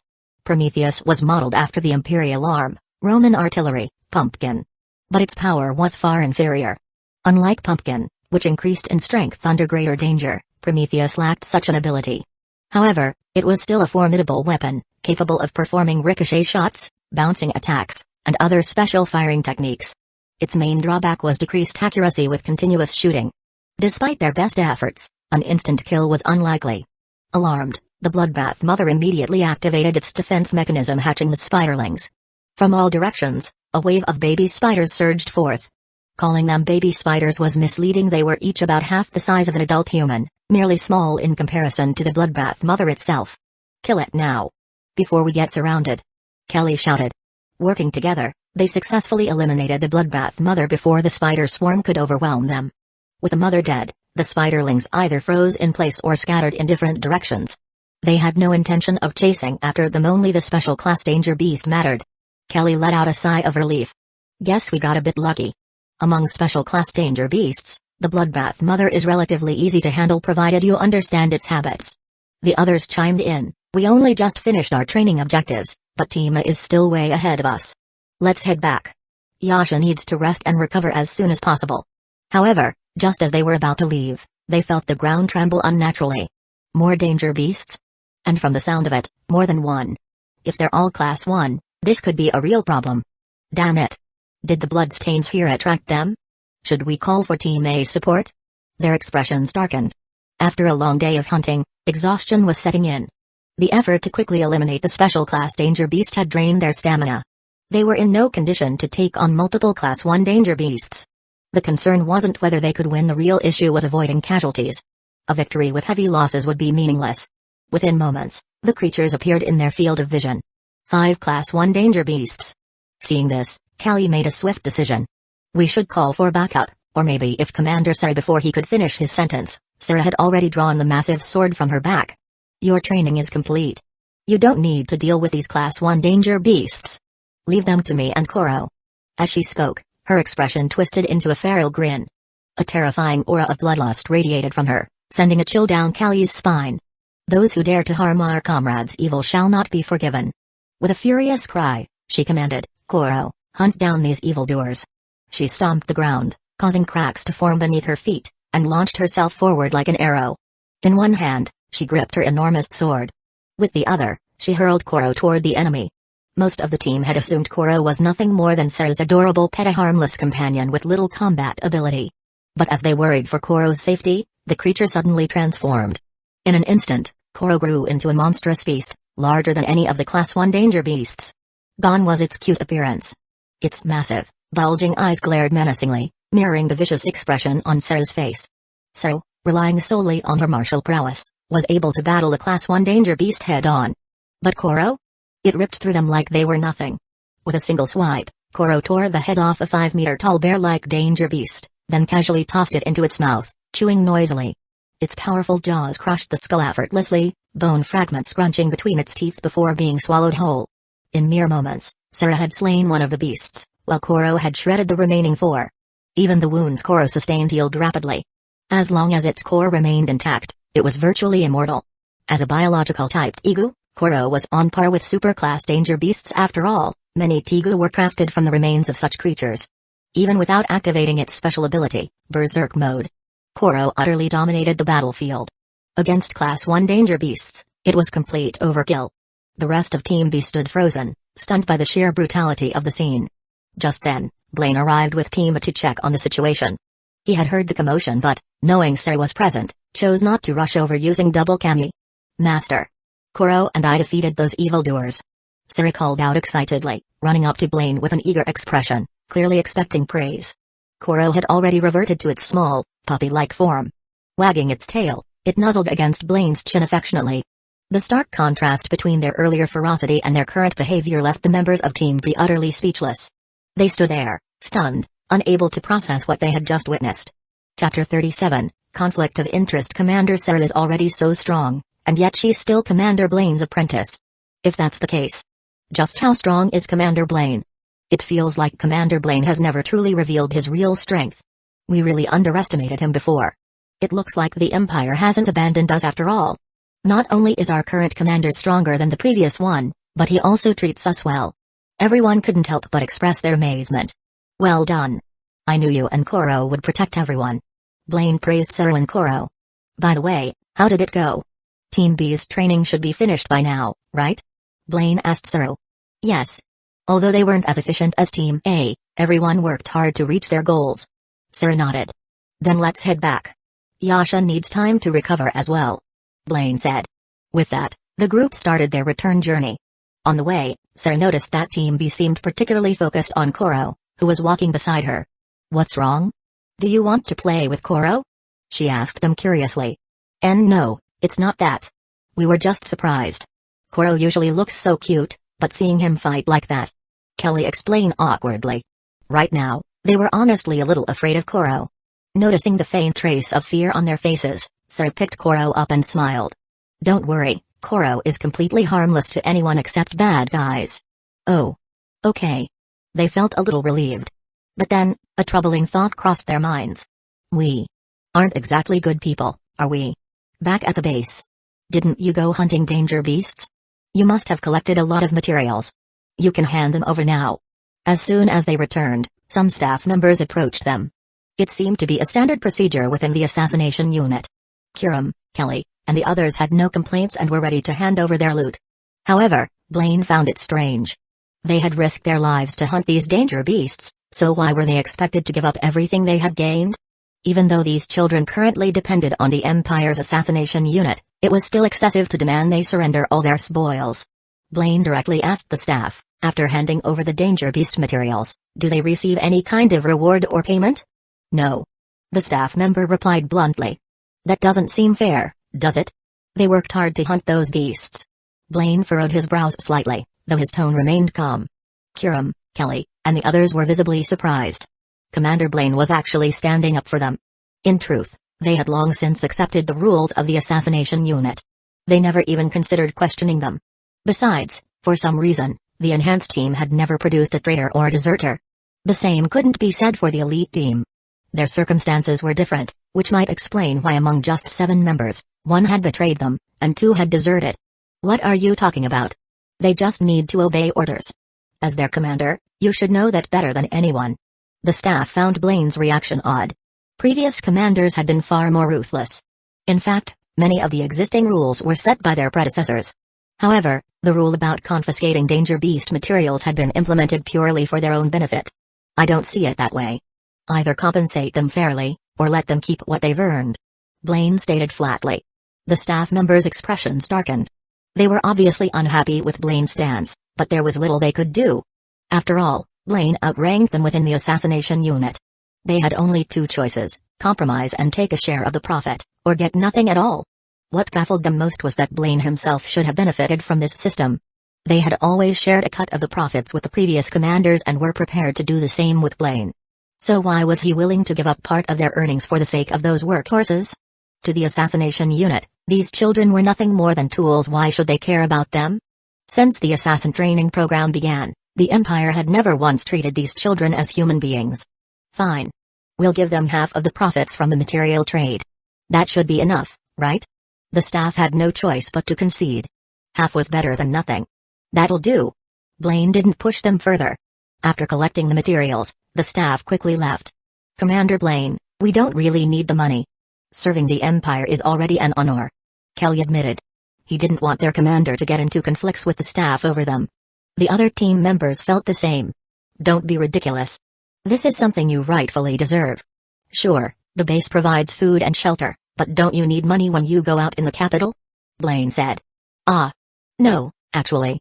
Kelly scratched his head. "We've never gone out in the capital before, so we've never needed to spend money." "Is that so?" Blaine was slightly surprised. "So they never left the base except for training missions? In that case, you all did well in this training. As a reward, you'll have 3 days of leave. Use this time to explore the capital, but be mindful of your safety. Try not to go out at night." Recently, night raid had been especially active in the capital, always moving under the cover of darkness. Since the assassination unit was their enemy, there was a chance they could be targeted. "Wait. Really? That's amazing. There's a place in the capital I've always wanted to visit. And the next scheduled ability enhancement is in 5 days, so it won't interfere with our break. Excited, everyone eagerly discussed where they wanted to go. For the first time, they would get to experience what it was like to take a break and enjoy themselves. Seeing their joy, a small smile appeared on Blaine's face. Just then, Kiram, who had been standing behind him, tugged lightly at his sleeve. "Commander, don't forget about that thing. You promised to come with me."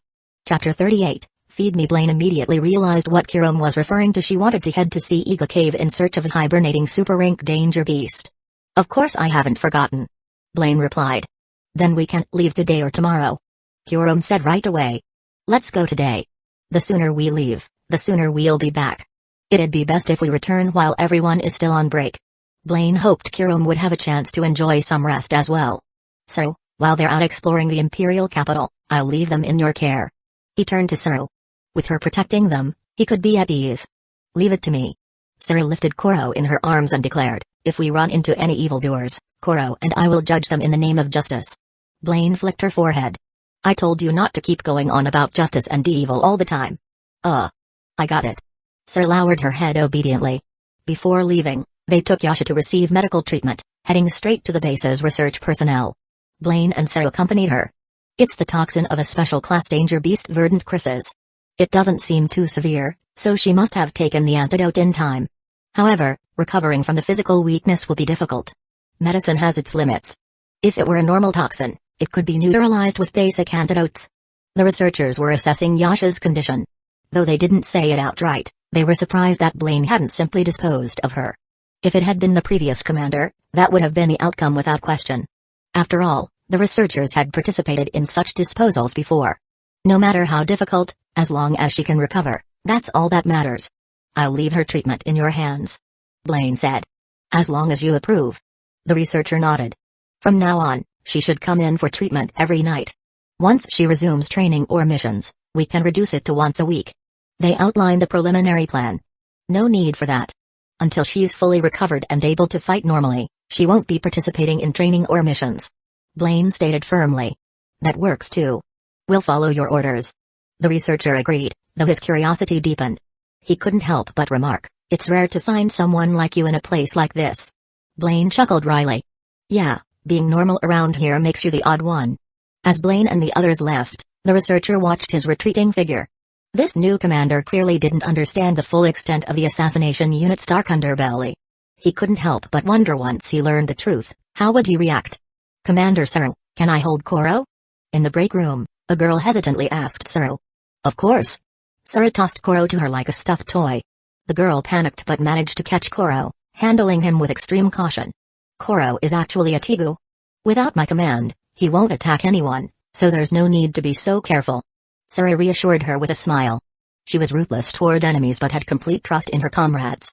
She was so open that she casually revealed Koro's nature as a Tegu, something that could be considered a trump card. "A Tegu, huh? I've heard of biological Tegu before. No wonder Koro was so strong." Kelly muttered in amazement. The sight of Koro in his massive form, tearing apart danger beasts, was still fresh in his mind. Truly, a Tegu was on another level.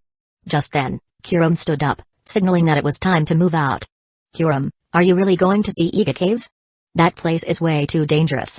Commander Blaine will be with her, so it should be fine." "Yeah, and Kiram is a Tegu user. Nothing short of a super rank danger beast could be a real threat to them." Everyone was clearly worried about Kiram. But she didn't explain her reason for going. "Don't worry, I'll come back safely," Kiram assured them. With that, she and Blaine set off. Ecchi Cave was located on the western border of the Empire. The journey from the Imperial capital was long, far too long to travel by horse. A horseback trip would take several days, wasting valuable time, so Blaine requested a flying mount from the Empire. It was a Class 1 bird-type danger beast. Though wild, danger beasts could be tamed, and the Empire had an entire division dedicated to training them. Even as Death had done it numerous times. Records showed that special class danger beasts had been successfully domesticated, though super-class ones remained untamable. Super-class danger beasts, after all, were used as raw materials for many Tegu and existed on an entirely different level from special class ones. Blaine's mount resembled an enormous dragonfly, large enough to carry multiple passengers and significantly faster than a horse. "Are you holding on? We're about to take off," Blaine reminded Kiram. She grasped his sleeve with one hand. "This way, I won't fall." As usual, her other hand clutched her bag of Kurome's snacks. Never letting go. Blaine found himself curious once again. Before he could say anything, Kurome had already sensed his gaze. Just like last time, she looked up at him with a blank yet serious expression. "I'm not sharing." Blaine sighed. "No, I was just wondering, do you like sweets that much? You always have them with you." "I do love sweets, but these cookies also contain medicine. It's convenient to mix the two," Kurome explained. "I see. But it seems like you rely on medicine a lot, as if you always need to take it." Blaine was beginning to suspect this medicine was far from ordinary. "Yeah. It's necessary to maintain our bodily functions. If we don't take it regularly, we suffer." Kurome's tone was completely flat, as if she were discussing something trivial. Blaine fell silent. From her description, this sounded like a drug with severe addiction and withdrawal effects. The side effects must be serious, perhaps even worse than he thought. "Feed me," Kurome suddenly said. "Huh?" Blaine blinked in confusion. "My hands are full. I need you to feed me." One hand gripped her snack bag, the other held onto his sleeve. She truly had no free hands. She sat there, waiting patiently, looking almost like a kitten expecting to be fed. Her expression remained calm, blank, even completely unbothered by the situation. Chapter 39, See Ega Cave. Although it wasn't a big deal in itself, the fact that Kurome could stay this calm was simply due to her naturally blank demeanor. "All right." Blaine took a small cookie from Kurome's snack bag. He could immediately feel her gaze fixated on him, as if she was afraid he'd take the opportunity to steal one for himself. "Relax, I'm not going to take your cookies." Saying this, he carefully held the cookie by its edge with his thumb and forefinger, preparing to feed it to her. Kurome slightly opened her mouth, waiting to be fed.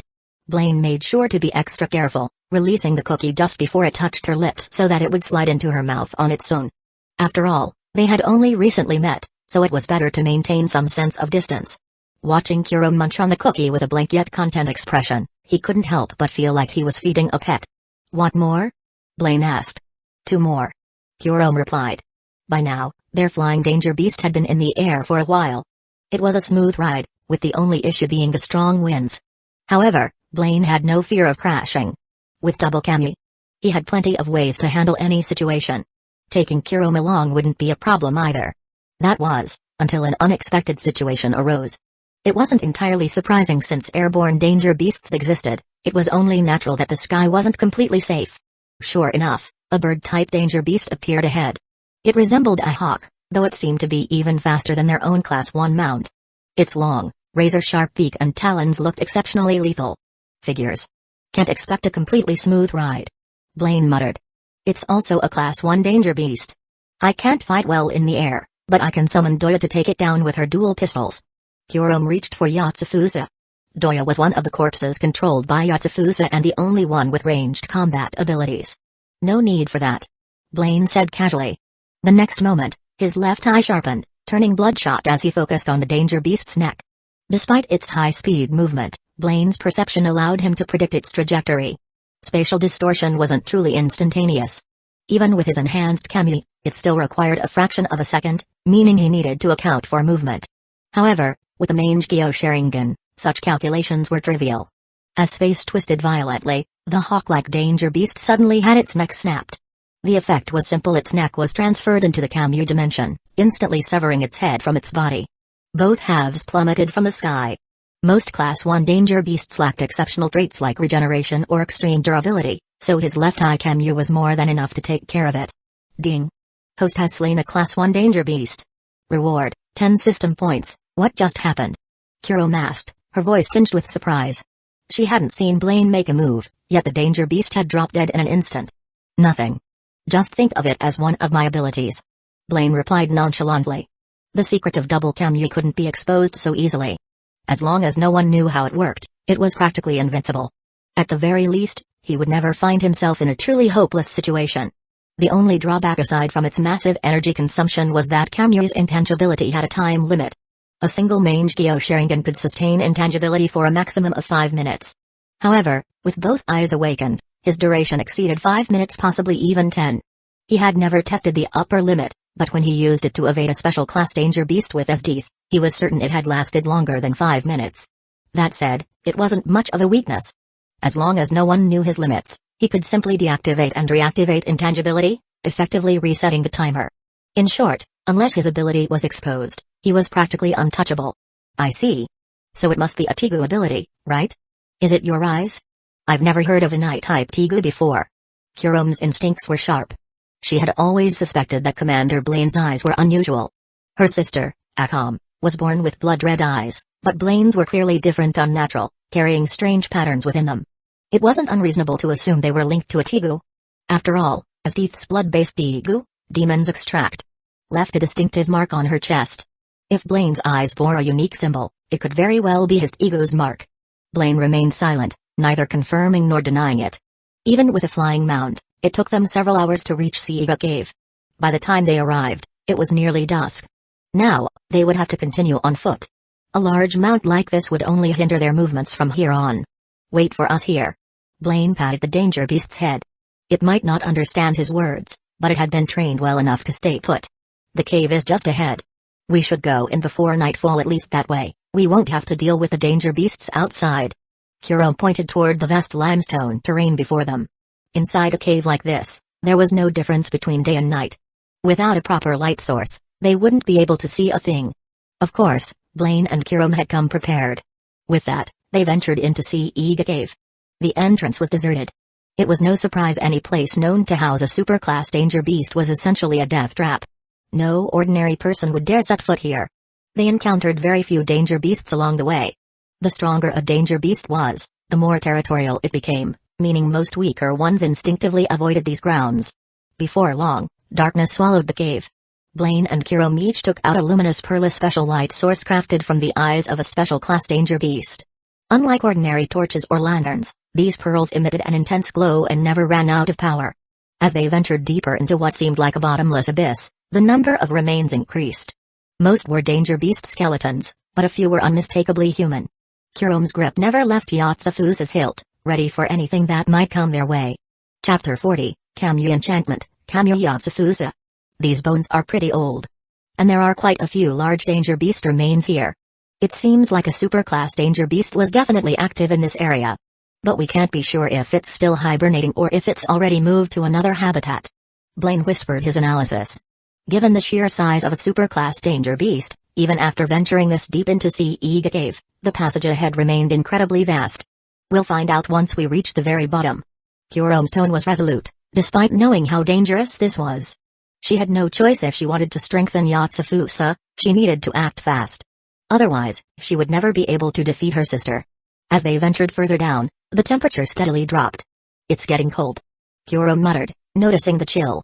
Cold temperatures could affect the body's physical capabilities just as athletes perform worse in freezing weather. The frigid depths of this cave would also hinder movement and reaction time.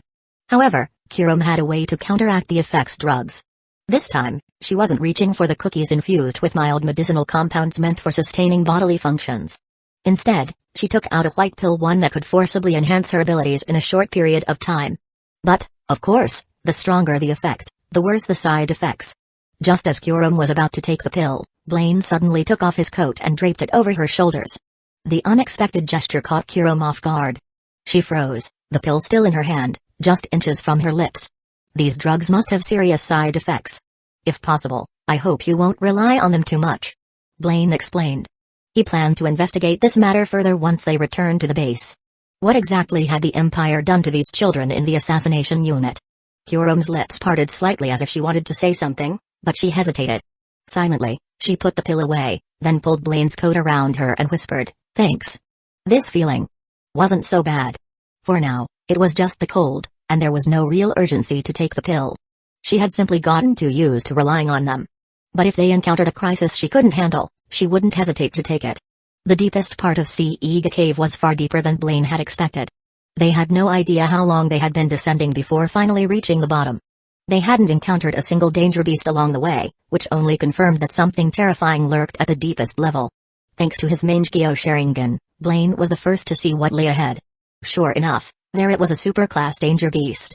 Although Blaine had never encountered one before, the sheer size of this creature made it obvious. It dwarfed any special class danger beast he had seen, standing at least 100 meters tall. This had to be the death Tegu Kurome had mentioned. Fortunately, it appeared to be in hibernation, lying motionless on the cave floor. Its appearance was bizarre, like a massive dinosaur, but with no flesh, only a skeletal frame of gleaming white bones. Its eye sockets were empty black voids. If not for its steady, rhythmic breathing, one might have mistaken it for a lifeless skeleton. I see it. It's still hibernating. Let's be careful going down, we can't risk waking it. Blaine whispered to Kurom. Kurom nodded slightly. Her heart pounded in excitement. She had taken a gamble, and she had won. Her luck couldn't have been better. A superclass danger beast. If she could add it to Yatsufusa, her strength would skyrocket. Blaine and Kurom carefully descended to the cave floor, drawing closer to the massive creature. This is definitely Death to Ghoul. I'm making my move. Kurom murmured, keeping her voice low as she slowly unsheathed Yatsufusa. Blaine stayed alert, ready to react in case anything went wrong. Kurom knew she couldn't kill a super-ranked danger beast in one strike, so she immediately summoned the corpses stored in Yatsufusa. Her plan was to severely wound Death to Ghoul first, only then could she finish it off with the final blow. Before the battle began, Kurom instinctively reached for her pills again. She needed them to fight at full strength. Blaine immediately stopped her. If you don't take those pills, I'll help you. Kurom's eyes widened slightly in shock. Even now, he was still trying to stop her from taking them. Also, lend me Yatsufusa for a bit. Blaine held out his hand. He wasn't offering his help for free, there had to be some benefits for him too. If he used Yatsufusa to kill a superclass danger beast, he would receive a massive system points reward, while Kurom would still gain the enhanced power of Yatsufusa. It was a win-win situation. Kurom hesitated. Normally, a Tegu user would never let someone else wield their Tegu. But Blaine was her commander, someone she was supposed to obey without question. Then, she suddenly realized something. Wait. You're already a Tegu user. You can't wield a second Tegu at the same time. That doesn't apply to me. Blaine responded calmly. His double Kamui wasn't a Tegu to begin with, so the supposed iron rule of Tegu didn't affect him. Without waiting for further argument, he reached out and grasped Yatsufusa's hilt, taking the blade from Kurom's hands. The moment he touched it, he felt an immediate and indescribable discomfort, likely a rejection reaction from the Tegu. If someone wasn't compatible with a Tegu, they wouldn't be able to use its full power. In many cases, the power would be significantly weakened. Some Tegu, like his Teeth's blood-based demons extract, even drove incompatible users insane. Of course, that Tegu was an exception. Most weren't that extreme. Regardless, it was clear that Blaine couldn't fully harness Yatsufusa's abilities. After all, he and Kurom had completely different personalities. There was no way he could wield it as seamlessly as she could. But that didn't matter. To him, Yatsufusa was just a tool. A tool that would now carry the power of Kamui. In the next instant, Blaine channeled Kamui's energy into the blade, enchanting it as if imbuing a weapon with magic. With this, Yatsufusa gained the power of Kamui, an absolute attack that ignored all physical defenses. Chapter 41, Beheading a Superclass Danger Beast. The principle was the same as Kamui Shuriken, both belong to the same type of ability. In theory, Blaine could also imbue his black and white dual swords with the power of Kamui if he wished. However, borrowing Kurom's Yatsufusa allowed him to achieve two goals at once, earning system points while also adding the superclass danger beast, Death to Ghoul, to Yatsufusa's ranks. Wielding the Kamui-enhanced Yatsufusa, Blaine slashed directly at Death to Ghoul, who was still in hibernation. The blade, imbued with Kamui's power, tore through the beast's incredibly hard bones with ease. What was once an impenetrable defense now crumbled like brittle paper. The sudden injury jolted Death to Ghoul awake, but before it could react, its massive skull was severed in a single strike. Kurom's eyes widened in shock. She knew just how formidable superclass danger beasts like Death to Ghoul were. Their destructive energy waves could alter terrain, and their skeletal bodies had no discernible weak points. Her Yatsufusa was primarily used for summoning corpse puppets. Its sharpness was far from exceptional among weapon-type Tegus. For Blaine to decapitate such a beast so effortlessly was beyond her comprehension. Was he somehow more compatible with Yatsufusa than she was, able to draw out a strength she never could? Attack together. Pushing aside her surprise, Kurom commanded her corpse puppets to strike. Though Death to Ghoul was not particularly resilient compared to some other danger beasts, decapitation alone wasn't enough to guarantee its death. The corpse puppets, summoned before Blaine borrowed Yatsufusa, still followed Kurom's orders. However, their attacks barely made a dent. The beast's defenses remained nearly impenetrable. Fortunately, having just awakened from hibernation, Death to Ghoul was far weaker than usual. With its head severed, it had little ability to fight back. Blaine, on the other hand, was cutting through it with ease. His first strike had taken its head, and his second cleanly severed its right arm. Realizing that Blaine's attacks were by far the most effective, Kurom swiftly called out, "Its only weakness is the heart. Destroy it, and you'll kill it for good." She had thoroughly researched Death to Ghoul before the hunt, ensuring she understood its abilities, habits, and weaknesses. Upon hearing her words, Blaine reversed his grip and drove his blade straight into Death Tagul's chest. No matter how thick or sturdy its bones were, they stood no chance against Kamui Yatsufusa. The moment his blade pierced through, he felt the presence of a massive, pulsating heart, one brimming with life. But in an instant, that life was snuffed out. Ding! The host has slain a super-class danger beast and received 50 system points. As the notification rang out, the black incantations of Yatsufusa seeped into Death Tagul's body.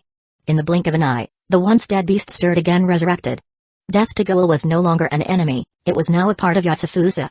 Blaine returned the weapon to Kurum. "Thanks.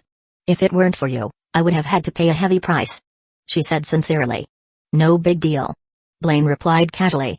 On the surface, he looked unfazed, completely unharmed. In reality, both his body and eye power had been pushed to their limits. Kamui enchantment was an incredibly draining ability, far more exhausting than simple intangibility or spatial transfer. Each swing of his blade consumed his energy at an alarming rate. After just 3 strikes, he was already nearing his limit. He sighed inwardly, maybe he had gone a little overboard trying to show off. That said, Kamui enchantment had undoubtedly been the best method for the situation. At least he had gained 50 system points, it was a worthwhile trade. After all, his stamina and eye power would recover on their own, but system points wouldn't accumulate automatically. "Commander. Your eyes are bleeding." Kurum's voice suddenly pulled him from his thoughts. "Huh?" Blaine raised a hand to his face and wiped beneath his eye. Sure enough, his fingers came away stained with fresh blood. He must not have noticed it until Kurum pointed it out. Compared to the sharp pain in his eyes and the slight blurring of his vision, the bleeding was trivial. The pain alone overshadowed the sensation of blood trickling down his face. Fortunately, his regenerative abilities would gradually restore his vision and ease the discomfort. "You really pushed yourself too hard using 2 Tigas at once, didn't you?" Kurum asked, her concern evident. "I'm fine, don't worry," Blaine said with a faint smile. He couldn't exactly explain the details of his dual Kamui ability. Kurum, however, didn't seem convinced. Taking out a white handkerchief, she gently wiped away the lingering blood beneath his eyes. "Commander, don't push yourself like that again. Leave the rest to me," she said. "All right." Blaine nodded slightly. At the same time, he accessed the system menu in his mind. System points, 60, ding. The host has exchanged Constitution plus 40. Deducting 40 system points, ding. The host has exchanged Strength plus 10. Deducting 10 system points, ding. The host has exchanged Agility plus 10. Deducting 10 system points, Strength, 50, Agility, 50, Constitution, 130. With the upgrades, Blaine felt himself recovering rapidly. He suddenly realized the importance of keeping spare system points. In a crisis, instantly boosting his stats could be a game changer, almost like having a second life. Meanwhile, Kurum remained fixated on how Blaine had managed to wield Yatsufusa with such devastating power. She walked over to Death Tagul and attempted a slash of her own. The result was clear, her strike barely scratched the surface, leaving only a shallow mark on its bone. Even without using her full strength, she knew that even at her best, she could never achieve the effortless, razor-sharp cuts that Blaine had displayed. This only confirmed that if Blaine hadn't been there, hunting this super-class danger beast would have come at a steep cost for her. At the very least, she would have had to rely heavily on recovery drugs. "Commander Blaine, how did you manage to cut through its bones so easily? Could it be that you're actually more suited to be Yatsufusa's wielder than I am?" She turned to him, unable to suppress her curiosity any longer. Chapter 42, A Quilt. Blaine felt slightly embarrassed and tried to brush the topic aside. "Regardless, you're the true owner of Yatsufusa. Even if you handed it over to me, wielding 2 Tigas at the same time would be too much of a burden. So don't overthink it." "Okay." Kurum nodded. Given the current situation, if Blaine had actually wanted to take Yatsufusa from her, she wouldn't have hesitated to agree. But in truth, he wasn't suited for Yatsufusa. Even if he took it, he wouldn't be able to draw out its full power, and besides, he had no interest in doing such a thing in the first place. This mission went pretty smoothly. "Should we head back now?"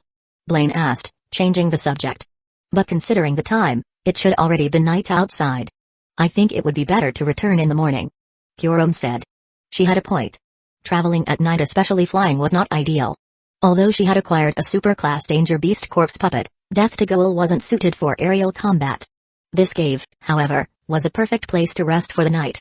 The lingering scent of Death Tagul would deter most creatures from approaching, and only another super-class danger beast would dare venture here. Even then, the sheer noise of its massive body would wake them up long before it got close. "All right, We'll head back tomorrow. Blaine agreed. A night of rest would give his body and eye power time to recover naturally. I'll go bring my mount inside the cave. Leaving it outside might be dangerous. With that, he prepared to head back to the surface. I'll come with you, Kurom said, immediately following him. She was still worried that he hadn't fully recovered. At the same time, Death to Goal vanished as Kurom recalled it into Yatsufusa, storing it away until it was needed again. Of course, finding a mount wasn't really an issue for them. If necessary, Kurom could simply track down a Class 1 or Special Class flying type danger beast and kill it with Yatsufusa. However, since their current mount was borrowed from the Empire, they had a responsibility to take care of it. Their return to the surface was much quicker than when they had descended into the cave. By the time they emerged, the sky had already darkened. The area was quiet, no sign of any danger beasts. However, just as they were about to retrieve their mount and take it back to the cave, the creature suddenly grew restless. Its unease suggested it had sensed a threat. Blaine's expression hardened as he quickly scanned his surroundings. A short distance away, he spotted a large figure. As expected, a danger beast has appeared. Judging by its size, it's probably a special class.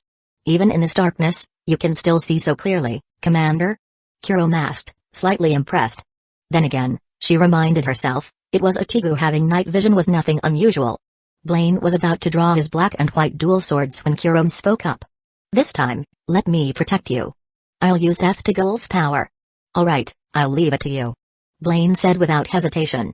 This would also be a good chance to test the strength of a superclass danger beast in action. Yatsufusa. Kurom activated her Tigu, summoning Death to Goal. The ground trembled violently as two massive skeletal hands burst forth, followed by the towering, nearly 100-meter-tall behemoth.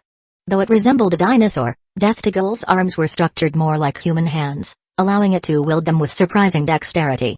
With one massive hand, Death to Goal scooped up Blaine, Kurom, and their mount. Despite being a Class 1 danger beast, the mount was barely the size of its palm. The special class danger beast in the distance froze for a moment before turning to flee, clearly intimidated by the overwhelming presence of a superclass danger beast. But now that she had summoned Death to Goal, Kurom wasn't about to let it go. Death to Goal, blow it to pieces. At her command, Death to Goal threw its head back and began gathering energy.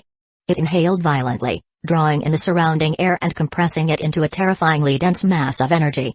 When the buildup reached its peak, a devastating energy blast erupted toward the fleeing danger beast. Boom! The explosion obliterated the landscape, instantly transforming the plains and hills into a deep canyon. The terrain itself had been altered. As for the special class danger beast, it had been completely vaporized, reduced to nothing. No wonder it's a superclass danger beast. That power is insane, Blaine muttered, surveying the destruction before him. If he used this creature's body as a material for a new Tigu, he could probably create an incredibly powerful firearm-type weapon. After witnessing Death to Goal's overwhelming display, no other danger beasts dared to approach. Even their mount had been scared stiff, trembling uncontrollably in Death to Goal's massive hand. Once Death to Goal returned them to the ground, Kurom recalled it back into Yatsufusa. Afterward, they spent some time calming the mount before leading it back into the cave. Halfway in, they stopped. They wouldn't be going all the way to the deepest part of the cave. This spot should be good for the night. It's not too cold here, Blaine said. The deeper sections of the cave were freezing, far from ideal for resting. Their mount carried some supplies for overnight stays. Blaine casually grabbed a blanket, laid it on the ground, and lay down to rest. However, there was only one quilt and it was Kurom's. Blaine hadn't thought to bring one for himself. With his constitution being several times that of a normal person, he wasn't concerned about the cold. Commander, don't you need a quilt? Kurom asked. I'm fine. You use it, Blaine replied. Hearing no further response, he assumed she had already gone to sleep. Then he heard soft footsteps approaching. Puzzled, he turned his head only to see Kurom walking toward him, carrying the quilt. You! Before he could finish, Kurom lay down beside him, spreading the quilt over both of them. It was a bit small for two people, so she moved in closer. This way, you won't get cold, she said calmly. Her tone was neutral, but a faint blush had appeared on her face. She deliberately turned her back to him, not wanting him to see. Chapter 43, Leon. Blaine fell silent, and the atmosphere became slightly awkward. He really didn't need the blanket, but he hadn't expected Kurom to be so concerned about him. She probably thought his body was still weak from using two Tigas at once. I don't know what to say. But thank you. After thinking it over, that was all Blaine could manage. Hearing no response from Kurom, he assumed she had actually fallen asleep this time. But that wasn't the case. Kurom was simply too shy to reply. She wasn't oblivious, she understood that her actions were a bit bold. But after everything Commander Blaine had done for her today, she couldn't just let him go to sleep and risk catching a cold. Good night. Blaine didn't overthink it. He said good night and went straight to sleep. A while later, Kurome waited until she was sure Blaine had dozed off before whispering near his ear, good night. Blaine had indeed fallen asleep, but Kurome's movement stirred him awake again. However, he only opened his eyes briefly, making no other movements. The night passed without incident. At dawn, Blaine and Kurome set out on their mounts and returned to the imperial capital. For breakfast, they made do with the dry rations they had brought along. By midday, they arrived back in the capital. After returning the mounts, Blaine turned to Kurome. Are we heading straight back to base, or do you want to take a walk around the city? Our leave doesn't end for another 2 days. If possible, I'd like to have lunch here. Kurome answered without hesitation. The assassination unit usually ate at the base canteen, and it was only during missions that they had the chance to dine out at restaurants or taverns. Compared to those places, the base's food was much more mediocre. All right, pick a restaurant you like, Blaine said. After spending the past few days with her, he had realized that Kurome was a bit of a foodie. It wasn't hard to guess that she wasn't exactly fond of the base's meals. Kurome quickly chose a restaurant, drawn in by the rich aroma of meat wafting from within. This way, we have open seats. A waiter greeted them upon entry. Blaine handed Kurome the menu. Order whatever you want. The restaurant served a variety of dishes, including ones made from danger beasts as well as more common home-style meals. Kurome immediately ordered 10 meat dishes, and that still might not be enough for her. Blaine, on the other hand, opted for a much simpler meal, 1 meat dish, 1 vegetable dish, a bowl of soup, and 2 servings of white rice. Would you like any alcohol? Or just plain water? The waiter asked. Just water. Blaine replied casually. 10 minutes later, the food started arriving. As they ate, a striking young woman with golden hair and eyes, a curvaceous figure, and revealing attire walked past them. She took a seat behind Kurome and ordered several bottles of alcohol. At first, Blaine didn't pay her any mind. However, his peripheral vision soon caught her glancing at him and Kurome. Seated across from Kurome, Blaine could just barely see the blonde woman from the corner of his eye. His instincts were sharp where an ordinary person might dismiss it as nothing. He remained cautious. Of course, there was always the possibility that he was being overly alert. Regardless, Blaine made a mental note of her presence while maintaining a completely natural demeanor, continuing his meal as usual. Kurome, on the other hand, was oblivious to the woman behind her. She was too focused on the meat in front of her to notice anything else. However, Blaine's instincts proved to be right. The blonde woman was actually Leone, a member of the assassin group Night Raid. She had came to the capital for a drink as usual but happened to run into Blaine and Kurome at the restaurant. More notably, she immediately recognized Kurome as Akame's younger sister. Which meant the young man sitting across from her was most likely a member of the Empire's assassination unit as well. That realization led Leone to observe them more closely, an action that did not go unnoticed by Blaine. Oh no, I think I've been spotted. At that moment, Leone vaguely sensed that she might have been noticed and couldn't help but think to herself. Fortunately, she had never exposed her identity as a member of Night Raid. Otherwise, she wouldn't be strolling so openly through the streets of the imperial capital every day. Well, whatever. I'll just finish my drink and leave. With that thought, she continued drinking as if nothing had happened. She no longer paid any attention to Blaine and Kurome moving around in broad daylight, especially in a crowded place like this, was too risky for someone like her. If her identity were exposed here, it would only bring trouble. Let alone if Akame had warned them before that Kurome was extremely dangerous, and as for the other young man's strength, it was still unknown. Leone definitely wouldn't act recklessly. Sure enough, 10 meat dishes weren't enough for Kurome. She ended up ordering 2 more. You should be full now, right? Blaine asked. Yeah, let's go. After taking her last bite, Kurome got up, ready to leave. Blaine suddenly realized that despite eating so much, Kurome didn't look the slightest bit full. Not to mention, her figure was incredibly slim, completely at odds with her massive appetite. Where did all that food even go? A mystery with no explanation. Before we go, at least get rid of the rice on your face. Blaine noticed a grain of rice stuck near Kurome's cheek and pointed it out. Even though she had already wiped her mouth, that tiny piece had somehow survived. Where is it? Help me take it off. When it came to eating, Kurome was completely unfazed. Expressionless, she even asked Blaine to remove it for her. Without hesitation, Blaine reached out and plucked the tiny grain of rice from her face. Just as he was about to casually flick it into the trash. Wait.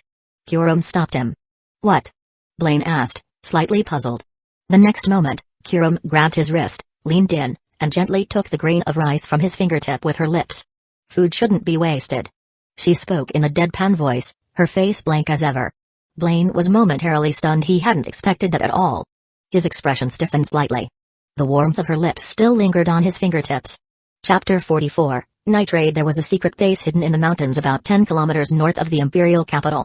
It was the current headquarters of the assassination group Night Raid.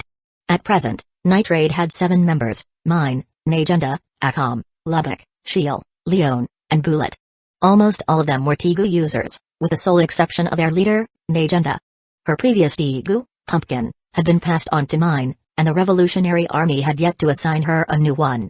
After paying for her meal, Leon made her way back to Night Raid's headquarters, eager to report on her encounter with Kurum. "Leon, why are you back so early today?" Najenda asked as soon as she saw her return. Aside from Shiel and Mine, who were outside training, the rest of Night Raid's members were inside the base. "I was planning to stay in the capital a little longer, but I ran into Kurum while I was eating at a restaurant." Leon's expression was unusually serious. She was normally much more carefree. "Kurum?" Akame's eyes flickered at the mention of the name. "Kurum, huh?" Lubbock sighed. Everyone knew that Kurum was one of the most formidable enemies within the Empire's assassination unit. Still, given Akame and Kurum's relationship, Lubbock hesitated to discuss her too casually.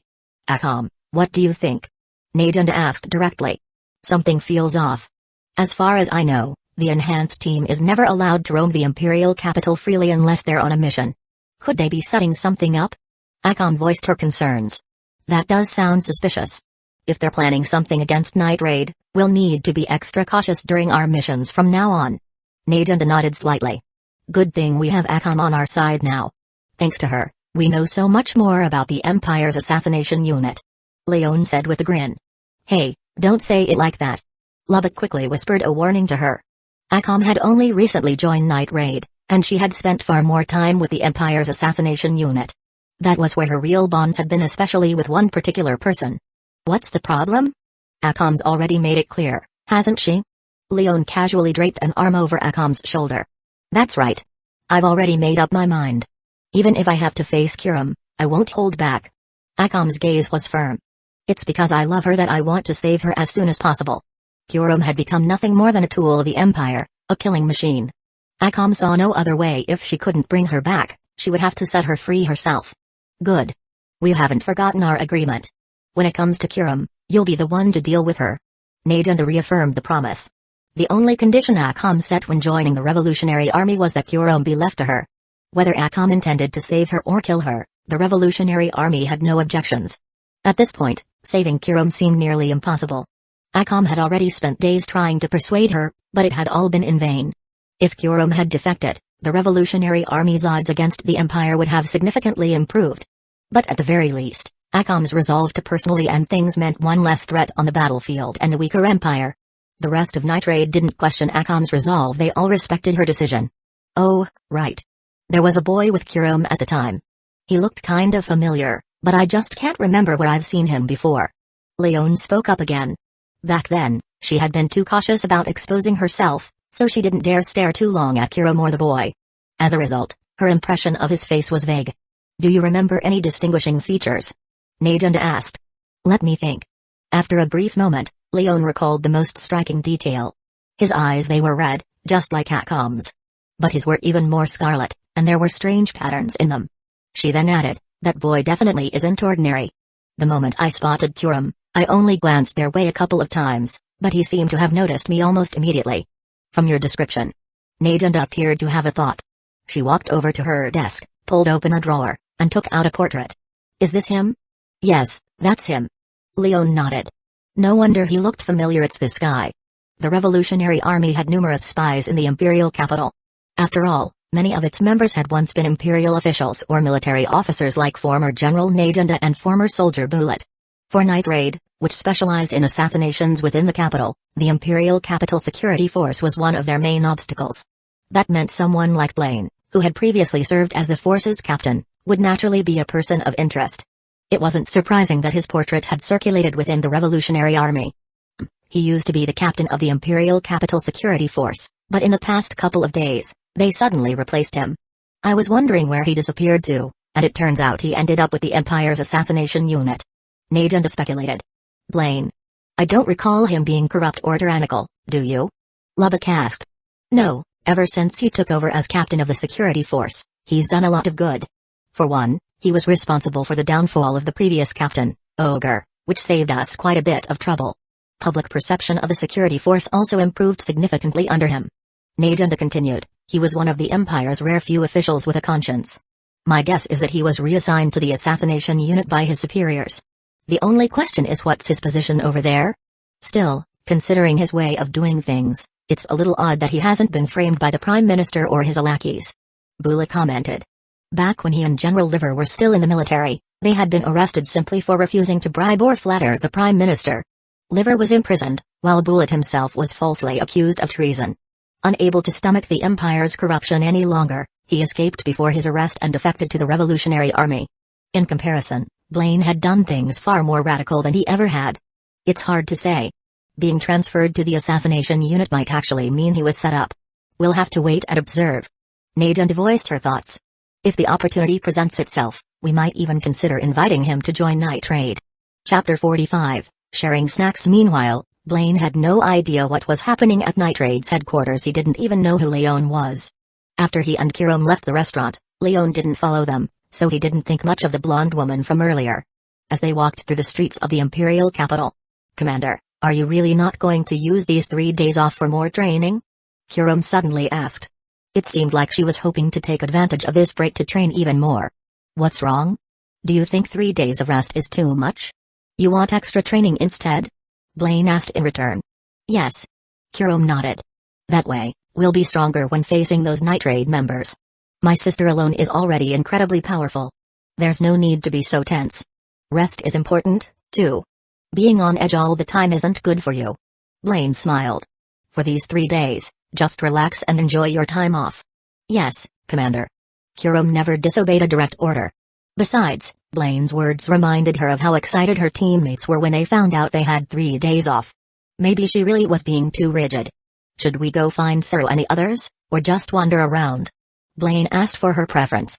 He didn't really mind either way after all. When he worked for the Imperial Capital Security Force, he had already explored every corner of the city. Let's just walk around. Kiram chose the latter. Just then, she suddenly stopped in her tracks. It was because of a pastry shop by the roadside. You want some? Blaine asked immediately. Even though she had just eaten lunch, Kiram, ever the foodie, was already drawn in by the desserts. Then let's go in. I remember this place, they make some really good pastries. Blaine led Kiram inside. Well, if it isn't Captain Blaine. Haven't seen you around for a few days. The shopkeeper greeted him warmly as soon as he saw him. Since Blaine used to patrol the streets daily, many shop owners were familiar with him. Looks like business is doing well today. No surprise, your sweets are really something else. Blaine greeted him in return. It's our greatest honor to receive such praise from Captain Blaine. The owner beamed, clearly flattered. Old man, don't just stand there, ask Captain Blaine and the young lady next to him what they'd like. The shopkeeper's wife nudged him. She had already noticed the girl beside Blaine practically drooling at the sight of the pastries. Captain Blaine, and this young lady. What can I get for you? As he spoke, the shopkeeper couldn't help but take a closer look at the cute, dark-haired girl standing beside Blaine. By the way, is she a new recruit in the Imperial Capital Security Force? I don't think I've seen her before. No, actually, I don't work for the security force anymore. I've transferred to a different position. She's my current colleague. Blaine explained simply. Oh, I see. But in that case... The shopkeeper trailed off. What he really wanted to say was that the security force had finally replaced that tyrant ogre with a righteous captain like Blaine, only for Blaine to leave after such a short time. It was a shame, a real loss, in his opinion. But he didn't voice his thoughts. If someone with ill intentions overheard and reported it to the new captain, he could get into serious trouble. So, he quickly changed the subject. What would you two like? Everything here was freshly made this morning, guaranteed to be top quality. Blaine turned to Kiram. You decide. Then I won't hold back. Kiram proceeded to order 3 of every dessert that looked good to her. You're ordering that much? Even 4 people wouldn't be able to finish it all. The shopkeeper was taken aback. For an average person, this amount of food was absurd for just 2 people. Since everything had already been prepared that morning, he simply packed up the desserts and handed them over. Blaine and Kiram found a table and sat down. Kiram immediately started digging in, while Blaine just watched. He was still full from lunch. Besides, He figured Kurome would be pretty possessive of her food, so he didn't bother trying to take any.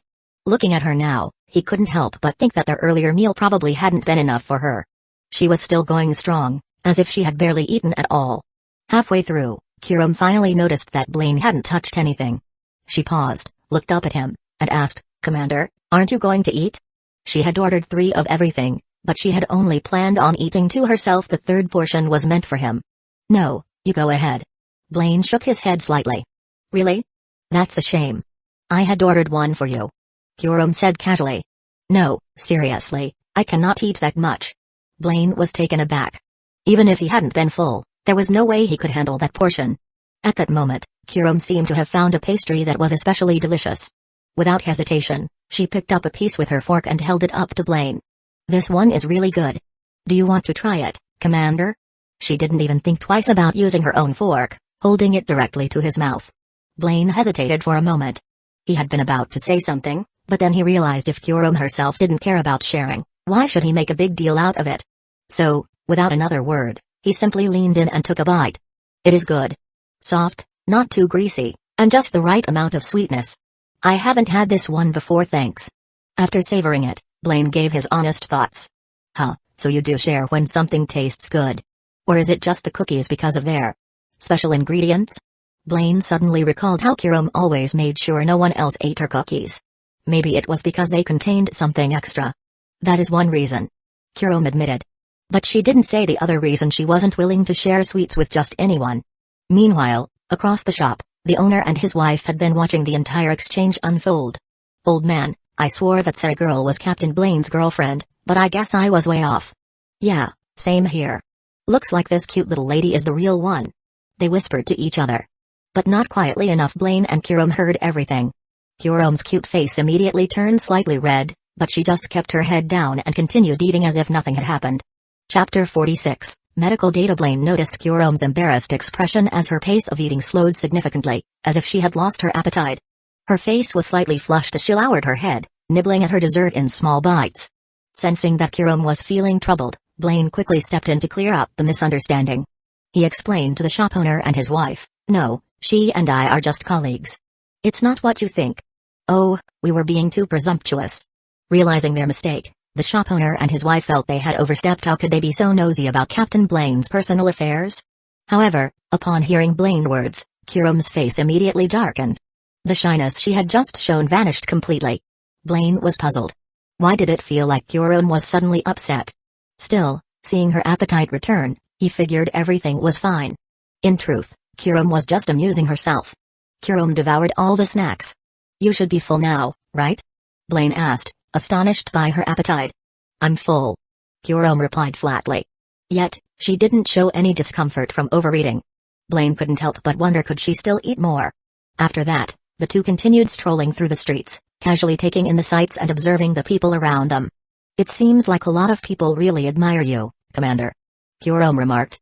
On their way, many people had greeted Blaine not out of flattery, but with genuine respect. "Well, I used to work for the Imperial Capital Security Force. Don't you remember?" Blaine responded casually. "But I think it's more because of the kind of person you are," Kurome said. After spending these past few days with him, she had come to understand Blaine's character. It didn't surprise her at all that he had earned the people's respect during his time in the security force.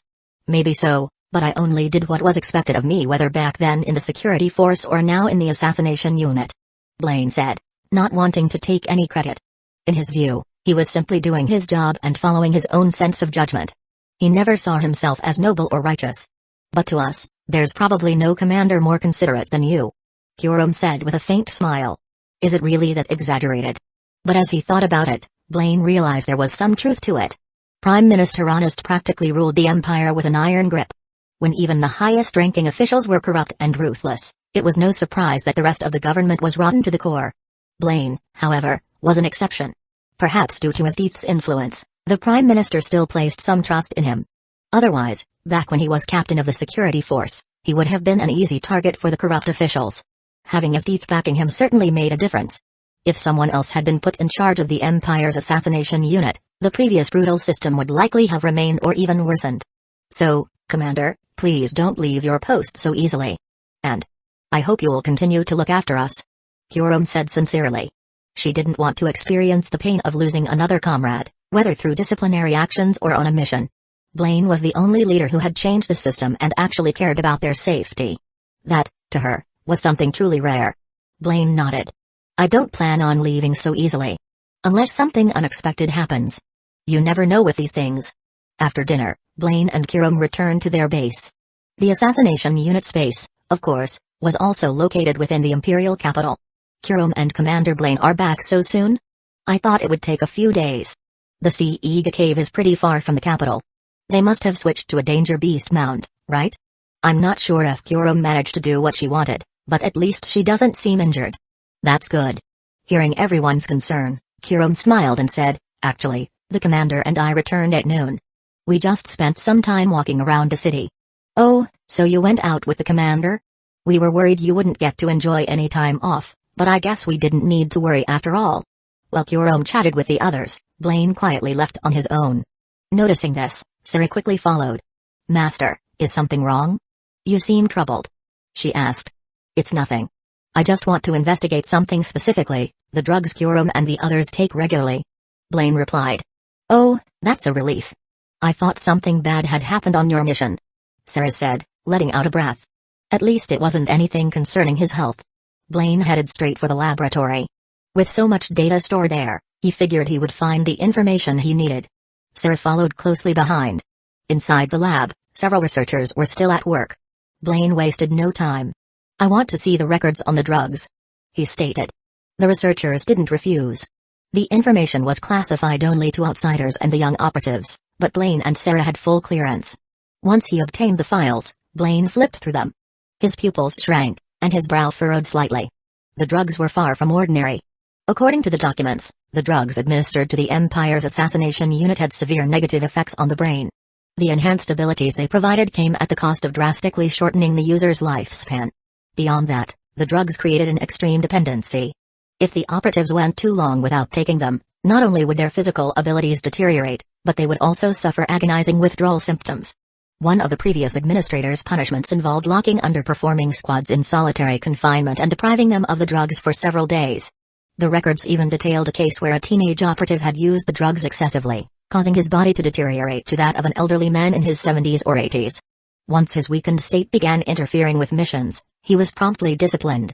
Additionally, the entire enhanced team underwent regular forced brainwashing. This was why, no matter what happened, Kirim and the others never even considered betraying the Empire. And that wasn't even the worst of it. There were countless other cruel policies, most of which were direct orders from the higher-ups. The previous administrator had merely been following those commands. Blaine suddenly became aware of the danger he was in. Everything he had done since taking over had gone against the superior's rules. This is unbelievable. These drugs are incredibly dangerous. Sarah exclaimed, staring at the documents in disbelief. They were always just tools. If they lose their usefulness, they're discarded. What's there to be so shocked about?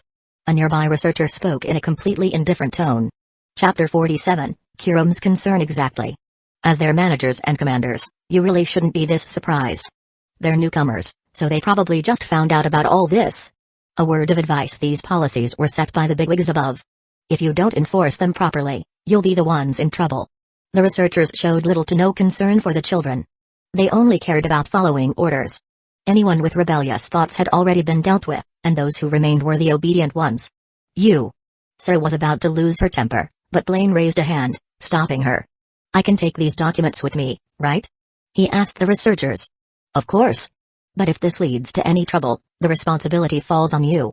One of them replied. As for what Blaine and Sarah intended to do with the documents, the researchers didn't care. It wasn't their concern. Blaine and Sarah outranked them. No problem. With that, Blaine took the most crucial documents and left. He kept a firm grip on Sarah's arm, preventing her from doing anything reckless. Once they stepped outside the lab, Blaine finally spoke. The priority right now is finding a way to wake Kirim and the others up to make them stop willingly accepting these drugs and the Empire's control. If we had lashed out at those researchers, we'd have lost our positions on the spot. His current rank at least allowed him to stay close to Kirim and the others. Forcibly separating them from the Empire's assassination unit wasn't an option either. The documents stated that the enhanced team had undergone countless brainwashing sessions. The chances of successfully pulling them away were extremely slim.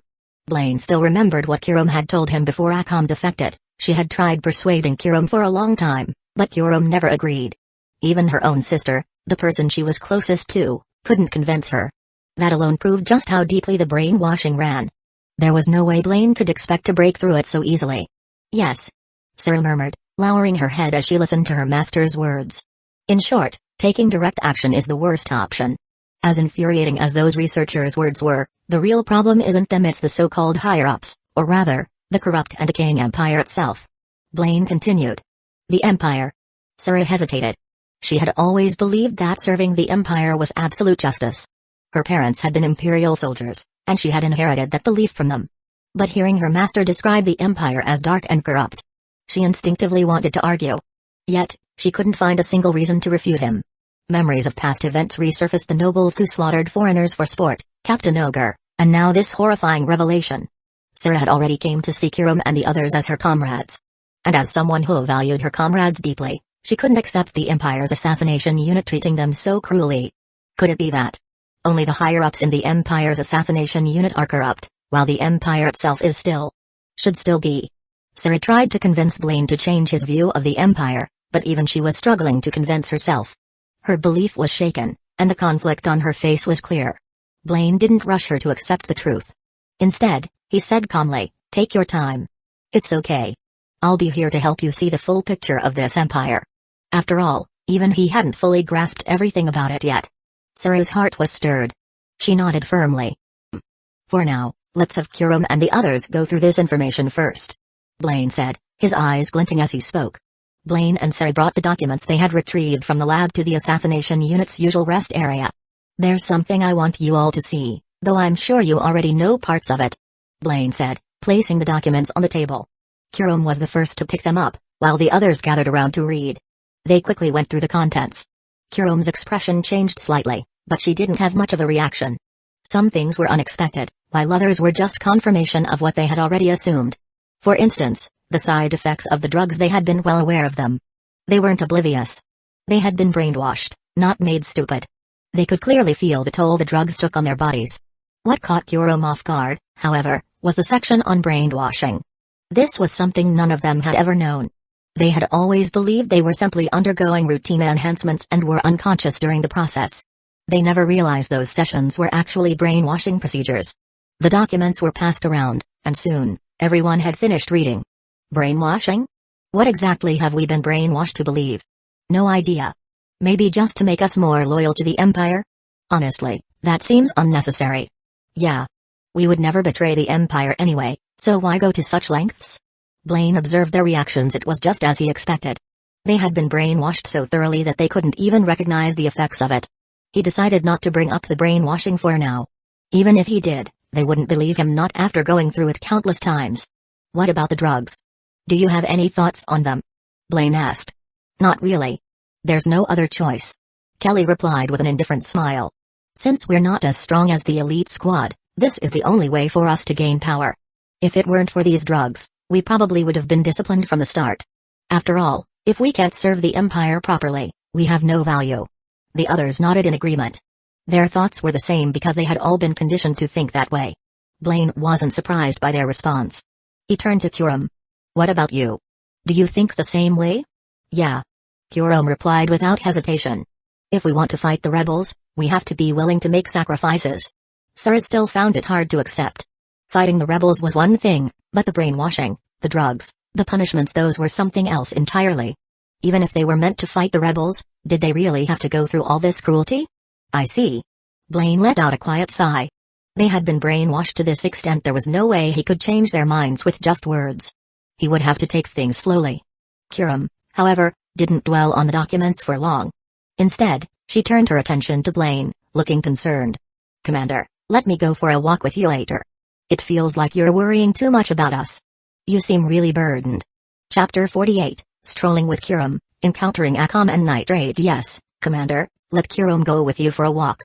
We're really fine, so you don't have to worry about us. Kelly added. It wasn't just Kirim and Kelly. Everyone else also brushed off the contents of the documents, thinking Blaine was simply concerned for them. None of them realized how severely Blaine's actions had violated the rules. If the higher-ups found out, they would undoubtedly have him and Sarah arrested. Alright, maybe I was just overthinking things, Blaine said, using the moment to drop the topic. No one in the assassination unit was affected by the documents. If he kept pushing the issue, it would only backfire.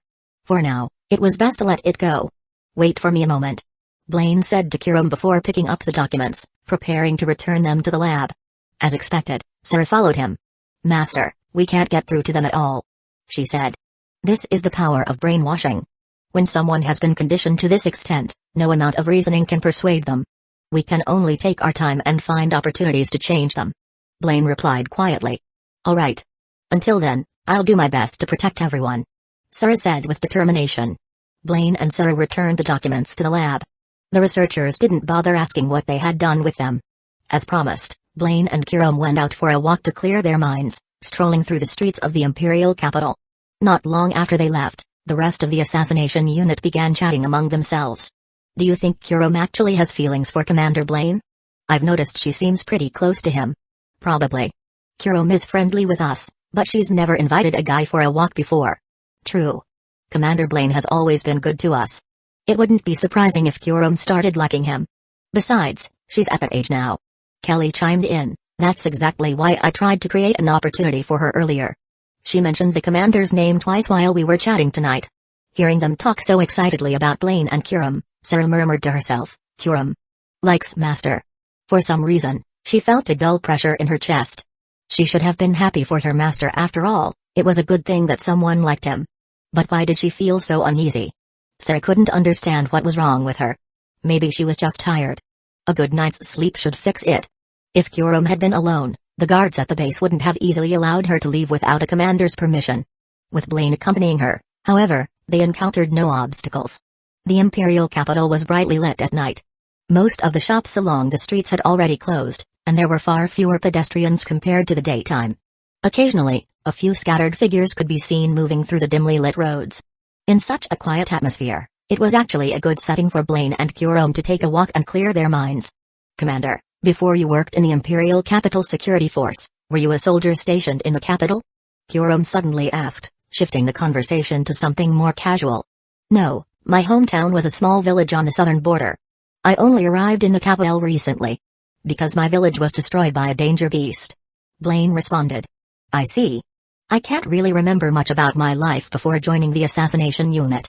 I was too young at the time. All I remember is wandering with my sister. Kurom recalled. You must really miss her, right? I do. Which is why I'm going to kill her so she'll never be able to leave my side again. Kurom spoke with a bright smile, yet the words that came out of her mouth were chilling.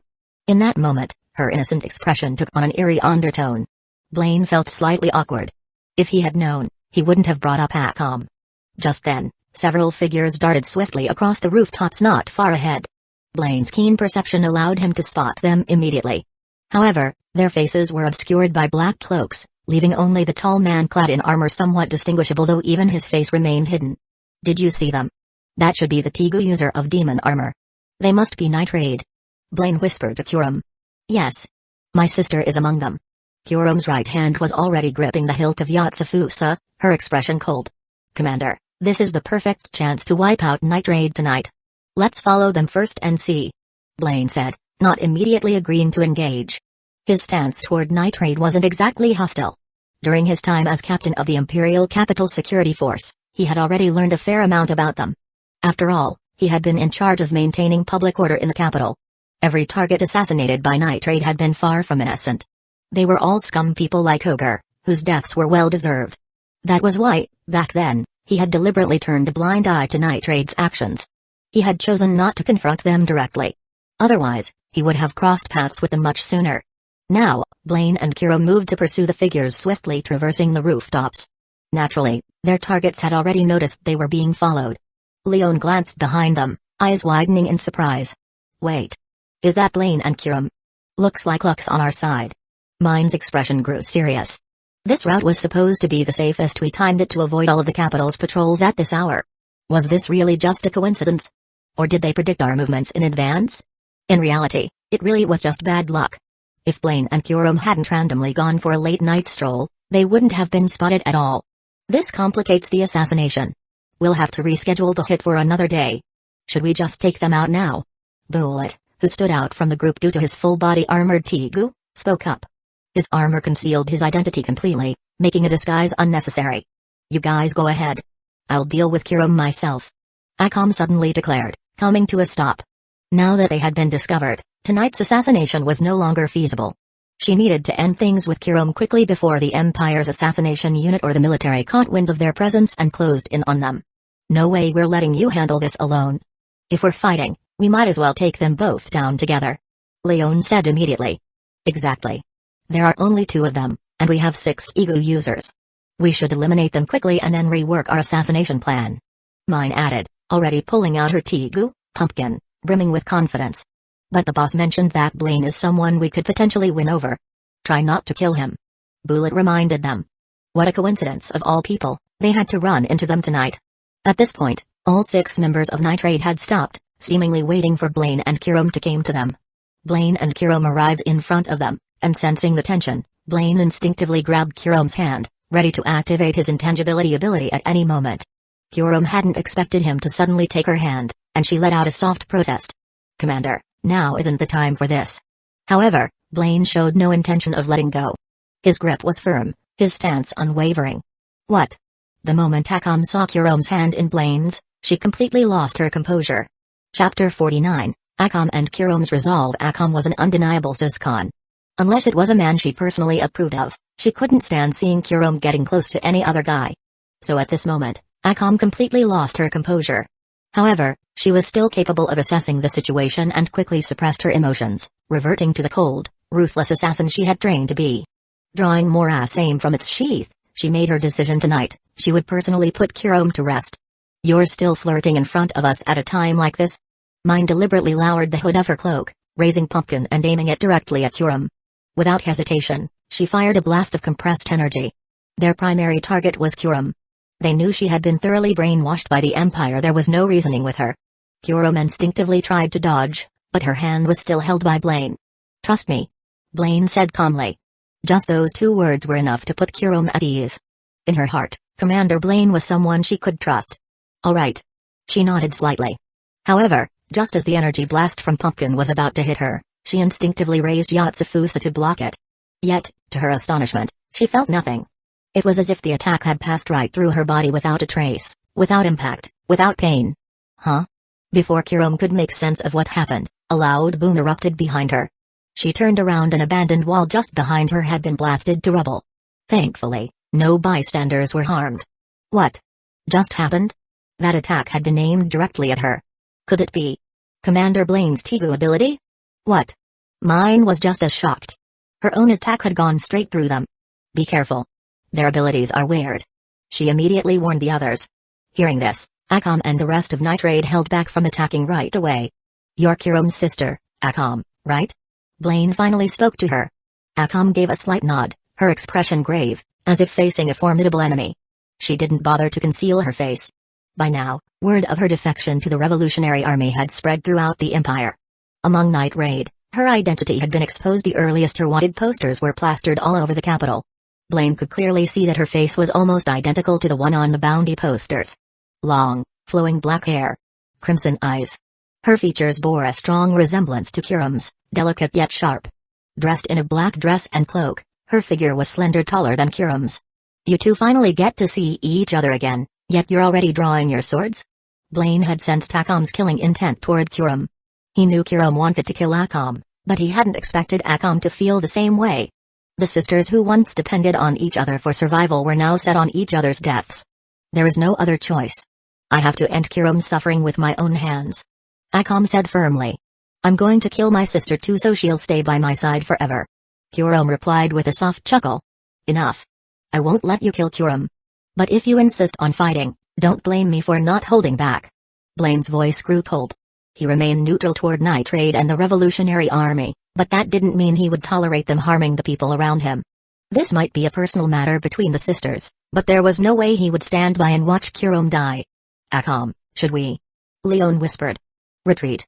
His ability is strange, and we can't afford to take unnecessary risks without a guaranteed quick victory. Akame said decisively, staying calm. Moreover, the noise from Pumpkin's blast had likely alerted the Imperial Capital Security Force.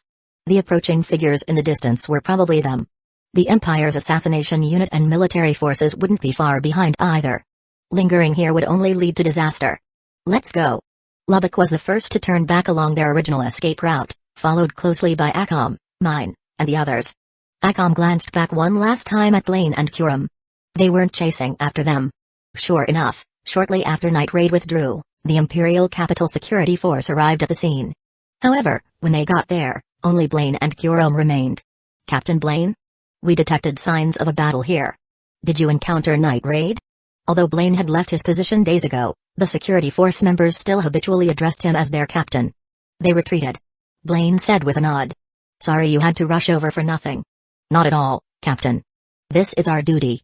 As expected of Captain Blaine. Night Raid must have been planning to assassinate another high-ranking official tonight, but you intercepted them. Sigh, with Captain Blaine's strength, it really is a waste for him to be stationed in the security force. The officers naturally assumed Blaine had driven Night Raid away. As for Kurum, they didn't recognize her. From appearance alone, she seemed like a fragile young girl. They also didn't know where Blaine was currently assigned, only that he had been transferred elsewhere. The security force then proceeded with their investigation, scanning the area. There were hardly any signs of battle, only the collapsed wall from Pumpkin's blast. Seeing this, their admiration for Blaine only deepened. They believed he had driven off Night Raid within moments and remained completely unscathed. Given that Night Raid usually operated in groups of at least 2 or 3 Tegu users, this was an impressive feat in their eyes. While the officers processed the scene, Kurum was still lost in thought about what had just happened. Commander, are you trying to stop me from killing my sister? She asked. Maybe. But what I can say for sure is, I will protect you, because Blaine paused. Kurum's eyes wavered slightly as she looked up at him, as if his words had struck something deep inside her. Because I'm your commander. Blaine smiled. The light in Kurum's eyes immediately dulled. Her lips puffed slightly, and her expression soured, clearly displeased. Forget about my sister for now. More importantly, Commander, how long do you plan on holding my hand? As if in retaliation, she deliberately emphasized the fact that Blaine was still holding on to her. Chapter 50, Siscon Sentiment. Sorry, I forgot. Blaine said, quickly letting go of Kurum's hand with a slightly awkward smile. Why are you apologizing? I never said I disliked it. Kurum replied. What is even happening right now? Blaine sighed, feeling exasperated. Let's keep walking. Kurum said, stepping forward with a light-hearted pace. As Blaine caught up, Kurum suddenly asked, Commander, we could have fought back just now. Why did it feel like you were deliberately avoiding a fight? All 6 of them are Tegu users. The situation wasn't in our favor, my body hasn't fully recovered yet, and it's not exactly a good idea for you to summon a super-class danger beast in the middle of the Imperial capital. So, Blaine explained. His tone was calm and natural, not giving off the slightest hint of deception. In truth, what he said was only half true. His body had long since recovered, he was just making up an excuse to mislead Kurum. After all, she had been thoroughly brainwashed by the Empire. If she ever realized that he didn't actually view Night Raid as an enemy, things could take an unpredictable turn. For now, it was safer to keep certain things from her. That makes sense. Kurum accepted his explanation without hesitation. She had always assumed Blaine's Mangekyō Sharingan was a Tegu, and since using 2 Tegus at once had severe consequences, it was entirely reasonable that his body hadn't fully recovered yet. As for the super-class danger beast, what Blaine said was also true. There were too many civilians in the capital, and the sheer size and destructive power of such a creature would inevitably lead to massive casualties. While the 5 remaining Yatsufusa members were strong, taking on 6 Tegu users from Night Raid at the same time was still a significant risk. It's always best if they withdraw on their own. If a fight breaks out, it's a completely different situation. Blaine continued, smoothly reinforcing his point. If it were just me, that would be one thing, but I also have to worry about your safety. I don't want you getting hurt. I see. Kurum said, nodding. Being cared for like this wasn't a bad feeling. The 2 continued their walk. However, Kurum couldn't shake certain thoughts from her mind. Out of nowhere, she began speaking to herself. When my sister first asked me to escape the assassination unit with her, I was torn. But in the end, I just couldn't accept it. We have to prove how strong we are and earn our commander's recognition. We have to fight for the Empire. If we don't, then all our fallen comrades would have died for nothing. I think my sister didn't just betray the Empire, she also betrayed those comrades who died before her. She chose her ideals over her own sister. She spoke in a steady stream, everything centered around her sister. Blaine listened in silence. He wanted to understand what was really going on in Kurum's mind. My sister's goal is to save the people suffering under the Empire, to try and change it, maybe even the entire world. And honestly, that kind of determination is what I love most about her. Kurom clutched her head, her face pained. But even though I admire that part of her, I still can't forgive her. My thoughts are a mess. Every time I try to think deeply about this, my mind just turns to chaos. She was aware of her own contradictions, yet she couldn't understand why they existed. No matter how hard she tried, her mind wouldn't allow her to fully process this issue. It's obvious you've undergone too much brainwashing, Blaine said seriously. The documents we found mentioned that only the enhanced team underwent brainwashing. The elite team was trained differently. That's why, when Akame realized the darkness of the Empire, she was able to leave and join the Revolutionary Army. And when Pony was about to be disciplined for her unrecoverable injuries, she chose to run away. Pony, once part of the Elite Seven, hadn't joined the Revolutionary Army but had instead fled in search of their former captain, Naruto. Kurom's deep contradictions were undoubtedly the result of brainwashing. She loved the sister who fought for her ideals, yet she couldn't forgive her. That was because, buried deep in her subconscious, an ironclad command had been implanted: never betray the Empire. No, that's not it. Kurom immediately rejected his words. A person who has been successfully brainwashed rarely believes that they have been manipulated. Kurom was no exception. Blaine knew this, so he didn't push the topic further. Whether or not that's the case, I won't let you continue being used like this. Enough about that for now. Weren't we supposed to be relaxing? Instead, we've just added more to our worries, Blaine said, his tone softening. Yeah. Kurom murmured, giving a small nod and forcing those thoughts out of her mind. At least for now, she would just enjoy the walk with her commander. Meanwhile, Akame and the others had returned to the night raid base. Boss, we ran into Blaine and Kurom during the operation, so we had no choice but to put the assassination plan on hold for now, Leon reported to Najenda. You encountered those two? Well, nothing can be done about that. As long as no one was hurt, it's fine, Najenda replied, showing no signs of blaming them. That said, what did you all think of Blaine after coming into contact with him? I don't think he had much interest in fighting us, Bullet mused, rubbing his chin. When we retreated, he didn't try to stop us. If he had, we probably wouldn't have gotten away so easily. At this point, Bullet had already dispelled his demon armor form, revealing his tall figure and distinctive pompadour hairstyle. For some reason, it's kind of irritating. It feels like he looked down on us. Mine grumbled. I don't think he was underestimating us, just that he didn't want to fight, Shield said with a smile. What I'm more curious about is that strange ability, Lubbock added. Mine's Tegu, Pumpkin, couldn't hit Kurom at all. That kind of ability should only come from a Tegu, but Kurom already has Yotsufusa. That means it must be Blaine's Tegu. And it looks like he can share its effects with Kurom, Lubbock analyzed. Blaine, huh? He kinda seemed like Kurom's little boyfriend, don't you think, Akame? Leon suddenly smirked. Unlike the others, her focus had been entirely different. She had noticed Akame's reaction back then. It was adorable. Finding it amusing, she deliberately prodded her again. I won't acknowledge him until I know exactly how he feels about Kurom, Akame stated, her expression completely serious as she voiced her big sister declaration. Chapter 51, Stopping the Brainwashing. After hearing the group's descriptions, Najenda had a general idea of the situation. Still, she wanted to confirm something. So, was he hostile toward you at all?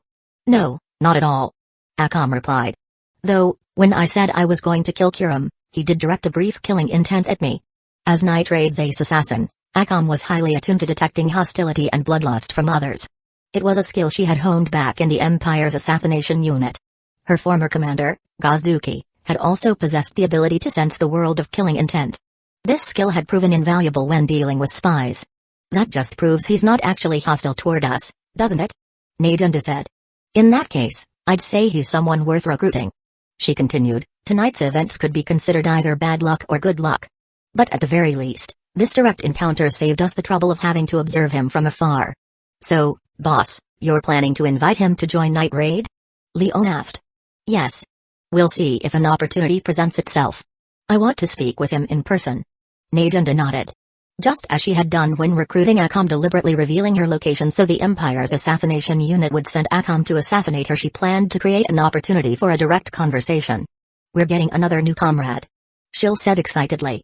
Shield had long, flowing purple hair, matching purple eyes, and a deep fondness for the color. Her entire outfit, including her Cheongsam-style dress, was purple. Among Night Raid, she was the only one who wore glasses, giving her a quiet and elegant appearance. Though pretty, she was known for being clumsy and a bit of an airhead. Her Tigu, cutter of creation, Extase, was a massive scissor-shaped weapon capable of cutting through anything. It was also highly durable and could be used for defense. Mine, however, crossed her arms. Don't get too excited just yet. That guy might not even accept the offer. He could be just as stubborn as General Do. The twin-tailed girl with pink hair, Mine, was the current wielder of the gun-type Tigu Roman artillery, Pumpkin. Petite and cute, she wore a light pink dress that matched her hair and eyes. Though her features were adorable, her personality had a sharp edge, carrying a touch of arrogance. Najunda had originally been the owner of Pumpkin, but after losing her right eye and right arm during her defection thanks to his teeth, she was no longer fit to use a gun-type Tigu. Seeing that Mine was a natural sharpshooter, she had entrusted the weapon to her. That being said, Najunda continued, Blaine holds a commander-level position in the Empire's assassination unit, right? Did you pick up on anything after interacting with him? Akame shook her head slightly. Given how young Blaine looked around the same age as Kurome, it was hard for her to believe that he held a high-ranking position. I see. Then let's have the Revolutionary Army send someone to investigate. Najunda decided. The Empire's assassination unit base is heavily guarded. Is it really safe to send someone in? Akame asked, slightly concerned. Don't worry. We have a Tigu user who specializes in this kind of work. Najunda said confidently. The Empire's assassination unit, base headquarters. Vacation time had come to an end, and it was time for the members of the assassination unit to set aside their leisure. Having undergone strict and relentless training, they were disciplined enough to control themselves. What followed was their scheduled drug enhancement. At regular intervals, the base conducted these so-called enhancements on all members of the assassination unit. But in truth, drug enhancement was nothing more than a cover. What the researchers were really doing was brainwashing. Ever since Blaine had shown Kurome and the others the classified documents, they had learned the truth behind the enhancements. Yet, despite knowing, they still had no desire to resist. They willingly submitted themselves to brainwashing once more. The entire process was simple. Members of the assassination unit would be taken to a designated underground chamber, where they would be seated in chairs, their hands cuffed. A sedative would then be injected to put them to sleep. Once unconscious, the conditioning would begin. Hypnosis and psychological reinforcement, all centered around a single core command: never betray the Empire. However, today's brainwashing session was interrupted. Blaine, are you trying to obstruct our work? Drug enhancement is a strict order from the higher-ups. You have no right to interfere. If the superiors find out what you're doing, you should understand the consequences. As the staff prepared to escort the assassination unit members for their scheduled session, they were stopped by Blaine. Drug enhancement? Wouldn't brainwashing be a more accurate term? Blaine's expression darkened slightly as he spoke in an indifferent tone. Hearing this, the researchers paled in shock. You're saying that in front of them? Kurome, Kelly, and the rest of the assassination unit were standing nearby. The higher-ups had strictly forbidden them from ever learning the truth behind these enhancements. Anyone who leaked this secret would be executed. Even the researchers themselves could face punishment if the truth got out. Yet, in reality, Kurome and the others had already known about the brainwashing for a while. They simply didn't care. Right now, their expressions were filled with concern not over the brainwashing itself, but over the potential consequences of a direct confrontation between Blaine and the researchers. None of them had fully realized just how severe Blaine's actions were. That's right. Blaine said, his tone as casual as if discussing the weather. Not only did I say it in front of them, I also showed them the documents. So, what do you plan to do? The researchers were stunned. Are you insane? Do you have any idea what this means? You must have a death wish. Why waste your time on those tools? One of the staff sneered. What do we plan to do? Obviously, we'll report you to the higher-ups. You'll be dealt with soon enough. Their resentment toward Blaine had already been simmering since the last Danger Beast materials incident. They had been forced to let that matter go, but they had never forgotten it. Now, Blaine had handed them the perfect excuse for retaliation. It was only at this moment that Kurome and the others realized how serious the situation was. What do you mean? Commander Blaine is going to be punished? Kurome's expression tensed, her voice sharp with urgency. Of course. He's committed a major taboo. He will be executed. Though, I doubt it'll be quick. A staff member smirked coldly. Before that, he'll go through some extensive interrogation. Not only him, Sari will also be treated as an accomplice. Yet, despite these threats, Blaine and Sari showed no trace of fear. They remained calm, indifferent. In fact, Sari's expression slowly twisted into something deranged. Chapter 52, Gia Foundation. It's really that serious? Commander Blaine is going to be punished by the Empire because of us? This has to be a joke, right? Commander, please explain to them. There might still be a chance, right? Upon learning that Commander Blaine and Commander Seru were facing punishment, everyone in the assassination unit panicked. They had already lost so many comrades, and now even their two most trusted commanders were about to be taken from them. Kurome's expression darkened with sadness, but if this was the Empire's decree, there was nothing she could do. If she had ever thought of changing this fate, she and Akame wouldn't have parted ways, and their former comrades wouldn't have been disposed of one after another. Chance? Keep dreaming. Even if you beg for mercy now, it's too late. The staff laughed arrogantly. Watching Blaine and Seru grovel would be amusing, but seeing them tortured was far more satisfying. Master, can I kill them? Seru sneered as she turned to Blaine.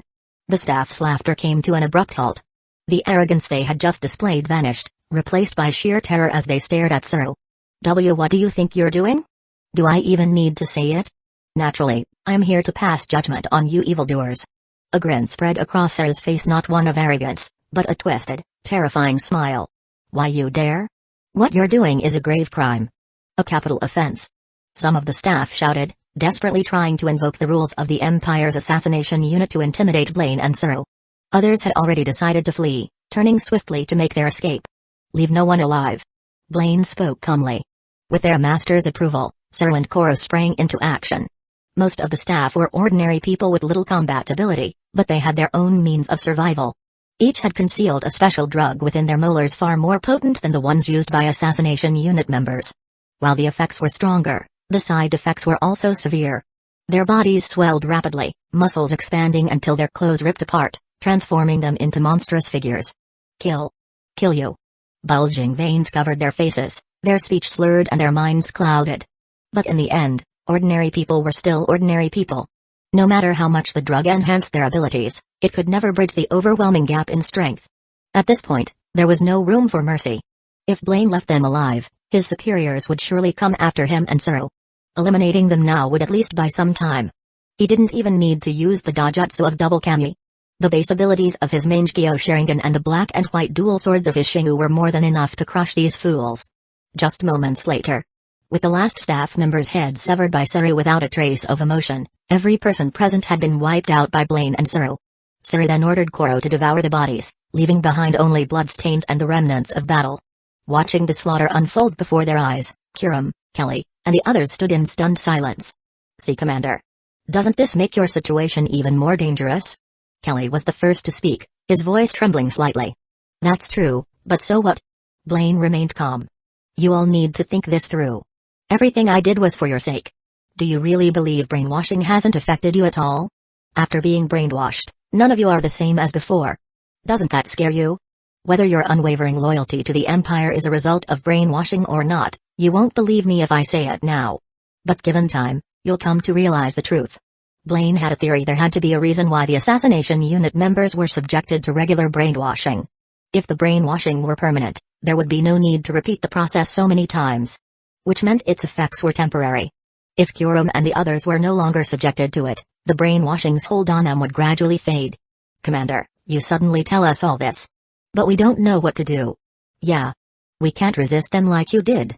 And even if we did, we'd just be executed. We're supposed to obey the Empire without question. The assassination unit members were overwhelmed, their thoughts in turmoil. Do you really think those people represented the Empire? That just because they ordered you to do something, you had to obey? Blaine spoke bluntly. Right now, I'm the one in charge of the Imperial Assassination Unit. I'll be the one to change the system. You don't have to worry, I'll take responsibility for everything. And Koro and I will help you return to the path of justice. Seru picked up Koro and smiled at them. Her bright, cheerful expression was a stark contrast to the bloodthirsty look she had worn during the fight. Koro, having already digested the bodies, had returned to his usual form. If you don't want to lose any more comrades, then trust us. I might not represent the Empire, but at least I'm better than those guys. And besides, I'm your leader. Blaine smiled. His words struck a chord. Not only did he avoid directly challenging the brainwashing they had undergone, but his argument was undeniably persuasive. At no point did he ask them to betray the Empire. I don't want to lose any more comrades. And I don't want to lose you either, Commander. I trust you. Kurome was the first to speak. The others nodded in agreement. Blaine wasn't trying to rebel against the assassination unit, he wanted to change it from within. That was something they could accept. The staff killed today were only a fraction of the total, The rest had no idea what had transpired here. The base would continue functioning as usual. Meanwhile, the researchers responsible for the brainwashing were puzzled by the unit's failure to report to the underground chamber on schedule. As for the dead staff members, it was as if they had vanished without a trace. No one knew what had happened to them except Blaine, Sero, and Kurum.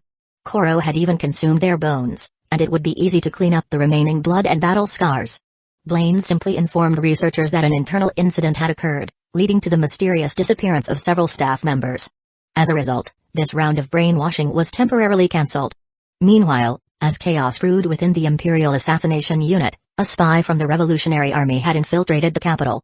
Lurking near the unit's base, they waited for the perfect moment to strike, utilizing the transformation ability of the Tigugia Foundation. Chapter 53, Little Black Cat Chelsea. The so-called high-ranking superior of the Imperial Assassination Unit was a royal palace official named Skiyu. His status was second only to Prime Minister Honest. In fact, Skiyu was the very founder of the Imperial Assassination Unit. For now, word of what had transpired within the Assassination Unit had yet to reach him. Until Skiyu realized what was happening, Blaine had complete control over the unit, a window of time sufficient for him to accomplish many things. Today, as usual, Blaine and Sero led the Assassination Unit out for training. Ding. The host has hunted a level 4 danger beast. Reward, 1 system point. Ding. The host has hunted a level 3 danger beast. Reward, 3 system points. The Assassination Unit successfully completed their training objectives, and Blaine gained a substantial number of system points along the way. Though a few members were injured, the overall mood was light-hearted and relaxed. After all, Commander Blaine had reformed the Assassination Unit's system, completely abolishing the previous punishment policy. They no longer had to fear being punished for getting injured, nor would they lose comrades so easily anymore. The only thing that worried them now was the fate of Commanders Blaine and Sero, both of whom had blatantly defied orders from their superiors. On the way back, just outside the base gates, Blaine spotted a small black cat in the grass nearby. It looked like a stray, and it was injured. Seeing the wounded kitten, Blaine immediately walked over. "Master?" Sero, noticing his movements, asked in confusion. Blaine crouched down and cautiously reached out to touch the kitten. After a couple of tentative gestures, he realized it wasn't hissing or recoiling. That was a good sign. It meant the kitten was naturally docile. Gaining confidence, Blaine gently stroked the kitten's head. Of course, if it suddenly attacked, he would be able to react instantly. Meow. The black kitten didn't resist at all. If anything, it seemed to enjoy the attention. "Oh, it's a little cat. And it looks hurt." Sarah had walked over as well. "Yes. Its front leg is injured, and it seems weak. Probably malnourished." Blaine carefully observed its condition. What a cute kitten. Kurum and the others had also gathered around. It seemed Kurum had a fondness for small, adorable animals. "I'll treat its wounds first, then find a good home for it." As he spoke, Blaine lifted the kitten by the scruff of its neck and cradled it in his arms. The kitten remained calm. It didn't claw at him, didn't hiss. Instead, it nuzzled its head against him. What a well-behaved little thing. Too bad we can't keep pets. Kelly sighed. The issue wasn't just whether they could have pets. The Imperial Assassination Unit had stripped them of all personal freedom. If you want to keep a pet, that can be arranged. Once I fully take control of the Assassination Unit, I'll lift those restrictions. Blaine's words carried a quiet certainty. Fully take control? Kelly and the others exchanged glances, assuming Blaine must have some plan to negotiate with the higher-ups. However, Blaine's intentions were far different from what they imagined. And so, with the kitten in his arms, Blaine brought it into the base. Ordinarily, only animals designated for experimentation were allowed inside. But since it was Blaine carrying the cat, the guards said nothing. In reality, the injured stray cat was actually Chelsea in disguise. She possessed the Tigu Phantasmagoria, Gia Foundation, which allowed her to transform into anything she desired through sheer will. Disguising herself as an injured stray cat made it easier for her to move unnoticed near the Imperial Assassination Unit space. Her original plan was to find an opportunity to infiltrate the base, but she hadn't expected things to take such an unexpected turn. When Blaine had walked toward her earlier, her first instinct had been to run. However, considering her current appearance, a cat with an injured front leg running too fast would have seemed unnatural. To avoid arousing suspicion, she chose to remain still, feigning obedience while carefully observing the situation. If things took a turn for the worse, she could always abandon the mission and escape. What surprised Chelsea, however, was how unexpectedly kind-hearted her target Blaine turned out to be. He actually intended to take her into the base and treat her wounds. Of course, he wasn't an assassination target but rather a surveillance target. The Revolutionary Army had tasked Chelsea with monitoring Blaine to determine whether he was someone they could recruit. In the end, Blaine's actions played right into her hands. She had already been searching for a way to infiltrate the base. Although this was essentially walking into the lion's den, espionage was always a dangerous game. And until now, she had never failed. She trusted both her own skills and the capabilities of her Tegu. Blaine carried the black kitten Chelsea in disguise into the lounge. He asked the lab technicians for medicines suitable for treating animal wounds, including disinfectants, before beginning to treat her injuries. So, Kurum and the others stood nearby, watching. The ability of Gia Foundation was indeed formidable. Up until now, Blaine had yet to notice that the small black cat was actually a transformed human. As long as Chelsea didn't act in a way that contradicted typical feline behavior, no one would see through her disguise. Meow. When the disinfectant was applied, Chelsea even pretended to wince and struggle slightly, making her act all the more convincing. The strengths of Gia Foundation were evident, but so were its weaknesses. It lacked any real combat ability, making it more suited for reconnaissance, infiltration, and assassination. It wasn't until he began treating the wound that Blaine sensed something off. Chelsea had created the injury using the cosmetic abilities of her Tegu. It was so lifelike that it was virtually indistinguishable from a real wound to the naked eye. However, Blaine's eyes were far from ordinary. With the keen perception of his Mangekyō Sharingan, he detected the slightest inconsistency. Chelsea's only misstep was her lack of intel on the Mangekyō Sharingan. Not even the Revolutionary Army nor anyone else in the world knew the truth about Blaine's eyes. As a result, Chelsea remained completely unaware that her disguise had already been exposed. On the surface, however, Blaine showed no reaction. He simply continued tending to the black kitten's injury with patience and care. Internally, though, he was now on high alert. This cat was almost certainly a transformed human, likely due to a Tegu's ability. In a world filled with all kinds of bizarre Tegu, one capable of transformation wasn't particularly surprising. For now, he had no intention of exposing her. Instead, he wanted to see just what this little black cat was planning to do next. Chapter 54, Bathing the Little Black Cat. Blaine figured the most likely explanation was that the kitten was a spy sent by the Revolutionary Army. After all, the Empire's assassination unit's greatest enemy and practically its only one was the Revolutionary Army.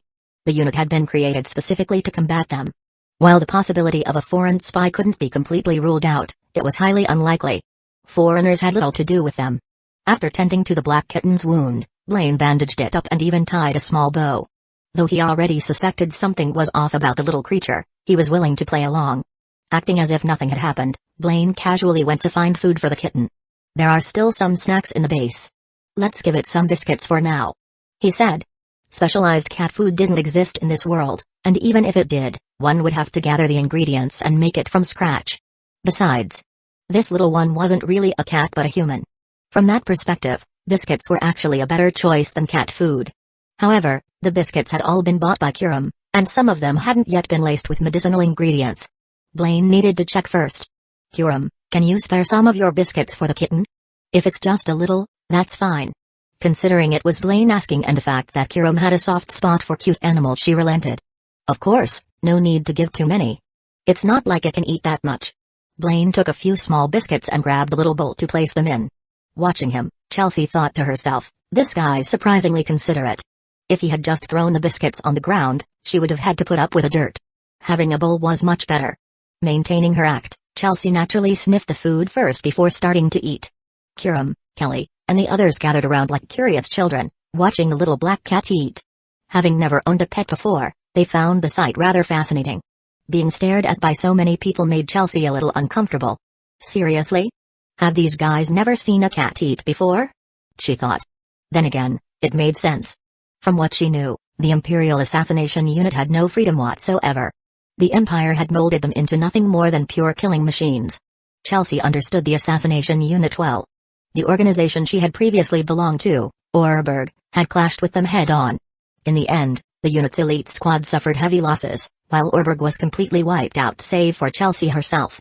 Most notably, their leader, Mraid Orberg, had been killed by Akame back when she was still with the Assassination Unit. Mraid was one of the key figures who ultimately led Akame to defect to the Revolutionary Army. Meow. After finishing the biscuits Blaine gave her, the little black cat didn't ask for more but simply tucked her paws in and rested. Looks like she's full, Blaine noted. Sarah reached out, wanting to pet the kitten. Chelsea maintained her well-behaved cat persona. At the same time, she grew wary of the small white creature nearby. It looked like an innocent puppy, but something about it felt off. There were biological Tigas, after all. This little thing could very well be one of them. Chelsea raised her guard against Koro. Next, I need to give it a bath and deworm it. There should be some herbs in the lab for deworming. I'll bathe it first, then take care of the deworming. Blaine suddenly said. A bath? Deworming was one thing, but bathing was another. Chelsea couldn't help but feel a little embarrassed.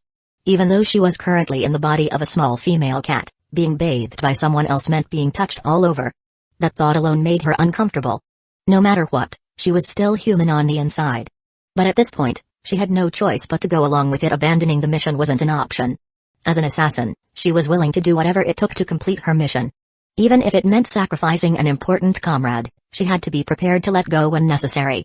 Such sacrifices were a necessary price, and she believed they were worth it. That was why, in the original story, even though Chelsea knew Akame was the primary reason for the annihilation of the Orberg, she showed no hostility toward her. As fellow Revolutionary Army members, their shared interests took precedence, and Chelsea treated Akame well. At the very least, the Orberg's downfall had severely weakened the Empire's assassination unit, and it had also led to Akame joining their side. To Chelsea, those sacrifices had been worth it. Right now, all she had to do was grit her teeth and endure it. After all, she was in a cat's body. This shouldn't be too unbearable. Meanwhile, Blaine hadn't even considered whether the black kitten was male or female. He wasn't overthinking it, he just felt that bathing a stray cat was the natural course of action. But before he could take the kitten to bathe, an unexpected guest arrived from the Empire's assassination unit. Commander, General Esdeath is here. A young man reported to Blaine. All right, I'll go meet her. Blaine nodded slightly. Esdeath's sudden appearance didn't surprise him anymore. As he prepared to meet her, he kept the small black cat in his arms. If he let it go, there was no telling if it would try to attack Kurum and the others. It was safer to keep an eye on it himself. General Esdeath? That woman, the one said to be the Empire's strongest. Chelsea, still cradled in Blaine's arms, was well aware of Esdeath's reputation. To the Revolutionary Army, she was the most dangerous enemy, the single greatest obstacle standing between them and the overthrow of Prime Minister Honest. Running into Esdeath on this mission was unexpected, but Chelsea remained calm. Even if she came face to face with Esdeath, she was confident she wouldn't be exposed. Esdeath's ego was purely offensive, it had no abilities to counter her Gia foundation. Chelsea was certain of that. Blaine had only taken a few steps out of the resting area when he ran into Esdeath at the hallway corner. You're already here? I was just about to come out and greet you, Blaine said, stopping in his tracks. The woman standing before him was breathtaking, dressed in a military uniform with a matching cap. Her presence exuded power. She was Esdeath, the Empire's strongest. Blaine. Esdeath had just begun to speak when her gaze landed on the small black cat in his arms. You like these kinds of little things?